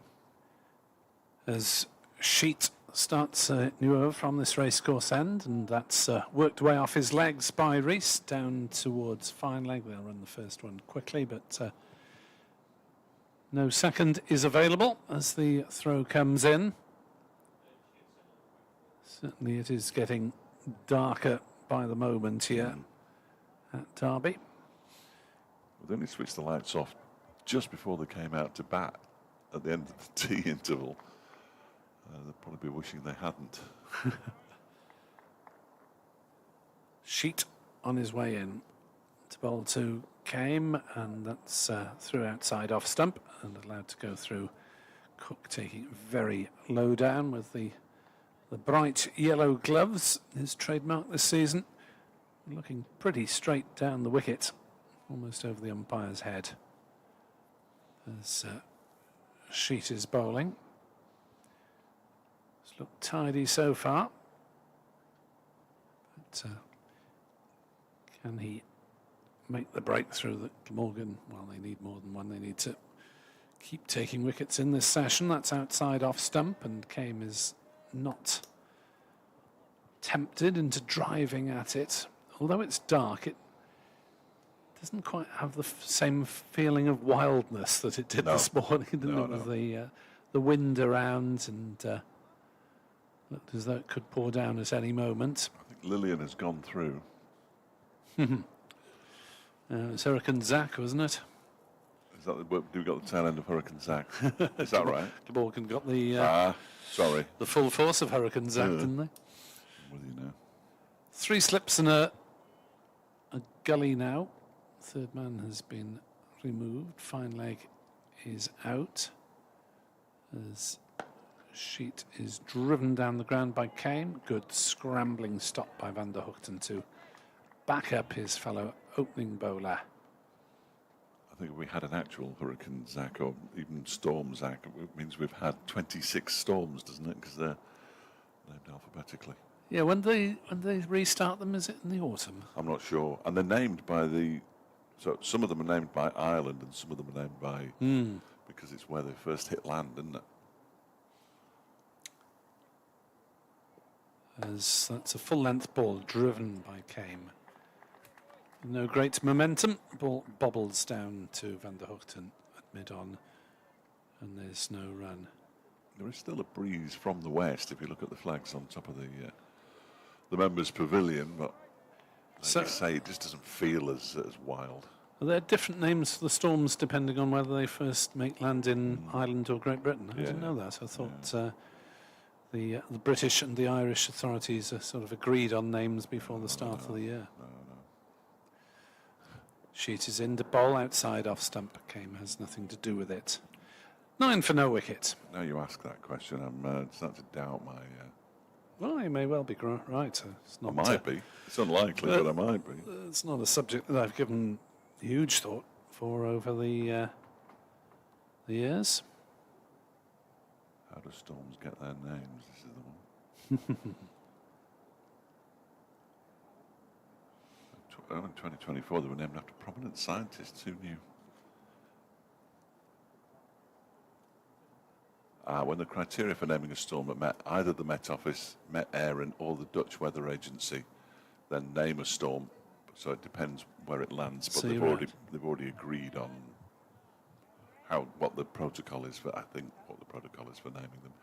The lights are back on, or coming on.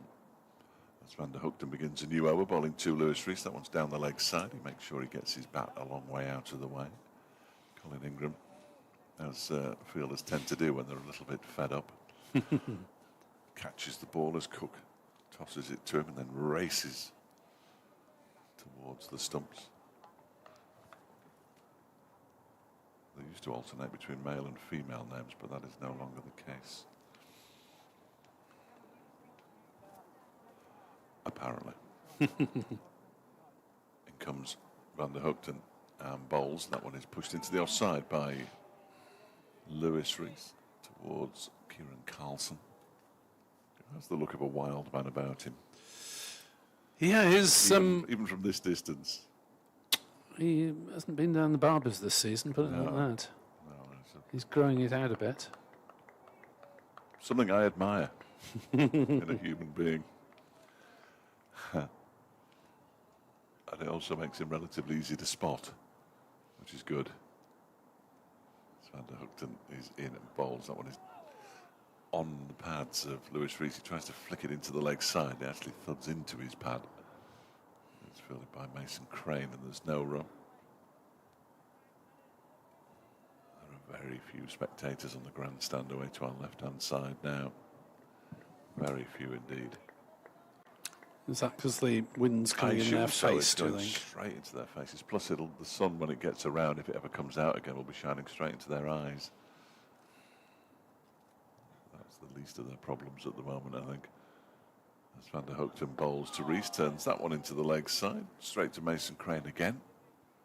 And it remains 9 without loss with 2 balls of the 7th over to go. Just a reminder, because I think it's worth reminding everybody, by the time Glamorgan had got 9 runs, they'd already lost Ben Kellaway, Billy Root and Sam Northeast. They recovered quite well, though, to eventually get to 168. Thanks largely to Dan Douthwaite and this man with the ball in his hand, Tim Van der Hoogten, with his 40 not out. He's in and bowls to Rees. That's a decent leave by Rees. Didn't miss the off stump by much. They appear to have gone back to the pink bails as well, which rather suggests that the wind is nowhere near as strong as it was this morning. Makes it easier for me to see them for a start, which is much appreciated.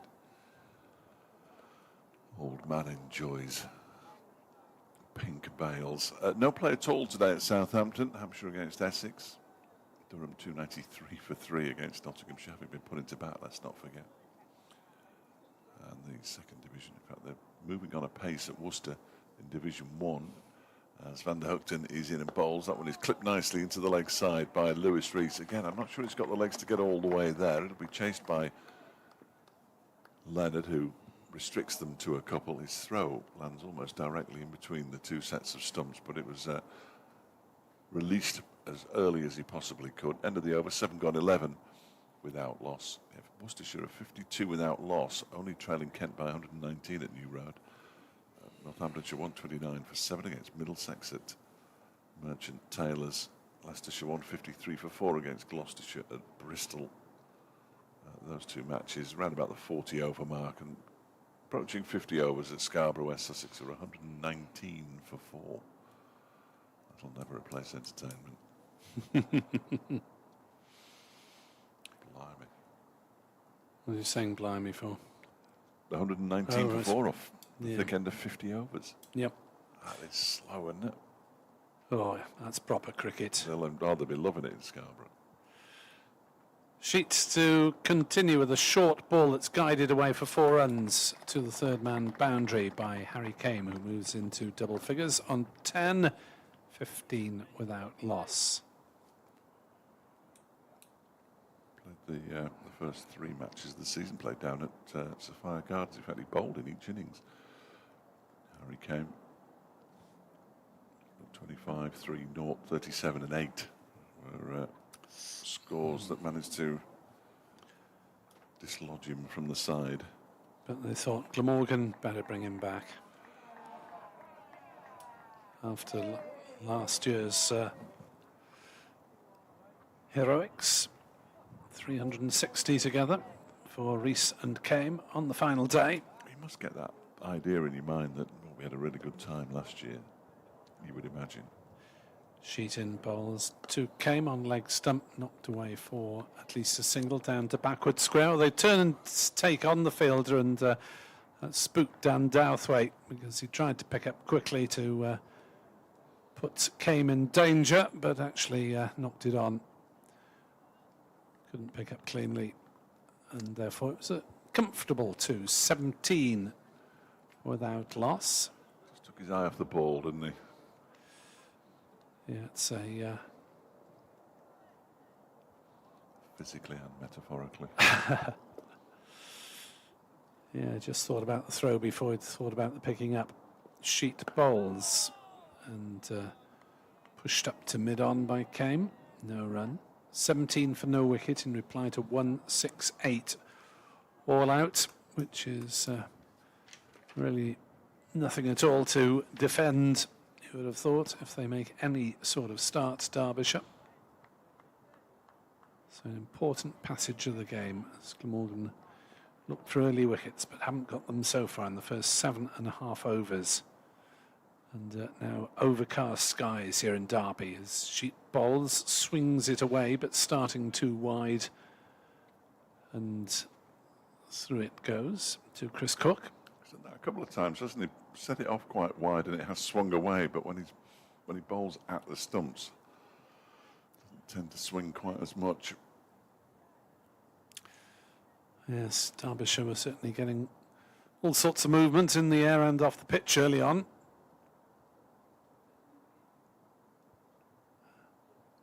As Sheet is into bowl on off stump, defended by Kame to backward point. No run. Mentioned Kieran Carlson's look.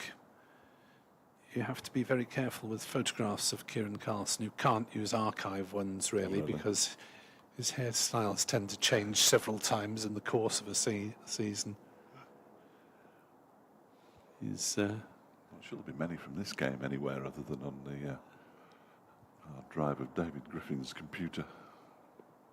As that's played down into the ground by Kame, half stopped at slip. They thought about a single, decided otherwise. 17 for naught after 8.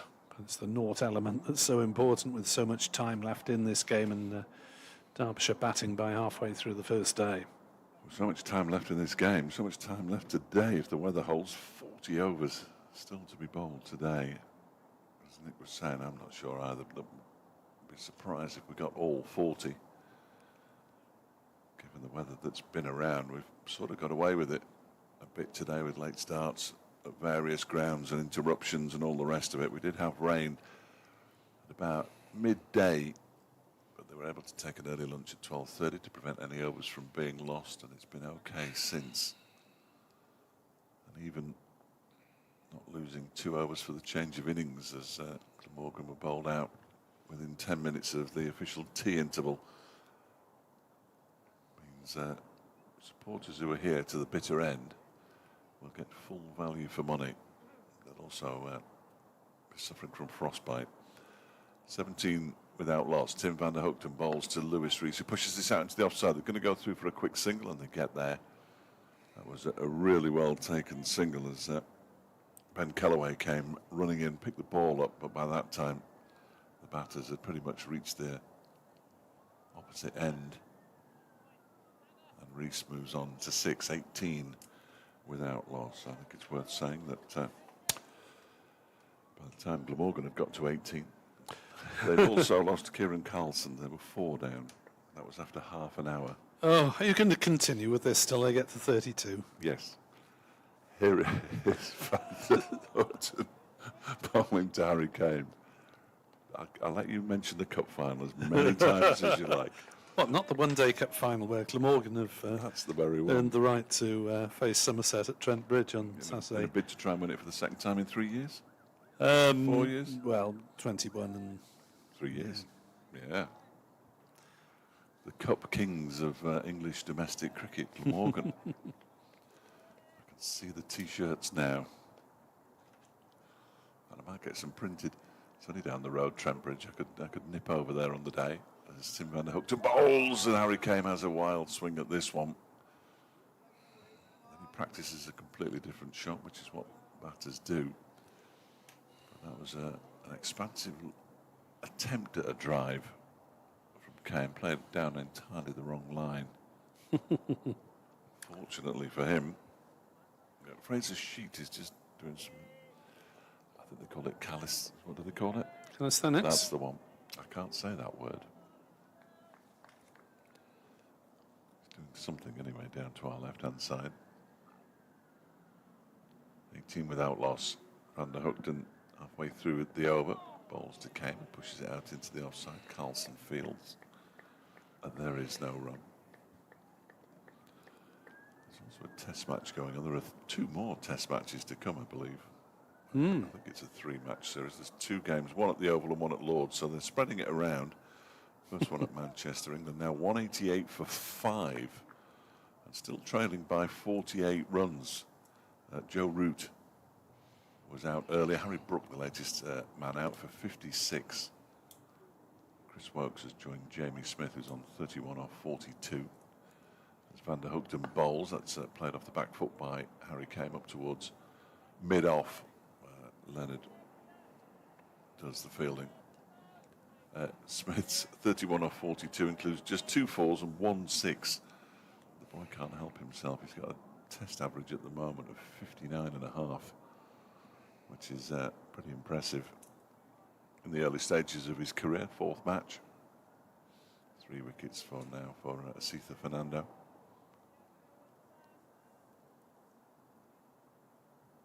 As Van der Hoekten turns at the top of his mark to complete his 5th over. Bowls to Kame, who leaves this one alone outside the off stump. Goes through to Chris Cook. And 9 overs have been completed. Kame has 12, Rees has 6, 18 without loss Derbyshire. In reply to Glamorgan's 168. Durham are past 300 now. And they've only had 74 overs, so assuming that the light holds in the northeast, where it's always sunnier and drier than everywhere else in the country, they could get close to 370, 380 by the close. It's a very Durham way of going about things. It's pretty much how they managed to get promotion last season, by scoring at 4.5 and over. Absolutely tremendous to watch. Not very good to be on the end of, mind. As Derbyshire were a couple of times. It is Sheet to continue. 4 overs, 0 for 12 so far. Mid-wicket has moved in closely to go on the drive. As that is defended by Rees, who hasn't faced much of Sheet in the last couple of overs. 18 for no wicket. Derbyshire in reply to 168 all out, so just 150 behind. And surely with ambitions of getting a dominant first innings lead and forcing Glamorgan to bat it out for the last couple of days, as Derbyshire did in a day and a half last year.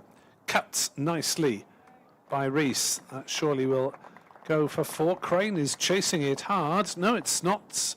It's hauled up about half a metre inside the boundary, and they've scampered back for 3 runs. Well, that ball slowed and then ground to a halt so quickly that it was Crane, wasn't it, who was chasing it? Was it Mason Crane? Yes. He overran it in the end because it sort of stopped on him, and he had to sort of check his run, go back and pick it up. It is still a little slow, the outfield, which is understandable, I suppose, given the rain we had overnight and the rain we had at lunchtime. Outfield in is about as good a nick as it has been all season, really. as that is defended by Kame up to mid-off. No run. That's the other remarkable feature of that tournament being played in the Cayman Islands. The outfield. I think I played on better outfields in the Foss Evening League back in the 1970s and 1980s. It is appalling. Potentially dangerous. As that wraps Came on the pads, doing a little bit too much, I think, going down leg. Didn't hugely expect that one to be given from our superb vantage point of the umpire's head, but a mere 60 or 70 metres further away. Both of us with our glasses on. Yeah, there wasn't a huge amount of conviction in the appeal again, was there? Going down leg. It's got a slight delay here because Tim van der Hoogten's shoelace has come undone. He's ready again. And Sheet is ready, and Kame is ready. And Sheet bowls a full-length delivery that is blocked by Kame up to van der Hoogten. And it's a good job that he did have his bootlaces done up. He's not hugely happy with that left boot. No, needs an extra bow in it, I think. Yeah, now we're sorted. Or are we? No, we're not. We're not. Dear, oh dear. Go on, Tim. Might not be tight enough. That would be important, wouldn't it, for a bowler to have your boots tight as they can be, I imagine. As that is played away on the offside. No run. 21 for naught. We are through 10 overs here on BBC Sport Online. And Glamorgan striving in vain for the first of the several breakthroughs they need to stay in this game. But given how dark it is now, I don't really fancy our chances of still being playing in 2 hours' time. But I think it's worth pointing out. I'm not going to do it. Glamorgan at one point 20 for 5. In their first innings. Not long to go before I'll cease this nonsense. Van der Hoogten then 6th over.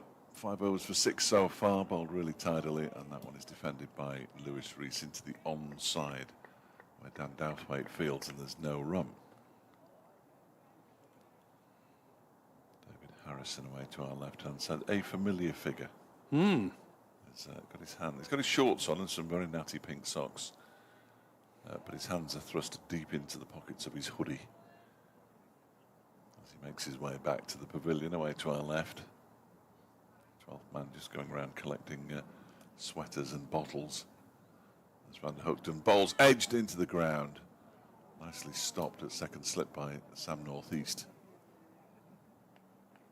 That's the point at which everybody says soft hands. I'm not sure whether they were that soft, but it was a genuine edge into the ground from Lewis Rees. He's on 9. Kame has 12. 21 without loss with 10 overs and 2 balls of the innings gone. Derbyshire 147 behind.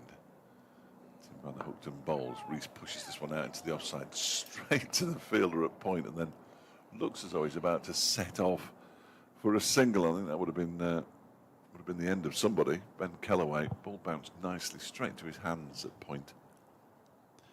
Yeah, he's one of Glamorgan's smarter fielders generally, is Ben Kellaway. Can he throw it with his left and his right as well then? I presume he could, but... you know, if it's a run out and it goes to his left-hand side, it might be dangerous to take a run to him either side. Lewis Rees is massively left-handed. That one has bowled him. Van der Hoogten, as he tried to flick it away into the leg side, has got the breakthrough that Glamorgan were desperate for. Lewis Rees goes for 9, and Derbyshire are 21 for 1 in the 11th over.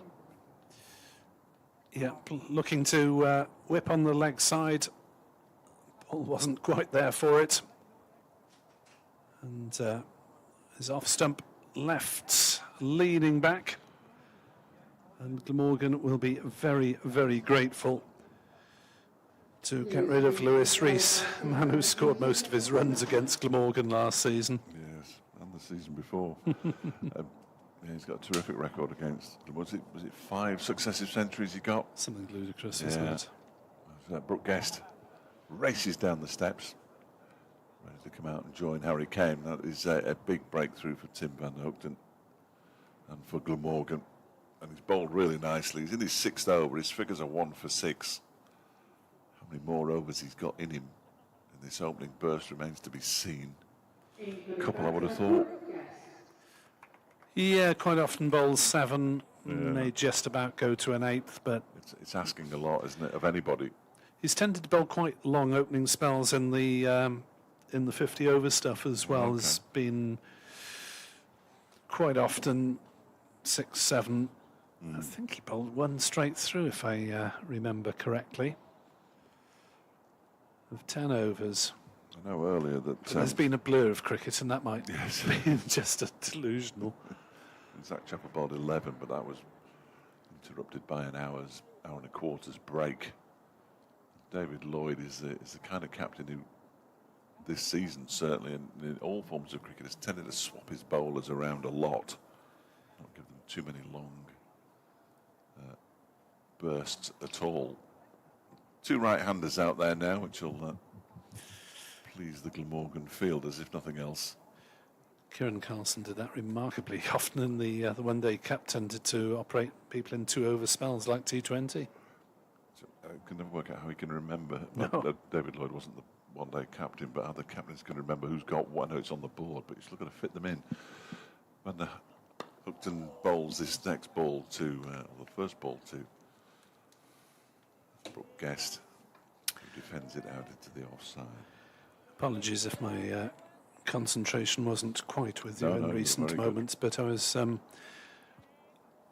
answering an email from a colleague on the subject of the one-day cup final. Oh, do you need? We need to think about that one. Yeah, you'll be going. When is that? That's in late September. When we really should be back at school. Yes. 21 for 1. Rod Stewart time. And the Hookton bowls, and that one is pushed out into the offside by Brooke Guest. The over comes to an end. 6 overs, 2 maidens, 1 for 6 for Van der Hoogten. Now bowled really well. Harry Kane has 12. Brooke Guest yet to get off the mark. That was a wicket maiden. Derbyshire remain 21 for 1. Yeah, 6-2, 6-1. Not a tennis score, but Van der Hoogten's figures is very good. I wish I'd spotted that. Blimey. As Glamorgan will make their first bowling change, and it's Dan Douthwaite who's first change, who this season, well, his red ball record isn't as good as his white ball record. 6 wickets at 50 in the championship, but he's been prolific in the one-day cup, 18 wickets. And can he transfer any of those skills over to the red ball? Be bowling to Harry Kane, who's 12 not out. Third man and fine legger back. There's still 3 slips, 4 saving the single to either side of the wicket. Douthwaite in.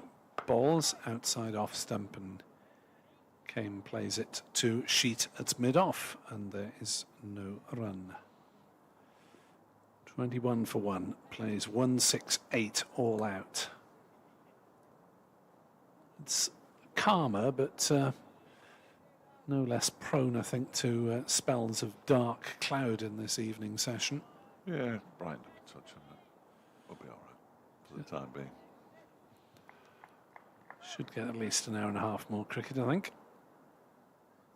As Douthwaite into ball, turned to mid-wicket by Kane. No run. A few oohs and ahs to try and gee up Douthwaite. Not a man necessarily who needs much geeing up in the first place. Really delighted to have the chance of playing in a one-day final since 4 years ago he was in a 100 squad not doing much for one of the franchises, and he said had still enjoyed it, but had to watch as his mates were involved. As Douthwaite bowls a big booming half volley that smacked through the covers, and I think that one will run away for 4 despite the pursuit of Sheet. And Kane moves to 16 and the total to 25 for 1. Douthwaite over pitching and giving a little bit of width. And Kane duly took advantage. Well done to the cameraman, he managed to follow that all the way to the boundary. Excellent work.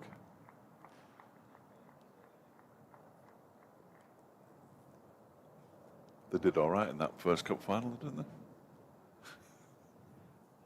they? Douthwaite in bowls and played by Kane to mid-wicket, and there's no run. Yes, they dispatched the challenge of Durham, despite the fiendish Northerners bringing back several of their 100 players. That's not on, is it?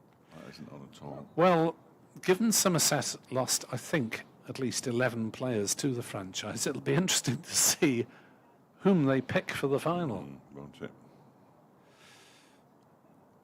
As Douthwaite on the charge again. Bowls, ooh, Yorker that's just squeezed away. There'll be at least a single, just a single as third man runs round and cuts it off just inside the ropes. 26 for 1. It's an interesting one, isn't it?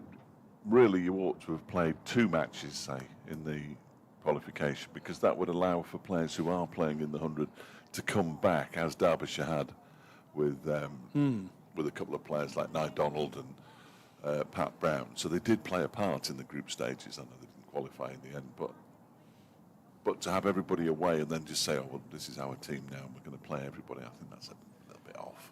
We'll see what the Cider boys do in due course as Douthwaite bowls and Guest defends up to Leonard at mid-on. There's no run. Derbyshire 26 for 1, 142 runs short of Glamorgan's first innings total. Yeah, Glamorgan have just got Mason Crane, who actually played in the 100. Do you include Chris Cook, who was in a 100 squad, got injured, might have been released back to Glamorgan anyway, since I'm not sure he would have made the Welsh fire 11 that often. I'm not sure he can make exceptions for injured players. I think we'll see how desperate Somerset are to win a trophy. That will be the key, won't it? I would have thought. Tim van der Hoogten, 6 overs, 2 maidens, 1 for 6. He's going to continue, why wouldn't he? From the City end, bowling to Harry Kame, who gets an inside edge on that one, out into the onside. It's fielded by Dan Douthwaite, there's no run. They'll be gunning for the title still by then. There was chat about that in the when we went down there for the one-day cup. Well, the championship title. How handily placed they are. They can still do it. I mean, Surrey are going to win it, obviously. So I'm not entirely sure why they're even thinking about that. They have an optimistic commentator there. 26 for 1. Van der Houten bowls. And that one missed the off stump by a fraction. As it came back, Harry Kame left it. Slightly less varnish on the off stick. Yes, I'm not even sure there was time for his heart to be in his mouth. But that didn't miss by very much at all. So it goes down as a good leave. Yep. From Harry Kane, who's on 17 off of 42 deliveries. Doing what an opener should do. Trying to see off the opening pair. They've already seen off Sheet, who bowled 5 overs for 15. Van der Hoogten bowls, and that one is chopped into the ground by Kame. Only half stopped at backward point by Mason Crane, and they scamper through for a single. It was a good stop, but only half stopped. Down to his left. Well, Somerset aren't desperate to break a drought of trophies since they won the 2020 last year. Won the one-day cup in 2019, before, of course, the advent of the 100, so that would have been a full-strength teams competition. Yeah, but you know what, their crowd will be baying, won't they, for They usually are. trophies. It's the cider. Yes. Van der Hookton is in and bowls to Guest, Guest, who guides this down to third man. They're going to come back for a second run as well. It is definitely Guest. And he's off the mark. Fourth ball he faced, 29 for 1. Yes, the Welsh supporters are in good voice for that final, because the Somerset lot are usually numerous and noisy. Oh, they'll be noisy. Good for them. Yeah, they'll be noisy, all right. It'll be good. Be a good day. And we'll all be rooting for Glamorgan. Van der Hookton is in and bowls. Guest pushes that one up to mid-off. I think that's Ned Leonard. It is doing the fielding. I mean, I won't be watching, obviously. I'll be working. But when is it? Sunday, the 22nd of September. Not that it's indelibly written in your mind. Oh, no, well, no, I'll be off that day. It's a Sunday, of course. I'll be Sunday, off. depending on which of your football clubs is playing where on that day. Well, they're all playing on the Saturday, but they're playing Barnsley at the Pirelli Stadium, big game. In comes Van der Hookton to complete his over. It's driven into the offside by Brooke Guest, but it's straight to Kieran Carlson. It's the end of the over. 13 gone. Derbyshire 29 for 1, trailing by 139. Indeed. Not many at all when you have 9 wickets in hand. So the Derbyshire middle order: Madsen, Lloyd, Donald and Dahl, to say nothing of all-rounded Zach Chappell at 8. Will have high hopes of taking their team into a significant first innings lead. Dan Douthwaite's now down to 2 slips, and another man saving the single on the offside as he bowls close to off stump, and again it doesn't really go through to Chris Cook on the full, and he performs the act of getting gloves and body behind it and trying to get his face out of the way, since he's not wearing a helmet standing up to the wicket, standing back from the wicket rather. 2 slips, the third man point, cover and mid-off on the offside. Douthwaite is in to bowl, harrowing in, but Kame sends it bouncing to mid-off. There's no run. Ferocious rubbing of the ball by the man from Canterbury, New Zealand, as opposed to Canterbury, Kent, Fraser Sheet. The leg side field. They don't 2 on the leg side. No, there's a fine leg as well as a square leg. And mid-on. Douthwaite bowls outside off, going away a little bit. Came shoulders, arms. As Tim van der Hookton is chatting with one of the Glamorgan 12thers. I would guess Andy Gorvin, as he's a little bit smaller than the others. And the Glamorgan assistant coach, David Harrison. Douthwaite in, bowls. No shot played. Outside off stump came, leaves well alone. Douthwaite just needs to force the shots a little bit more frequently than he has done so far. Well, 10 deliveries, 0 for 5. As Douthwaite sets off away from us at the racecourse end and bowls a short ball down leg side, helped away towards fine leg, but bouncing her down. No reason for Kame to have heart in mouth for too long. Just didn't really follow through with the shot, and takes the single down to fine leg. 30 for 1. Already 168. Sounds pretty inadequate as it looked at the time. I've got a challenge for all the, I think we should all do it together, the cricket commentators. Somebody's doing a challenge. I'll tell you about it in the course of the over, or in between overs, or during the next over. It's astonishing. Genuinely astonishing.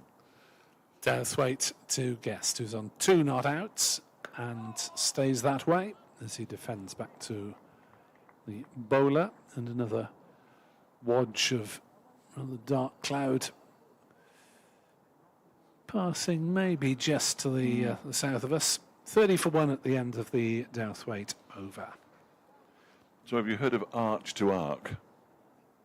I can't say. No, I hadn't either. No. Only 58 people have ever completed it. So you go from Marble Arch to the Arc de Triomphe Right. in a triathlon kind of style. So it's an 87-mile run to Dover. Right. You then swim the channel, and then you jump on a bike at presumably Calais, and you cycle the 181 miles to Paris. Oh dear. Yeah, and this local boy to Derbyshire, Paul Robinson, he's going to do it, and he's going to try and raise money and awareness for MND charities, which is a magnificent cause. I've just heard about it in the news. It's called Arch to Arc. If you haven't heard about it, try and find out more about it, and you might want to help Paul Robinson raise money and awareness. Remarkable. Here's Ned Leonard on his Glamorgan debut. His first delivery is defended by Harry Kane, and there's no run. He's bowling from the City end. Ned Leonard on loan from Somerset. Is it for a couple of matches? Will he be available? He'd be available for the one-day cup final against Barratt Club. I believe not. No.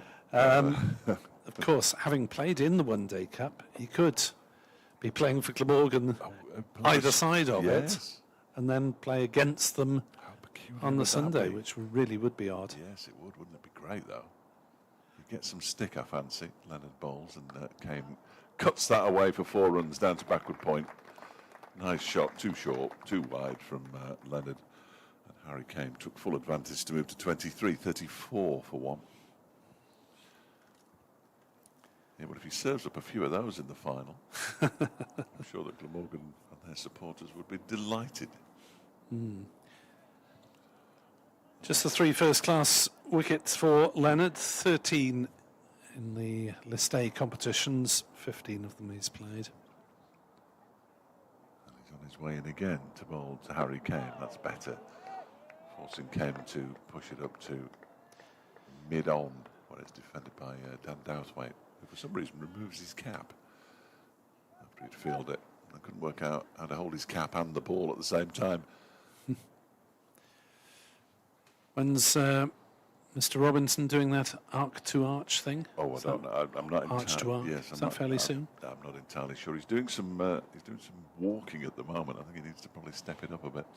As this next delivery from Leonard is turned into the leg side by Harry Kane.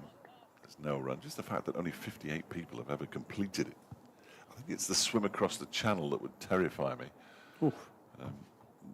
As well as the 87-mile run and the 181-mile bike ride, but I'm not sure about swimming the channel. It's busy, isn't it?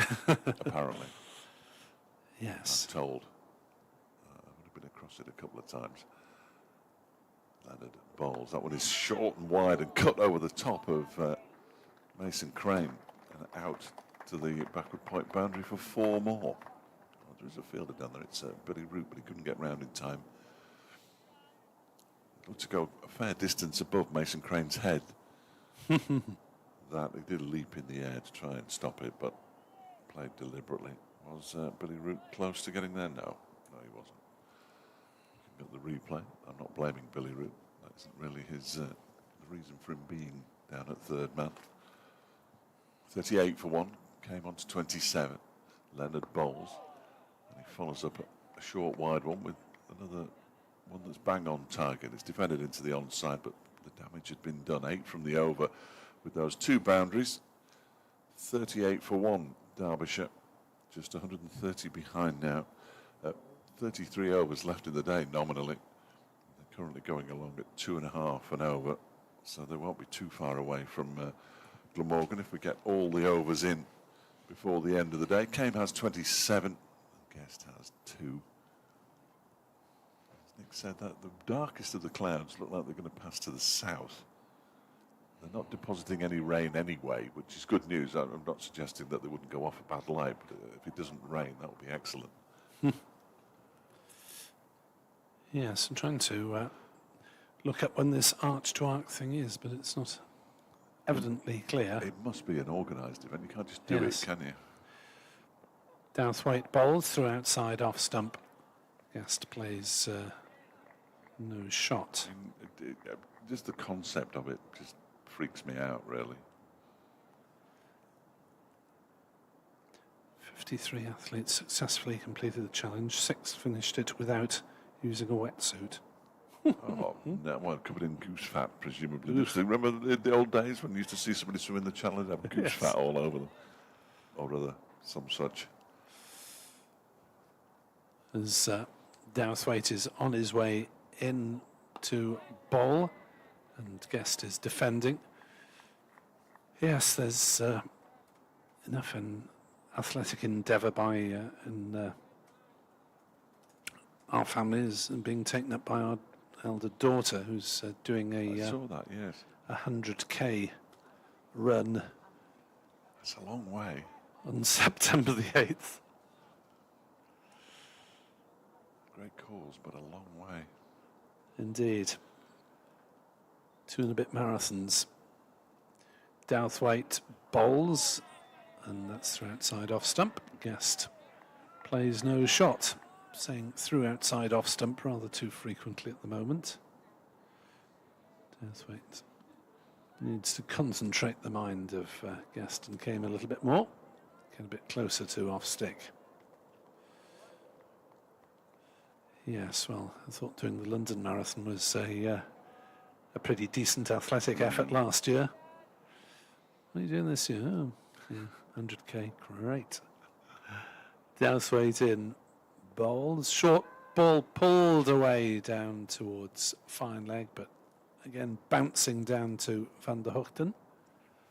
No threat of Guest holing out on the boundary at the moment, even though square leg is back towards the ropes. Mason Crane is starting about 5 metres in from the boundary in front of the scoreboard, away to our right. 39 for 1 in reply to Glamorgan's 168. The lights shining out very brightly indeed at the moment. Some dark stuff overhead. Douthwaite into bowl. Inside edge onto pad, and Douthwaite didn't land comfortably at the end of that delivery. I think he jarred something and was rather hopping by the time he thought about an appeal. It was inside edge onto pad, so no conviction. Otherwise, I think if he, well, obviously he hadn't hit it, but the direction was good, is the point that I'm trying to make. The Douthwaite delivery, 39 for 1. Came 27 or 55 balls. Quite quiet in terms of scoring rate, and defends another one back down the pitch. Douthwaite 3 overs, 0 for 7, 39 for 1. 16 overs gone, and 32 theoretically remain, which will take us through till, well, good part of 7:15, you would have thought. By the way, in terms of over rates, Derbyshire are struggling because obviously their quick bowlers were doing well, and they're down 3, so they'll have something to think about in the second Glamorgan innings. So we might see Mr. Morley deployed rather sooner. That's a bit of off spin from David Lloyd as well. Unlikely, but you never know. Lloyd bowling off spin? Yeah. Has he? He bowled 1 over earlier this season, which had both medium pace and off spin in All the right. same over. It's very exciting. He's Ned landed in from the City end, bowling to Brooke Guest, who bashes it into the ground off the bottom edge, back towards the bowler. Yeah. Never seen Lloyd bowling off spin. And there was, I don't know whether he was having me on or not, but I was talking to him along with, just chatting along with Alex Thompson, who is an off spinner, obviously. And they were talking about going to India to an off spinning clinic in the winter. Next delivery is striking the pad of Brooke Guest. Leonard stifles the appeal nice and early. Well, Thompson, possibly, since that's his full-time employment. Yeah, but David Lloyd fancies becoming an off-spinner. At the Tender age of 112. tender age of, what is he now, 30, 32? You can teach an old dog new tricks. Well, I suppose he could prolong his career. Spinners can go on for a long time. Here comes Leonard again. Balls to Guest. He gets rather squared up by that one. Ball goes out into the offside. He was aiming towards leg. Fielded by Crane. His, one of his predecessors as Glamorgan captain, Robert Croft, was playing into his 40s. I'm not sure David Lloyd's knee will last that long, but there's a lot of tape on it. You can see him wearing his shorts warming up. Next delivery from Guest. He's had a real swing at that one. It's a no ball. I think it went underneath the bat. I don't think Guest knew it was a no ball. No, I'm sure he didn't. By the time he had a swing at it. No, he just missed it. I think he swung the bat so hard that the ball moved due to the movement of air. It was that close to it. 2 more to the total for the no ball, 41 for one, but that was a bit loose from Brooke Guest. Just to rein it in. Just rein it in. In comes Leonard again and balls. That one is clipped into the leg side and caught. Straight to the fielder at square leg, just in front of square. And a comfortable catch in the end as well for Ben Kellaway. And Brooke Guest, having almost got himself out the previous delivery, hands Leonard his first Glamorgan wicket in his second over. Derbyshire 41 for 2. Guest goes for 3. Well, Leonard really needed to come to the party, didn't he? There were a couple of slightly wayward deliveries before that, but he's earned the delight of his new teammates with his first wicket in Glamorgan colours. And Guest, a dangerous player who's had big runs against Glamorgan in the past. 41 for 2 as Glamorgan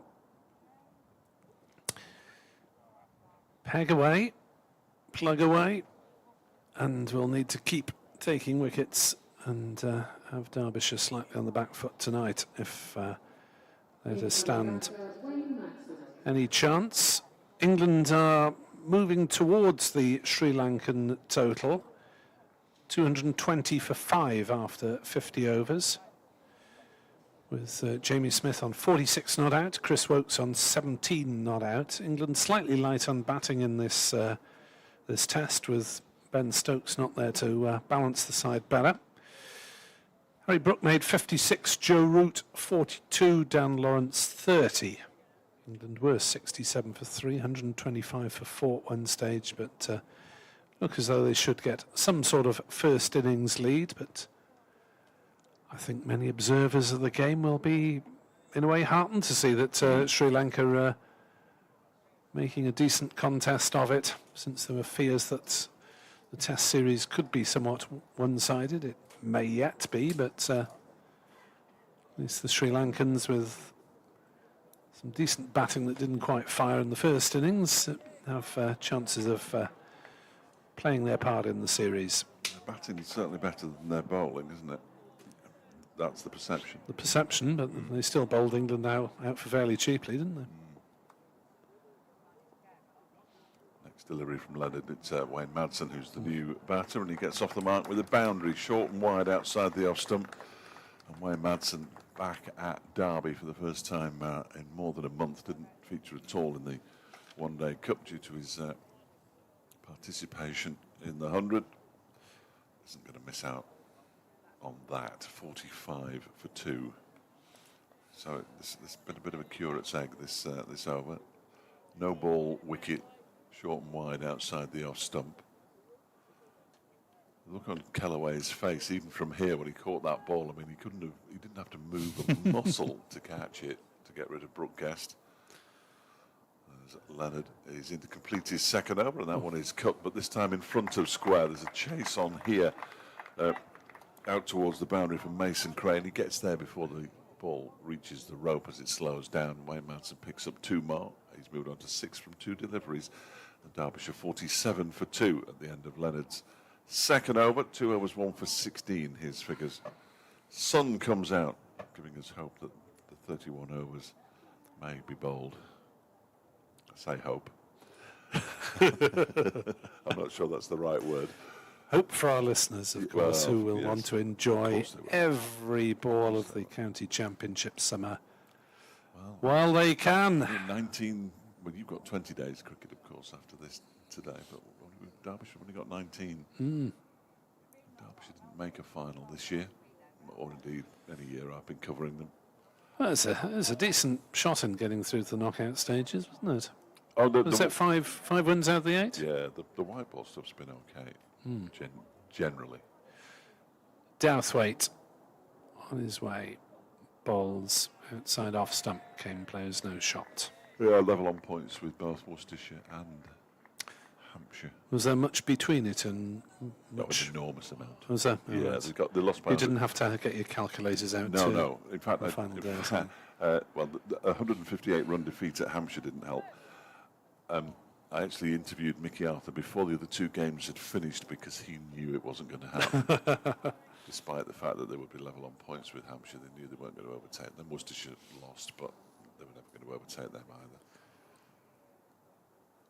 either. As Douthwaite in, bowls to Kame, who plays it on the leg side, calls for a quick single. Van der Hoogten can't pick up cleanly, and therefore they are safely home. Well judged, that one. It was played gently and slightly wide of mid-on.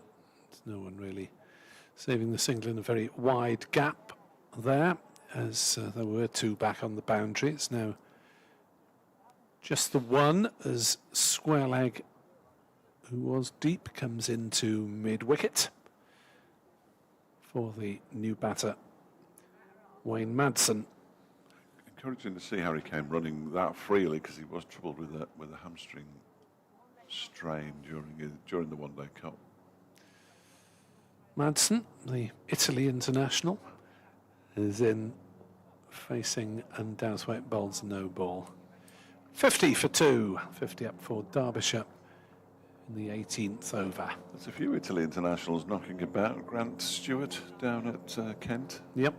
And the lad Burns, the Australian, who has, I think, represented Australia in some form of international cricket. So they've got a strong side.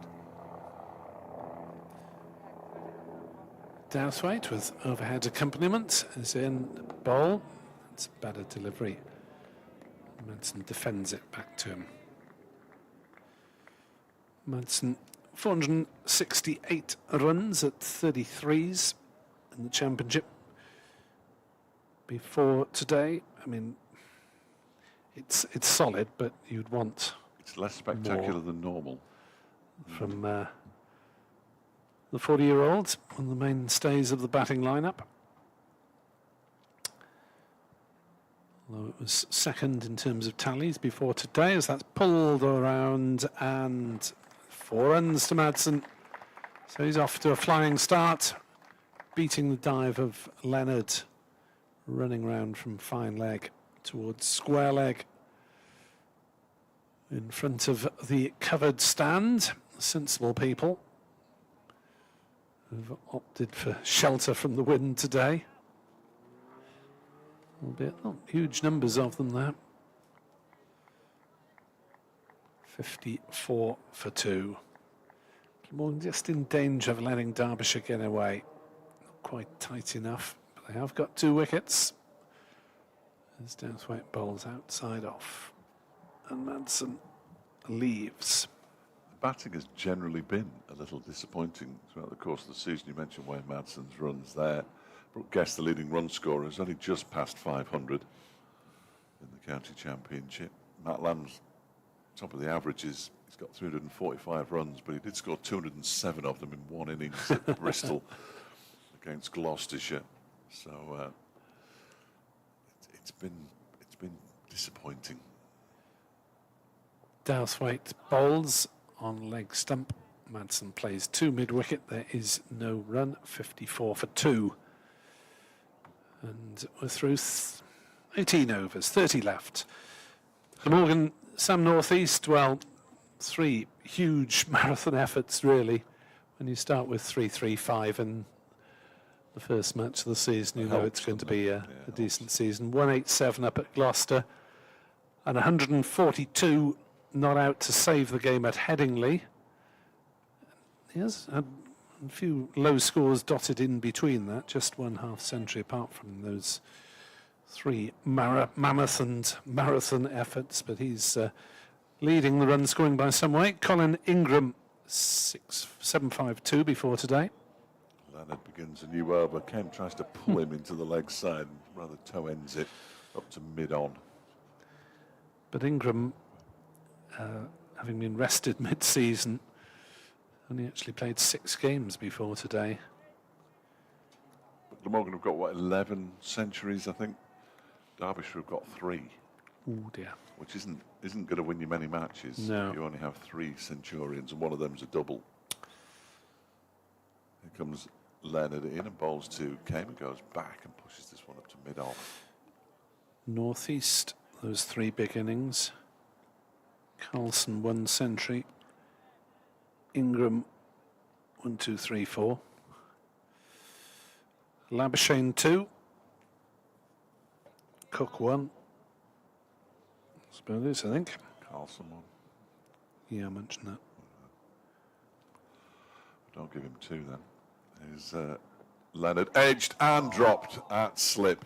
It was going really, really quickly. Ingram couldn't hold on to it. It's actually gone for 4 runs. It's hit him on the finger end, I fancy. He's still down on one knee looking at his hand, which is never a good sign. And I wonder if he might have to... No, he looks okay, actually. He's putting his cap back on, but that was a sharp chance that he will have expected to have taken, but was really, really quick. Yeah, it was just a little bit too high to be the sort that he likes. Quite often takes them on the chest, falling backwards. That one was just a little bit higher, and he looks distraught. The next delivery from Leonard is turned into the leg side by Harry Kem. I'm sure that Leonard will be particularly thrilled either. He went hard at it though, Harry Kem. Yeah, he's nippy, isn't he, Leonard, by the evidence of these first few overs, but starting to get slightly expensive as well. Yes. If he keeps picking wickets up, you can almost excuse the expense, can't you? But 1 for 20 in his 3rd over, bowls, and that's played into the offside by Harry Kem, who punches his bat as a result of playing that shot. 58 for 2 it remains. Kem 32, Madsen 10. Yeah, looking at the squad for this game, McIlroy was left out, although he's performed really well with the white ball. He's not done anything really in terms of championship wickets, but Gorvin somewhat unlucky. Leonard is in again, and this one is short and wide, and it's punched away for 4 runs, a long way in front of square on the offside. Nice shot from Harry Kem, but again it's there to hit. Kem moves to 36. It was the final ball of Leonard's 3rd over. 1 for 24, his figures. Derbyshire 62 for 2, trailing by 106. There are too many of those balls, aren't there? Yep. The short and wide outside the off stump at the moment. In terms of Glamorgan resources, I mean, Gorvin bowls medium pace, but 15 wickets at 24. You'd have thought that would have been enough to keep him in the team with an economy rate of 3, just a fraction over 3. And has performed well in the One-Day Cup. So unless it's a case of giving him a bit of a rest after a heavy burst of schedule, man who's really playing across formats for the first time this season, having been a fringe man in the squad last year. Douthwaite is in. Bowls down leg. Madsen makes no contact. Several people contacted me to say, what about second 11 resources? Well, 20-year-old Ben Morris is probably the only staff man in the second 11 seam bowling department. He has yet to play first-class cricket for Glamorgan. Played one game and took 3 wickets in the one-day cap. Douthwaite in bowls, and Madsen plays that one to mid-off, where Sheet is the fielder, and there's no run. You'd have thought, or I would have thought, that if Glamorgan are out of any contention for promotion, then they ought to be giving Morris a match or two in the back half of the season, particularly when they're looking to protect players ahead of any one-day dates they may have. Douthwaite bowls, pulled towards mid-wicket, where it's half fielded by Crane, who seemed to be taken by surprise slightly by that one. It was hit firmly. Initially he thought it was in the air, then when it wasn't, he sort of has to bend down and try and stop it, and it just burst through his hand a little bit, didn't it? But yeah, Single taken. Madsen to 11. I fully expect to see Harry Moore in a couple of matches in the Championship before the end of the season. As Douthwaite is on his way. Decent delivery. Defended by Came to cover, no run. Griff's been tweeting again. All right, the lowest total recorded by Glamorgan on a Thursday in August. No, this is a Wayne Madsen one. He's become the leading run scorer for Derbyshire in first-class matches against Glamorgan. He's overtaken Kim Barnett's tally. There's one of the records that he's managed to take off Kim Barnett, but he won't take the big ones because Kim's miles in front. Douthwaite bowls, pulled but not timed by Came, looking over mid-wicket there. And the ball just toe-ended up to mid-on. No run. It doesn't seem to be always coming on. There's a bit variable in pace, isn't it? Yeah. And Carlson is moved across from the offside towards mid-wicket. They haven't been able to get Douthwaite away in the offside, have they? So that makes sense to just reinforce. It does too. A little bit. Likes bowling the odd short one to induce the miss-hit shot on the leg side. That one is played into the offside. Tumbling stop by the busy Billy Root comes round from backward point to stop in front of square. 63 for 2. So Derbyshire already almost within 100 of Glamorgan's score, with just 2 wickets down, only 20 overs gone, and the momentum is with the home side at the moment. Yes, at the current run rate, they wouldn't quite be on terms if we got the 28 overs in, but they wouldn't be far behind Derbyshire, so just keep going along like this. Would presumably be the instruction. Of course. Keep on keeping on. Yeah, don't do anything silly, boys. 1,800 days since their last win here at Derby. In the county championship, of course. Best part of 5 years, that is. Oh, it's madness. Yeah, pre-pandemic. Ned Leonard begins a new over, edged and caught behind. What? Not caught behind. Well, it looked caught behind from where I'm sitting. I don't know about you, Nick. Absolutely. But it seemed to move as it went past the bat. Now, I didn't hear a noise. No. And he went hard at it, Wayne Madsen, and I was reasonably convinced that I was calling the demise of Wayne Madsen for 11, but he's still there, 63 for 2. Not having much luck at the moment. Leonard had Came put down in the previous over by Ingram, and now Wayne Madsen, who is a renowned walker. Let's not forget. Are there any of those around? Well, he won the Spirit of Cricket, didn't he, some years ago for walking. He flexes his knees now. Leonard is in and bowls to him, and he pushes this out into the offside. Carlson does the fielding. So apologies if I upset any Derbyshire listeners, but I was up with you, to be honest. I thought that was definitely nicked through to the keeper. There was definitely movement as the ball passed the bat, and you tend to assume that that's the result of the bat hitting the ball. Injudicious shot, Wayne Madsen. I think it's fair to say. But he's still there. And Leonard comes in and bowls to him, and he turns that into the leg side. He sets, well, looks like he's about to set off for a single, which triggers Harry Kane to run, and then says no, and Kane has to sort of turn very sharply and get back into his crease. England now 224 for 5, so they're only 12 behind Sri Lanka in the Test match. Getting ready to take the lead. As in comes Leonard, halfway through his 4th over, bowls to Madsen, strikes him on the pad. The only person who doesn't appeal is the bowler, which gives you an idea that it probably wasn't out. Bit of bat, possibly? Yeah. He wasn't interested at all, Leonard, though. Didn't even raise an arm. Perhaps he's just too dispirited.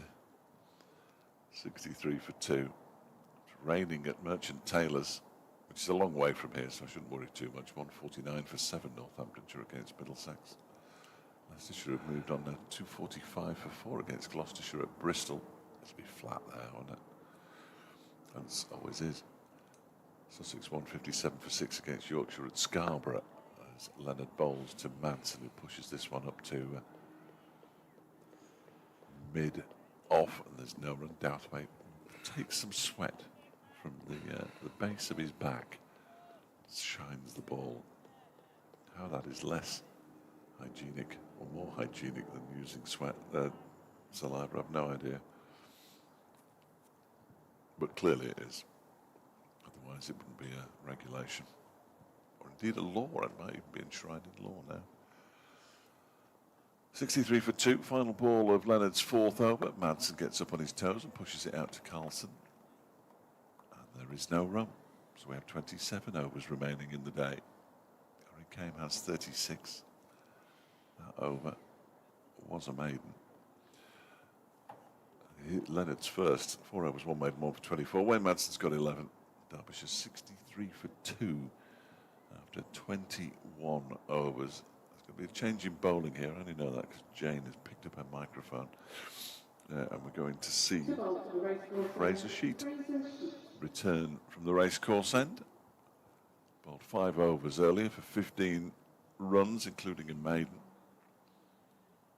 Derbyshire's run rate exactly 3 and over.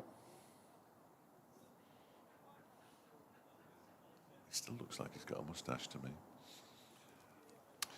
Well, but the photographic evidence suggests otherwise, I know. Yeah. I'm happy that he hasn't. Kieran Carlson looks like he's been sleeping in the woods. He does, doesn't he? He's got that look about him. I love it. Absolutely. His parents will be onto you. No, it's a great look. I don't mind it. I'm not saying it in a derogatory way.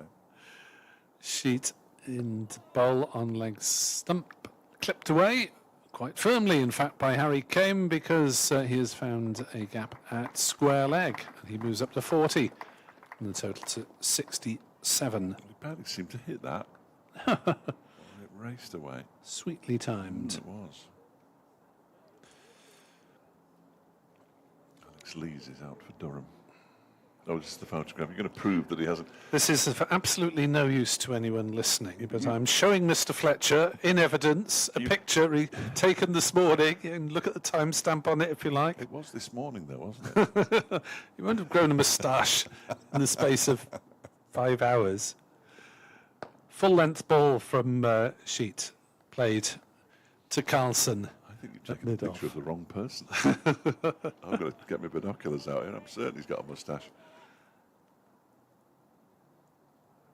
It's a handlebar. It was a man who spoke to me in a Kiwi accent with the Glamorgan top on, anyway. They've done you there, like absolute kipper. No, he hasn't. You're right. There is no moustache. So. It's a bit of all-round stubble. Yeah. It's a good look. That's outside off stump and smashed through the offside for 4 by Harry Kane, who's really getting into his stride now and putting Derbyshire on the front foot as they press for that oh-so-elusive home win in the championship. Have they? I presume they've won at Chesterfield in that time, have they? Or? Yes. Yeah. I think they beat Middlesex a couple of years ago. They got hammered at Chesterfield this year by Yorkshire.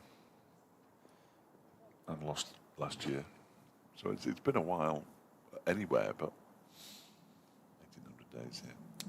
71 for 2 as Sheet tightens his line and plays firmly but defensively to Carlson at mid-off, who embarks in some frantic polishing to try and keep some shine on the ball. Front of his sweater's getting a little rosy stain. Came closing on the day's top score.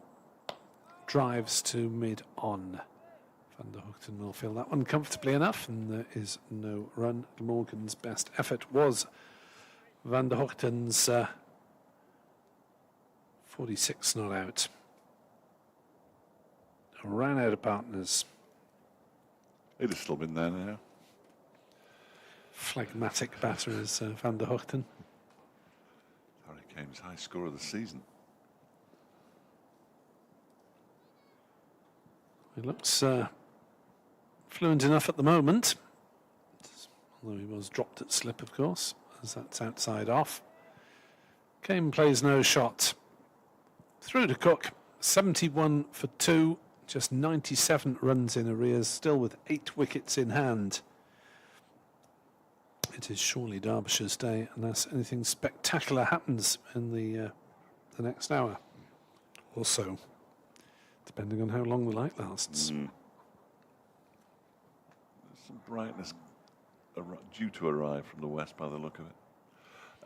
Matt Williamson's been on from Saudi Arabia, saying that Madsen is a walker. Do you think that gets around the circuit where umpires are concerned and they consciously or subconsciously have that in their minds? It's an interesting thought.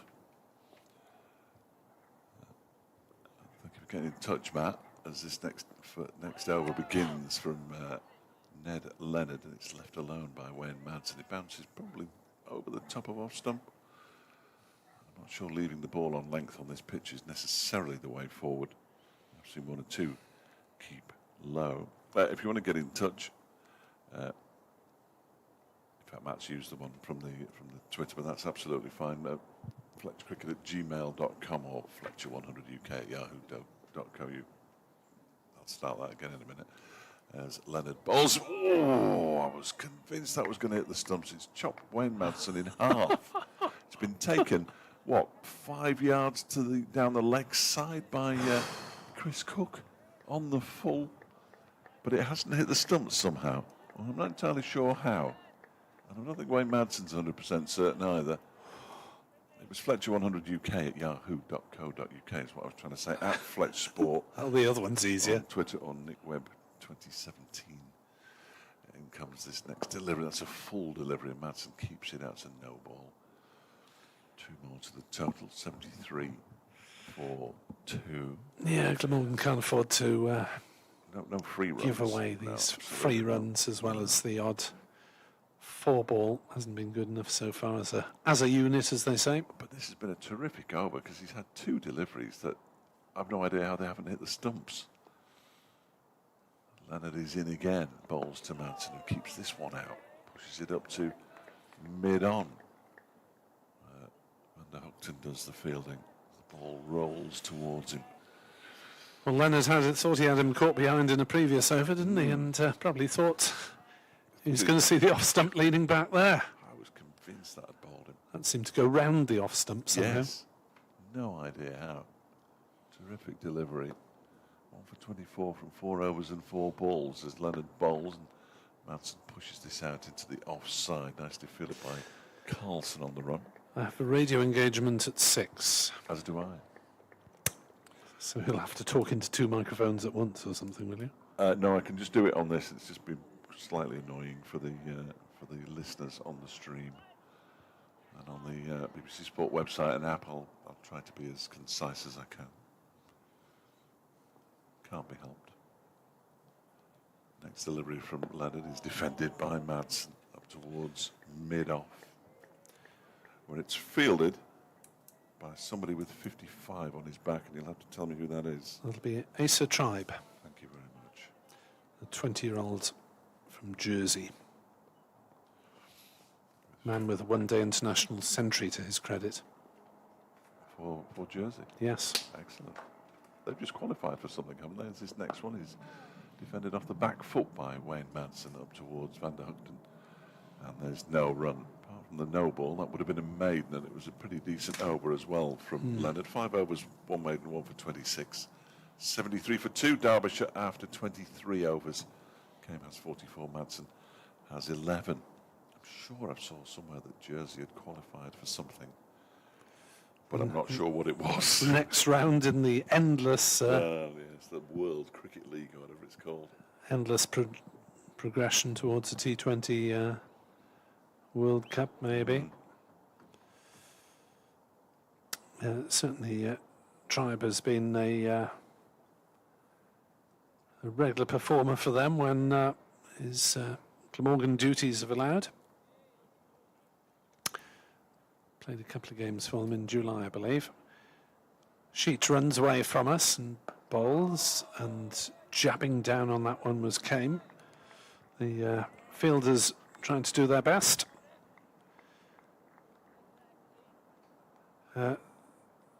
Steve Carrow has tweeted, listening to how Ned Leonard is getting on. No way will Somerset players play players back from that awful comp, play in the final, the 100, he means. And with 3 of the team out on loan today, having won the 2020, every faith in the boys.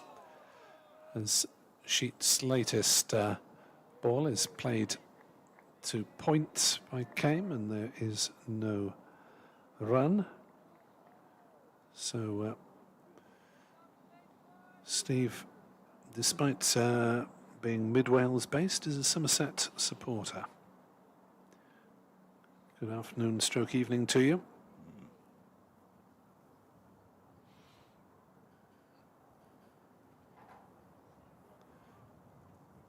Next delivery from Sheet is short, and Kame shapes as if to pull, but then decides not to.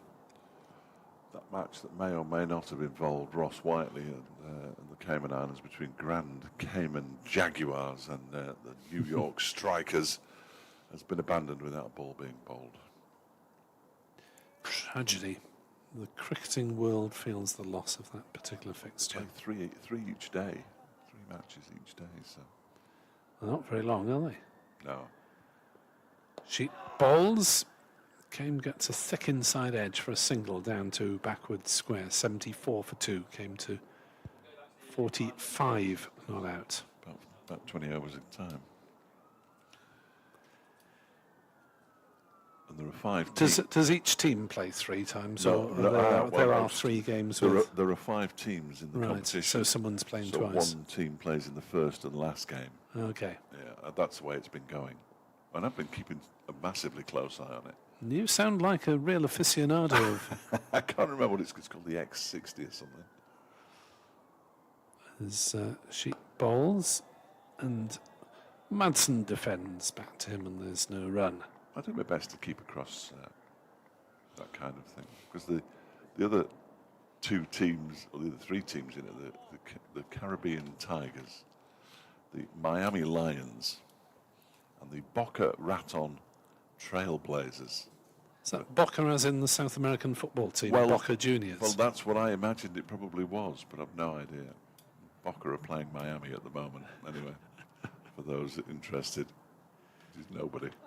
Sheet bowls up in the block hole, driven by Kame, by Madsen, firmly to mid-on, wide of Van der Hugden, so a comfortable single. Madsen moves to 12. It's 75 for 2. I saw Boca Juniors play at the River Plate Stadium. Yeah? In That's Buenos impressive. Aires. We're there for a Wales tour of Argentina. you have guessed correctly.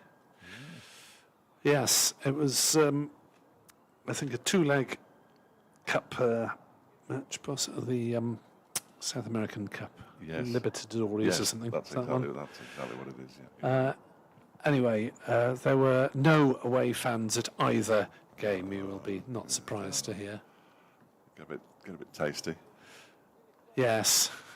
I was with a group of tourists. Let's say we found it impossible to access our allocated seats because there were already people standing on them and jumping up and down an hour before kick-off. Ned Leonard begins a new over from the City end, bowling to Wayne Madsen, who cuts the first ball off the back foot out towards the point boundary. It won't get all the way to the point boundary. Mason Crane will get there as the ball just stops about a yard or two inside the boundary rope. Two more to Madsen, though. He moves to 14.77 for 2. I watched a couple of the Scotland played in Argentina, I think. Did they know somebody who played in Argentina this summer? Scotland. Yeah, that could have been Scotland. Scotland played They Europe. played They various American Canada sides. and Uruguay. Yeah. They played, I know. I think they played 4 games in North and South America. Right. As that Leonard bowls, it's defended by Madsen up towards the bowler who fields off his own bowling. It always looks like an interesting place to go and watch sport. South America. I'm not sure I'd do it twice, but it looks interesting. Yes, I was Wales International in a town called Tucumán, which was somewhat third worldish at the time. Yeah. Big Welsh-speaking population in Argentina, though, isn't it? As this next delivery from Leonard is pushed out to the offside by Madsen, or a Welsh-speaking. There is a Welsh-speaking population. It's probably bigger than anywhere else outside England and Wales. And does it? Forgive me for asking these very basic No, questions. Does it sound Welsh with a South American lilt to your ears as somebody who hears Welsh speakers, if you know what I mean? I'll come back. We'll come back to that. Leonard on his way in and bowls to Madsen, who guides this one down to backward point. There's no run. Yes, particularly among those who are maybe not entirely fluent in Welsh. If they're Spanish speakers who have picked up a bit of Welsh, then it sounds very Spanish, if you see what I mean. But there are a few Welsh language primary schools. I'm not sure there's a secondary school. Good grief. So it's a bit like listening to Americans speaking Spanish in Los Angeles. 77 for 2 here as Leonard bowls, and he almost chops on Madsen. He gets away with another one. Went for the big expansive shot into the ground and past the leg stump. Picks up another single. Moves to 15.78 for 2. It's an interesting experience for Welsh speakers.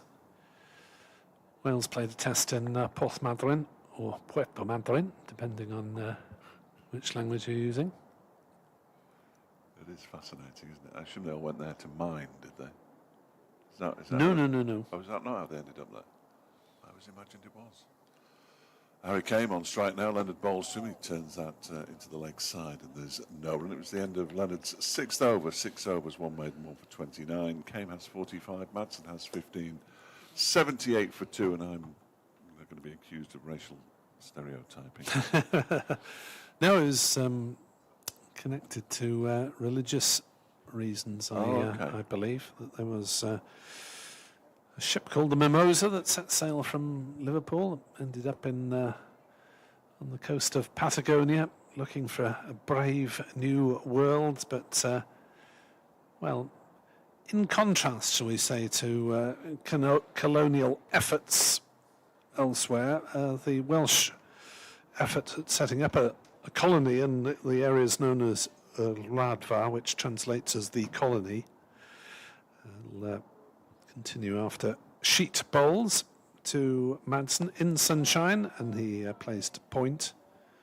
And there's no run, but basically the Welsh settlers only survived through the help of the locals. I think skirmishes were short and, if any, were fairly short and well one-sided, and the local inhabitants saw that this bunch were no particular threat to their way of life and decided to help them out instead. As Sheet bowls and Madsen plays to mid-on and there's no run. Apologies to historians listening if that's a rather oversimplified version of affairs, but Gotta keep it simple. that was the gist of things. Yeah. I always imagined they'd gone there to work. But obviously not. Not that they don't work while they are there. Well, yes, I'm sure they did have to work very hard to survive. Absolutely, absolutely. And there's a few little villages and towns on the coast. There's Sheet bowls, and it's defended by Madsen. And then there's a small Welsh-speaking community about 200 kilometres inland in the foothills of the Andes, I believe, which is sort of even more separated from the small section on the coast and the even smaller section inland. Yeah, some BBC Radio Cymru staff have been known to go out there for a bit of missionary work, spreading the language. Yeah, excellent. 78 for 2. Sheet is in to bowl. Finding his line and length now is Fraser Sheet. And that's defended by Madsen, who is having to work hard to survive. Leonard thought he'd had him caught behind, then nearly bowled him with one that jagged past the off stump, and then nearly bowled him with one that played on, was close to playing on. He's giving some chances, or appearing to anyway. I'm sure he'll have the temperament to overcome that now. There's Sheet in, bowls, nice bit of in swing now for the Kiwi, and Madsen plays it defensively, and the offside, no run. Just got past the halfway point of the evening session. Nearing the halfway point of halfway of Glamorgan's total as well. Only need another 6 for that. 78 for 2, 90 behind. Glamorgan's 168 all out. Sheet in, bowls, goes through low outside off stump. Madsen playing no shot on that occasion. 78 for 2 after 26, a run rate of exactly 3 runs and over, and 22 theoretically remain in the day's play. Yeah, blimey. Nick says the last time Derbyshire had a first innings lead in the county championship was against Glamorgan at Sophia Gardens in the final fixture of last season. I would point out immediately that they don't have a first innings lead yet, but he does add, as a postscript almost, I'm feeling giddy, unsurprisingly. We're going to see Tim van der Hoogten return from the City End here at the County Ground in Derby. Is it sort of naturally going a bit gloomier now as the evening arrives? Point out to your learned contributor that he is correct, but on the other hand, Glamorgan declared with 5 wickets down. Yes, no. Derbyshire declared with 8 down, 450 for 8. Glamorgan avoided the follow-on and then declared immediately at 301 for 5 to try and make a game of it. Yeah, did they make what happened? Derbyshire, I think, batted on a bit too long. Really? That's had not Glamorgan like 6 down at the end, but if they'd declared a bit earlier, they might have won it. Yeah, that would have spoiled an unblemished record. Van der Hoogten bowls to Harry Kane and immediately beats the edge of the bat as he goes through to Cook. That would have spoiled Glamorgan's record of drawing all their games apart from those against Worcestershire. Well, Derbyshire didn't win a game last season. Unlikely to win one. No, that's not true. They haven't won one yet this season. But who knows? Who knows? Stay tuned over the next few days. Yeah, and for the remainder of the season, for goodness sake. Otherwise, it's going to be a very lonely month and a bit. Van der Hoogten in and bowls to Kane, who defends this one up towards mid-off. There is no run. I shall leave Dave to fly solo for the next 5 minutes or so. That's only right. Bring my only right. Final radio update of the day to BBC Radio Wales listeners. Yes, you ought to say your third and final, but final will do. That's not even a radio station that has to share programmes with anybody else. Kate Bush is still going in my ear, so I'll just turn her off for a moment as Tim van der Hoogten comes in and bowls to Harry Kane, who tries to cut this out into the offside but can't. 5 away from a half century, Harry Kane doesn't want to throw it away here. High score of the season in the Championship for the Derbyshire opener, and he will be acutely aware of that. All cricketers seem to be acutely aware of that kind of thing. 78 for 2, trailing by 90. As in comes this next delivery. Oh, beats the edge of the bat. Harry Kane just looks down and remarks his guard on middle and then off. Goes down the pitch, tapping.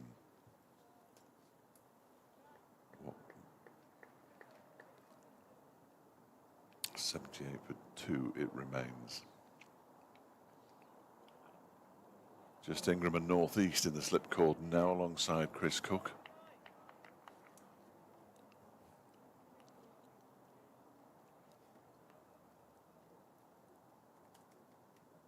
That one is pushed nicely by Harry Kane, straight back past the bowler, and it's gone all the way to the very straight, long on boundary for 4 runs, and he moves to 49. 82 for 2, Derbyshire trailing by 86 now.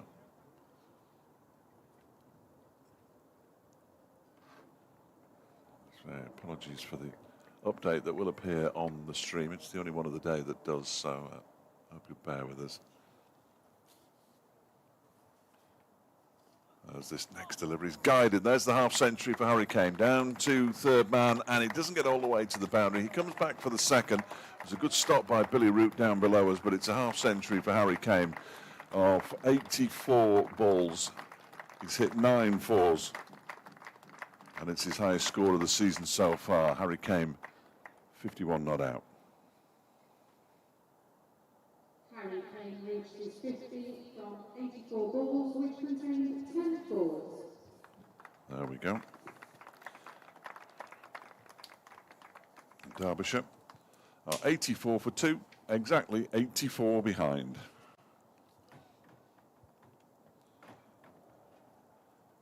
These two have put on 43 from 64 deliveries.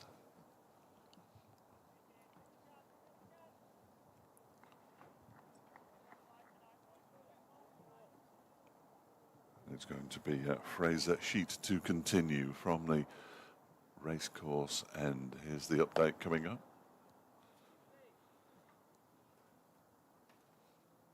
And they've just got to the halfway point, 84 for 2, trailing Glamorgan by 84 after bowling the visitors out for 168 earlier, and they got there as Harry Kane got to his first half century of the season. He's 51 not out from 84 deliveries. Wayne Madsen is on 15. The men out, Lewis Rees for 9 and Brooke Guest for 3. Derbyshire 84 for 2. We've got 20 overs left.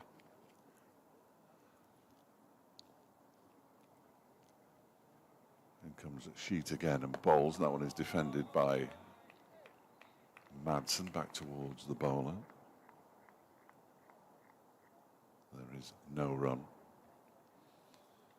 Been a good day for Derbyshire so far. They don't want to spoil it now.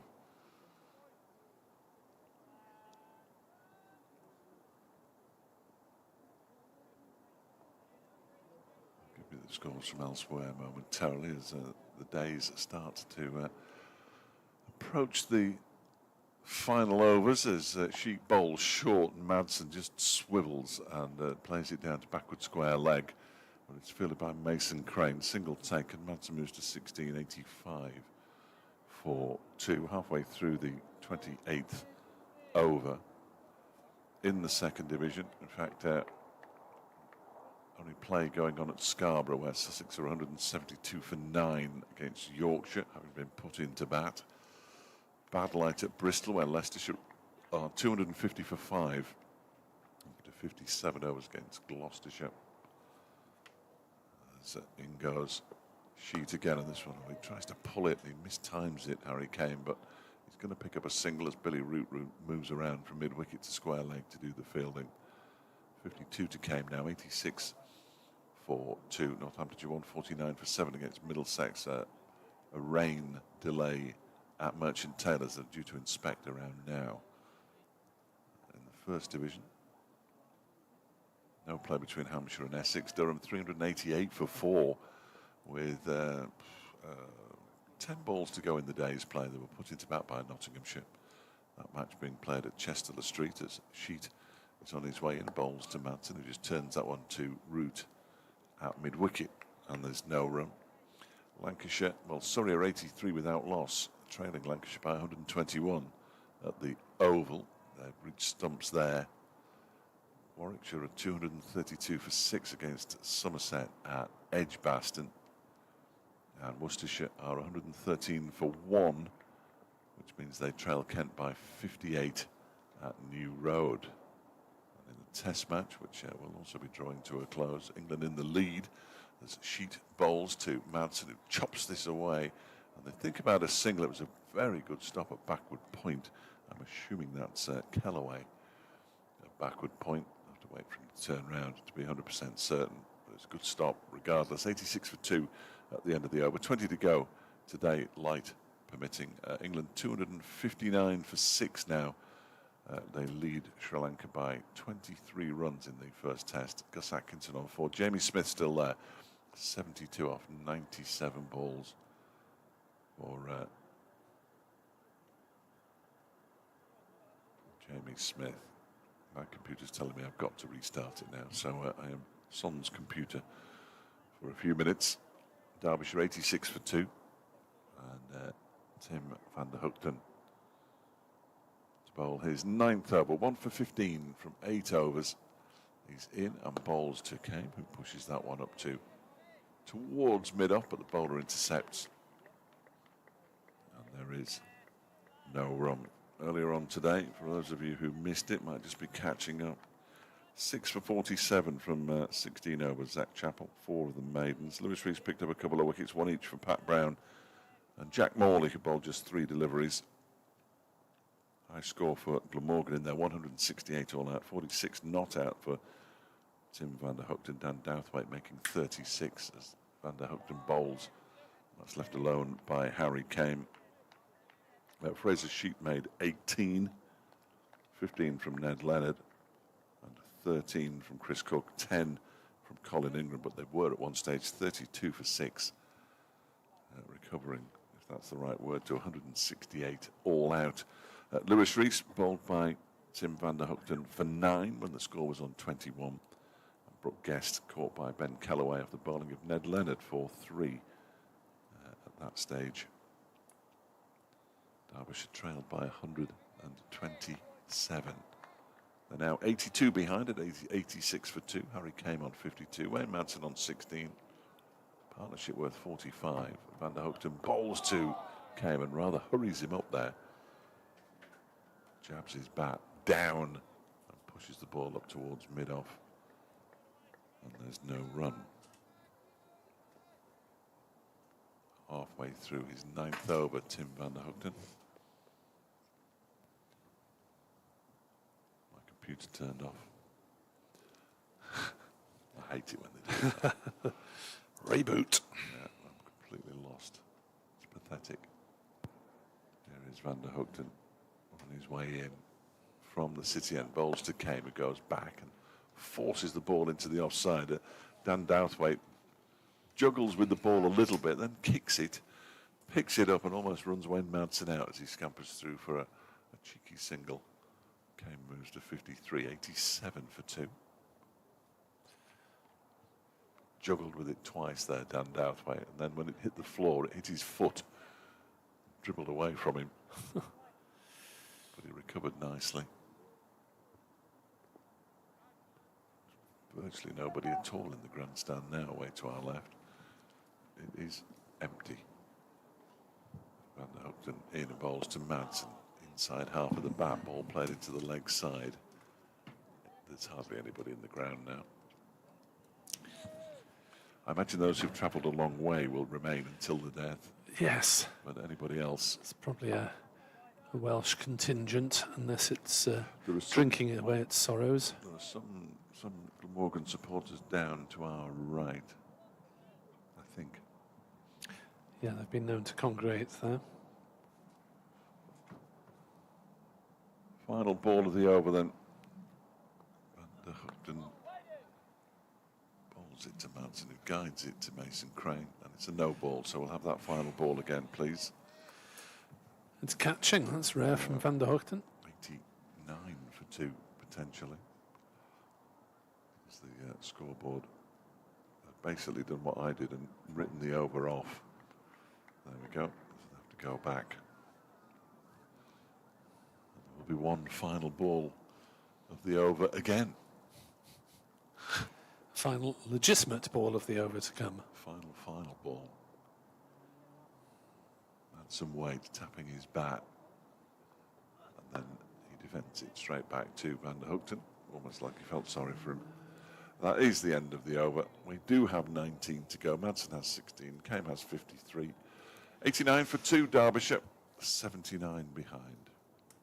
Well, they haven't really been quite able to back up Van der Hoogten's efforts. He's going for 2 runs and over. Everyone else 3 or 5, 4 and a bit in Leonard's case. But I have to say, in Leonard's defence, he's been quite unlucky not to get Madsen out in particular.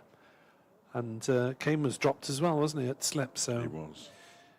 he has, I suppose, been what you'd expect, a bit more pace to the Glamorgan attack, a bit raw, bit of threat. Could easily have had a couple more and be sitting on a tidy little 3-for. Fraser Sheet, who's been tidy but not quite as threatening, and that delivery is played into the offside by Kame, and there's no run. And obviously it's very early days, but if you sign an overseas, you want a bit more than tidy, don't you? Yes, yes, I think that's fair. Mia Hamza, who played the first block for Glamorgan, was always very tidy, but didn't really get into his wicket-taking stride until his last game. That's a very full-length ball from Sheet that's played down towards backwards square. They go through for a single, came to 54 not out of Derbyshire's 90 for 2 in reply to Glamorgan's 168 all out. So it's going to be a long haul for the Welsh followers who've come to support their team with the Balconeers group, and I know others have made it here under their own steam. There's Sheet in bowls outside off stump, cut away 4 runs. Callaway at point threw his head in the air, saying, "Oh dear," or words to that effect. Not a great delivery, was it, really? That's, again, not the sort of batter who's going to miss out on that kind of opportunity. Ball raced away to the boundary. Leaving Sheet with his hands on his hips at the top of his mark. Steve West suggests a Patagonia secondment for 6 months in the sun, commentating on local sport during the British winter. Take that. As Sheet is in to Madsen, who drives to Douthwaite mid-off, and there's no run. Sadly, my Welsh is not good enough for broadcast and my Spanish is non-existent. So this is a significant English language opening for broadcasting on South American sport. Well, we could ask.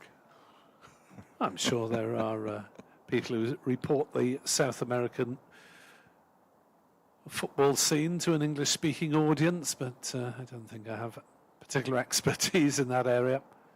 It's never stopped me. Sheep bowls and Madsen leaves outside off stump. Sam Northeast has now migrated from slip to short mid wicket and brings in another short mid wicket as well. So it's something we have seen on occasion from Glamorgan and from other sides, really, to try and crowd the batters on the drive if they're not getting much in the way of edges. There's a huge gap down at third man now, so she's had better not air too much outside off stump. And he comes, bowls to Madsen, shortish delivery, it's just outside off stump. It's a decent delivery because he shaped to hook it and then realised that he couldn't. He was tempted, wasn't it? 94 for 2. 18 overs theoretically remain in the day's play. Talking about 25 past 6. It's madness. 7. It's madness. I'd take 25 past 6. Yes, I'd we would. Snap your hand off for 25 past 6. Half-century partnership coming up in that over as well. It's raining in Manchester, which is relatively unusual. England 259 for 6, leading by 23 in the first test against Sri Lanka. You wouldn't have thought, if it is raining at 6:15, that there's much chance of them getting back on there, but depends on the television, really, as they pull the strings. Tim van der Hoogten, 10th over, bowls to Harry Kane, who pushes it up to mid-off, and there's no run. There's a little bit of tinkering by Sam Northeast in the field on the offside. Initially asked Kieran Carlson to go a little bit straighter at cover. Mason Crane at backward point. And Douthwaite at mid-off. All the usual suspects in all the usual places, really. 94 for 2. Round up the usual suspects. Yeah, we know where you are. Van der Hoogten bowls. It's defended by Kame. Is that a Humphrey Bogart line? Of all the bars in all the world. Yeah, that film. No, it was someone else said round up the usual suspects, wasn't it? I don't think. Did he say it in that film? I think it's from that film. Okay. Casablanca. Mm. Let's ask Mr. Google. Van der Hoogten, top of his mark. City End, 94 for 2, Derbyshire. Bowls to Harry Kane, who defends. The ball up to Dan Douthwaite at mid-off again.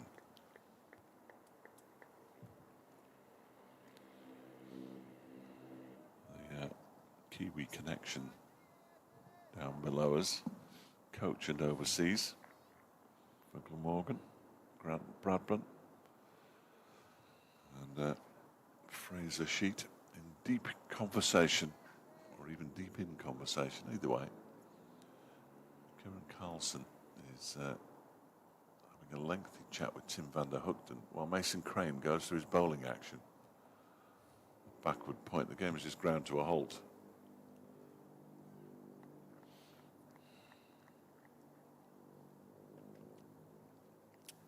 Crane continues to bowl, in inverted commas. Tim van der Hoogten bowls in reality. And that one is pushed. I don't know what the chat was about with Kieran Carlson, but nothing changed from the previous 3 deliveries as the ball was pushed by Harry Kame up towards mid-off and fielded by Dan Douthwaite.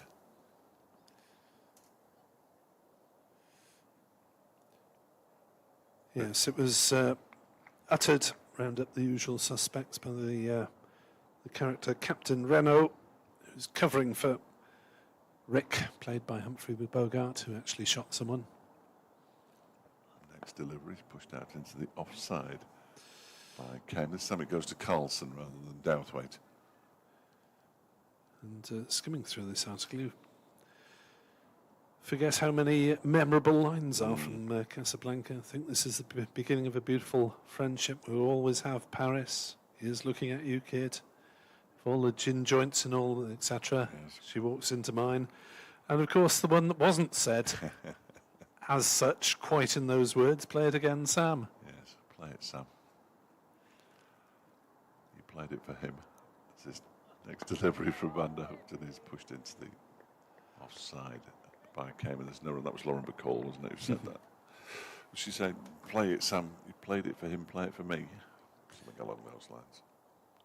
Indeed. It was almost like you were there then, wasn't it? You were transported into that gin joint. Casablanca. 17 overs to go. 94 for 2. Mason Crane is indeed coming on. Yes. I was lining up a visit to Casablanca, but then COVID happened and I never quite got round to rearranging it. 94 for 2. Mason Crane, having been summoned, will be bowling the first over of spin of the Derbyshire innings. Derbyshire having delivered half an over of spin, because that's all it took for Jack Morley, the on-loan left armour from Lancashire, to finish it off the Glamorgan innings. .6 wicket. 94 for 2. They need Crane to strike straight away. Obviously, as a leg spinner, he tends to be a little bit more expensive than your average seamer. So far this season, he has 24 wickets at 42 in the championship. And starts with a ball that's swept and almost a run out as came charging down. It was his call. Madsen sent him back. I think he's whacked that into his foot. Or he's hit his foot with Or he's hit his the foot inside with of the his bat. knee with the bat or something. Yeah. He's in a spot of bother, isn't he? Something has gone wrong. Madsen is stretching and flexing. Knew he wasn't in a position to run. 94 for 2. 74 runs in arrears. Kane bowls. Oh, that's a shocker. And Madsen duly dispatches it down to fine leg for 4. I think I'd have had a decent chance of hitting that one to fine leg for 4. I'd have backed you, Nick. I'm not sure I could have done it, but I'd have backed you. It was down leg side, and Madsen, who's still limping, only had to swivel on it and dispatch it to where fine leg wasn't. Yeah, he got it so fine that the man at long leg stood no chance, did he? 98 for 2.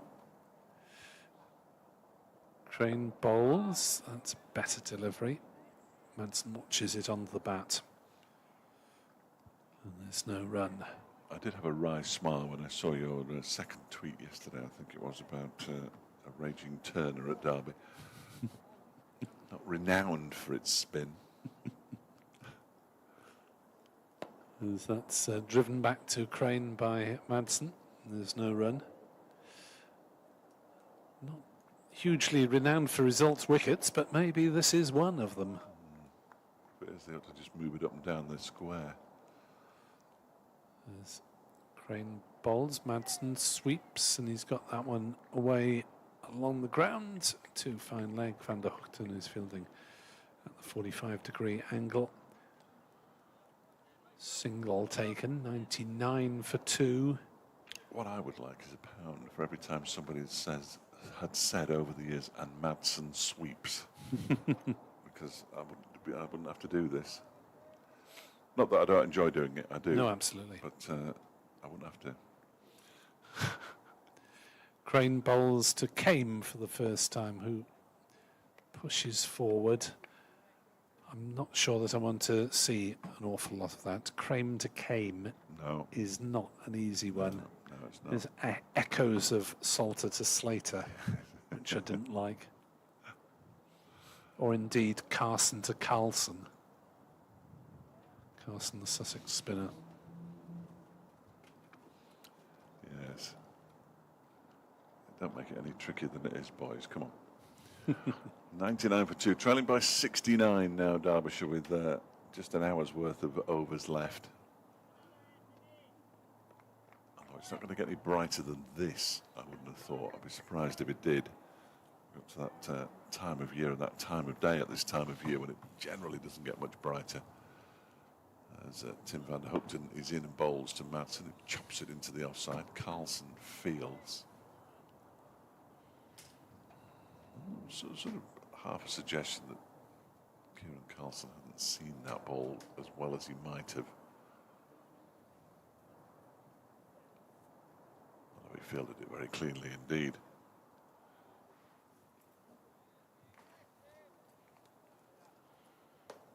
Doubtway returns the ball to Tim van der Hoogten. Morgan's 12th man sits next to a very large bag and some stumps away to our left as van der Hoogten bowls to Madsen outside the off stump.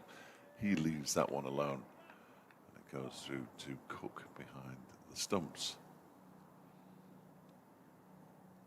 Good day for Derbyshire. We haven't said that. If I had a pound for every time I'd said that, I would have to carry on working. A single figure number of pounds, maybe. I'd probably have £2 this season. I wouldn't have had much more last season either. This has been very encouraging from the home side's perspective today. Harry came on 54, Wayne Madsen on 25. Van der Hoogten bowls to Madsen, who pushes this one up to mid-on, where it's fielded by Leonard. And there's no run. These two have put on 58. And around about a run every other ball. Derbyshire with all the bonus points that have been divvied up so far today. I haven't said that too many times either, if at all. One more wicket and Glamorgan would have one. As Van der Hoogten bowls to Madsen, who pushes this to Carlson at cover. And there is one ball, possibly two balls of the over left. We've now got to the point on the scoreboard, unfortunately, where it doesn't make sense because Van der Hoogten's name just merges with the number of overs that have been bowled at the top. Yes. Just slightly. Just go for VDG. Yeah. Same will happen to Doubtweight when he gets into double figures of overs bowled. Van der Hoogten bowls wide of the off stump, left alone by Wayne Madsen to go through to Cook. Again, there's no run. I'm not sure what time I'm on the Sports Scene at 6 programme this evening, so I might have to dip out at some point to chat Derbyshire cricket. It seems a shame not to talk Derbyshire cricket live on the radio when you get the opportunity. Indeed. Fly the flag. Yes. Spread the gospel, etc. Especially if they've had a good day. I've been on a few times when I've had to try and explain things. The inexplicable mostly. As Van der Hoogten bowls and Madsen guides that down to third man. There is a third man. It's Billy Root. A single is taken. Derbyshire's 100 comes up. 100 for 2 as Madsen moves to 26 with 15 overs in the day to go. Harry Kane has 54. The partnership worth 59. Derbyshire trail by just 68 runs now. So 3 and over, 45 runs if they get those overs in. Derbyshire will be trailing by around about 13 runs at the end of play. I think they'd have taken that when David Lloyd won the toss very early this morning and decided to put his former side into bat. Yeah, on the weather forecasts, it looked overnight that we're going to get a delayed start. In the end, we got an hour's play before the rain as Madsen drives the first ball of Cranes over to mid-off and there's no run. And what an hour it was from the Derbyshire point of view. Glamorgan 32 for 6 when we took an early lunch. Yes, that set up the day really, didn't it? Crane bowls, fluently driven away on the offside by Madsen, and it is just about stopped by Ben Kellaway inside the ropes, keeps them down to 2. Kellaway flung himself full length. Did well there. Stopped it. The ball then seemed to squirm away from him, but it just about kept it inside the rope. And he recovered in time without standing on said rope. 102 for 2. Crane bowls and inside edge from Madsen away on the onside. Single taken as Northeast picks it up close to umpire Debenham. Starting to see some shadows from the floodlights now. Never ideal. It is the philosophical question of when the floodlights take over rather than aiding the natural light. Yeah, I don't think these floodlights aid the natural light very much. Crane bowls. There's a yell, but not an inquiry really, as Kame is hit on the pad. Which is always strikes me as a philosophical question along the lines of how many angels can you fit on the head of a pin when the floodlights take over from natural light? Who can say? Well, the umpires say. Forward stretches Kame, defends, the ball dribbles past the non-striker. Nobody wants it. Leonard realises that no one else was going to pick it up, so he trots in from mid-on and fields. 103 for 2 in the gloom, as that's turned for Crane, but still knocked away through mid-wicket. Could be a couple of runs. There will be a couple of runs as it went past northeast and he had to make about 30 metres backwards. 105 for 2. Just 63 runs behind, 8 wickets in hand. It is Derbyshire domination. There's another question for you then. Is it the increasing gloom or the decreasing gloom? I think it's probably factually correct to say decreasing. But Decreasing gloom? yeah. The gloom Surely the gloom is increasing. Gloom is darkness, isn't it? The darkness is increasing. Dan Douthwaite's back anyway to help me out of a hole. 105 for 2, 14 overs to go in the day, nominally.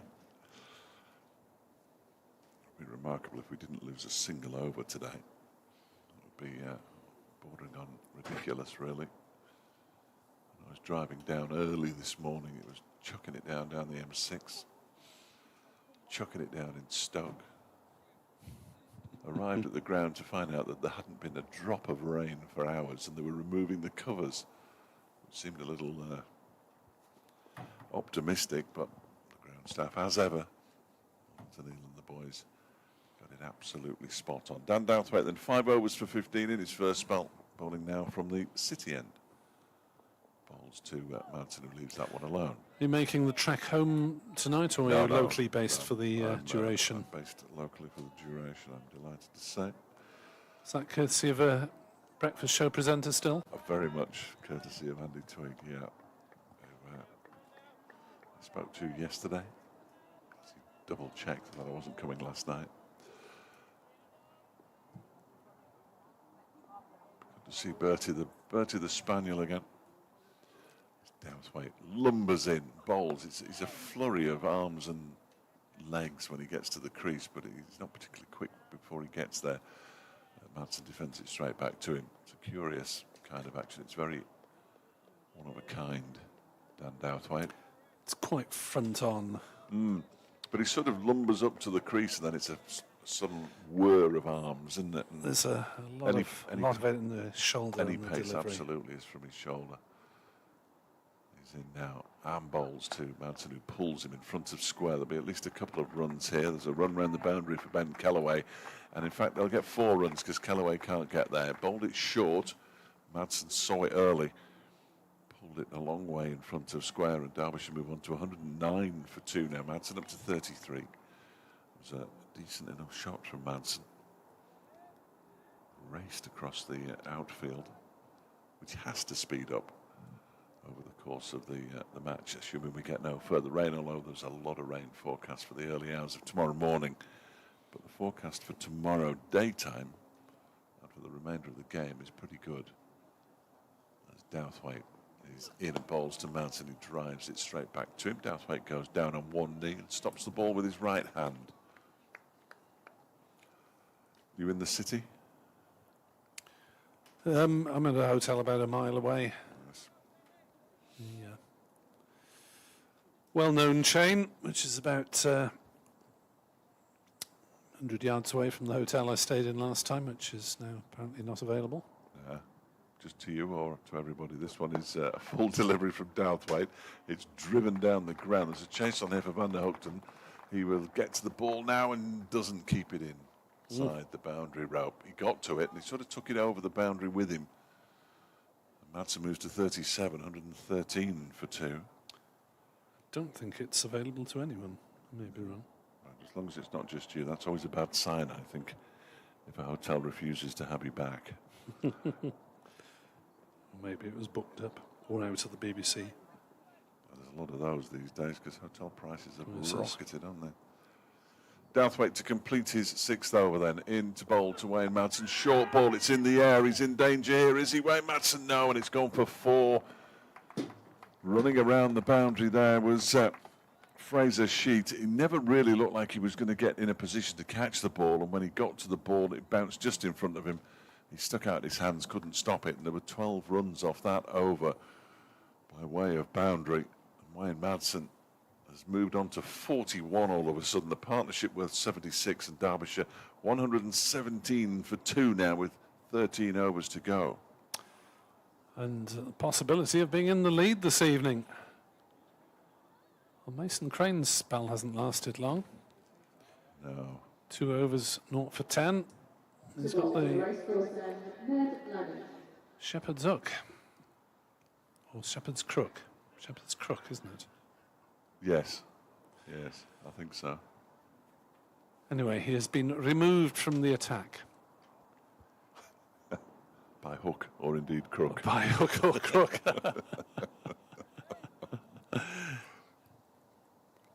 As Ned Leonard will have another blast. 6 overs, 1 for 29. As that's driven by Kane to mid-wicket. And there's no run. You can see what North East's doing here because the Douthwaite had bowled his previous spell from the racecourse end, I think, hadn't he? Yeah. And obviously Leonard had bowled his first spell from the city end and swapped ends just to see if they can get anything different from it. As Leonard bowls and Kane defends. Yeah, Leonard's first spell, all right, he's gone for nearly 5 and over, but he had Kane dropped at slip. He thought he had Madsen caught behind and he nearly bowled him twice. Yes, apart from that, though. But there were a few wide balls that were cracked away. Leonard in bowls, just back of a length. Kane just sways inside the line of it. But he's got a bit of pace about him, Ned Leonard. He has hurried them up a little bit.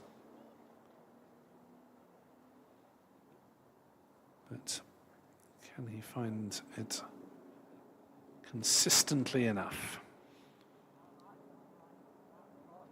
Running away from us. Bowling to Kame. In swinging ball, but neatly turned by Kame through the leg side. Root has some distance to make. Throws at the non-striker's end. Leonard can't gather, but it's backed up. And there are no overthrows. 119 for 2. Will Derbyshire get into the lead if they continue at this rate and the light stays playable, which is another question. Leonard bowls. Kane drives off the inside path of the bat. Fielded at mid-on, and there's no run. Wonder if we'll see a bit of Callaway to liven up proceedings. The ambidextrous Ben Callaway. I'd hope so. Who, for the benefit of Derbyshire listeners, has taken wickets bowling with either arm in the One-Day Cup. Shorter ball from Leonard. Kane sways inside the line again. First player to take wickets with both arms in the course of an innings in county cricket since Charles Rowe in 1980. As recently as that? Yeah. I don't even remember him. He was a Kent player who played for Glamorgan at the tail end of his career. More of a batter as the umpires come together and discuss the light. 119 for 2. Are they going to take a reading, or are they just going to take them off? So 12 overs have been lost from the day's play. 119 for 2. Came has 58, Madsen has 41, and Derbyshire just 49 behind, still with 8 wickets in hand. And that will be the end of things for today. I suggest at 6:39.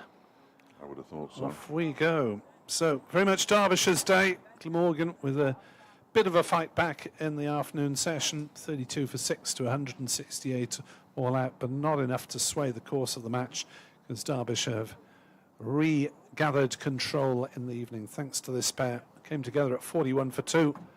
And they've taken the score to 119 for 2. And Derbyshire, and particularly Zach Chappell, can reflect on a satisfying day's work. We'll be back. They're just taking a Just before a meter reading. I imagine that's just so that when the light gets this bad again, that they'll be able to get one of those. Are they called jumbotrons? I think they probably are. Luxometers, I call them. I've made it up, but we'll call them a luxometer. you can call it a jumbotron if you wish. No. Or is that the proper name? I don't know what they're called. Light meters. Yes, yeah, absolutely. They haven't left yet.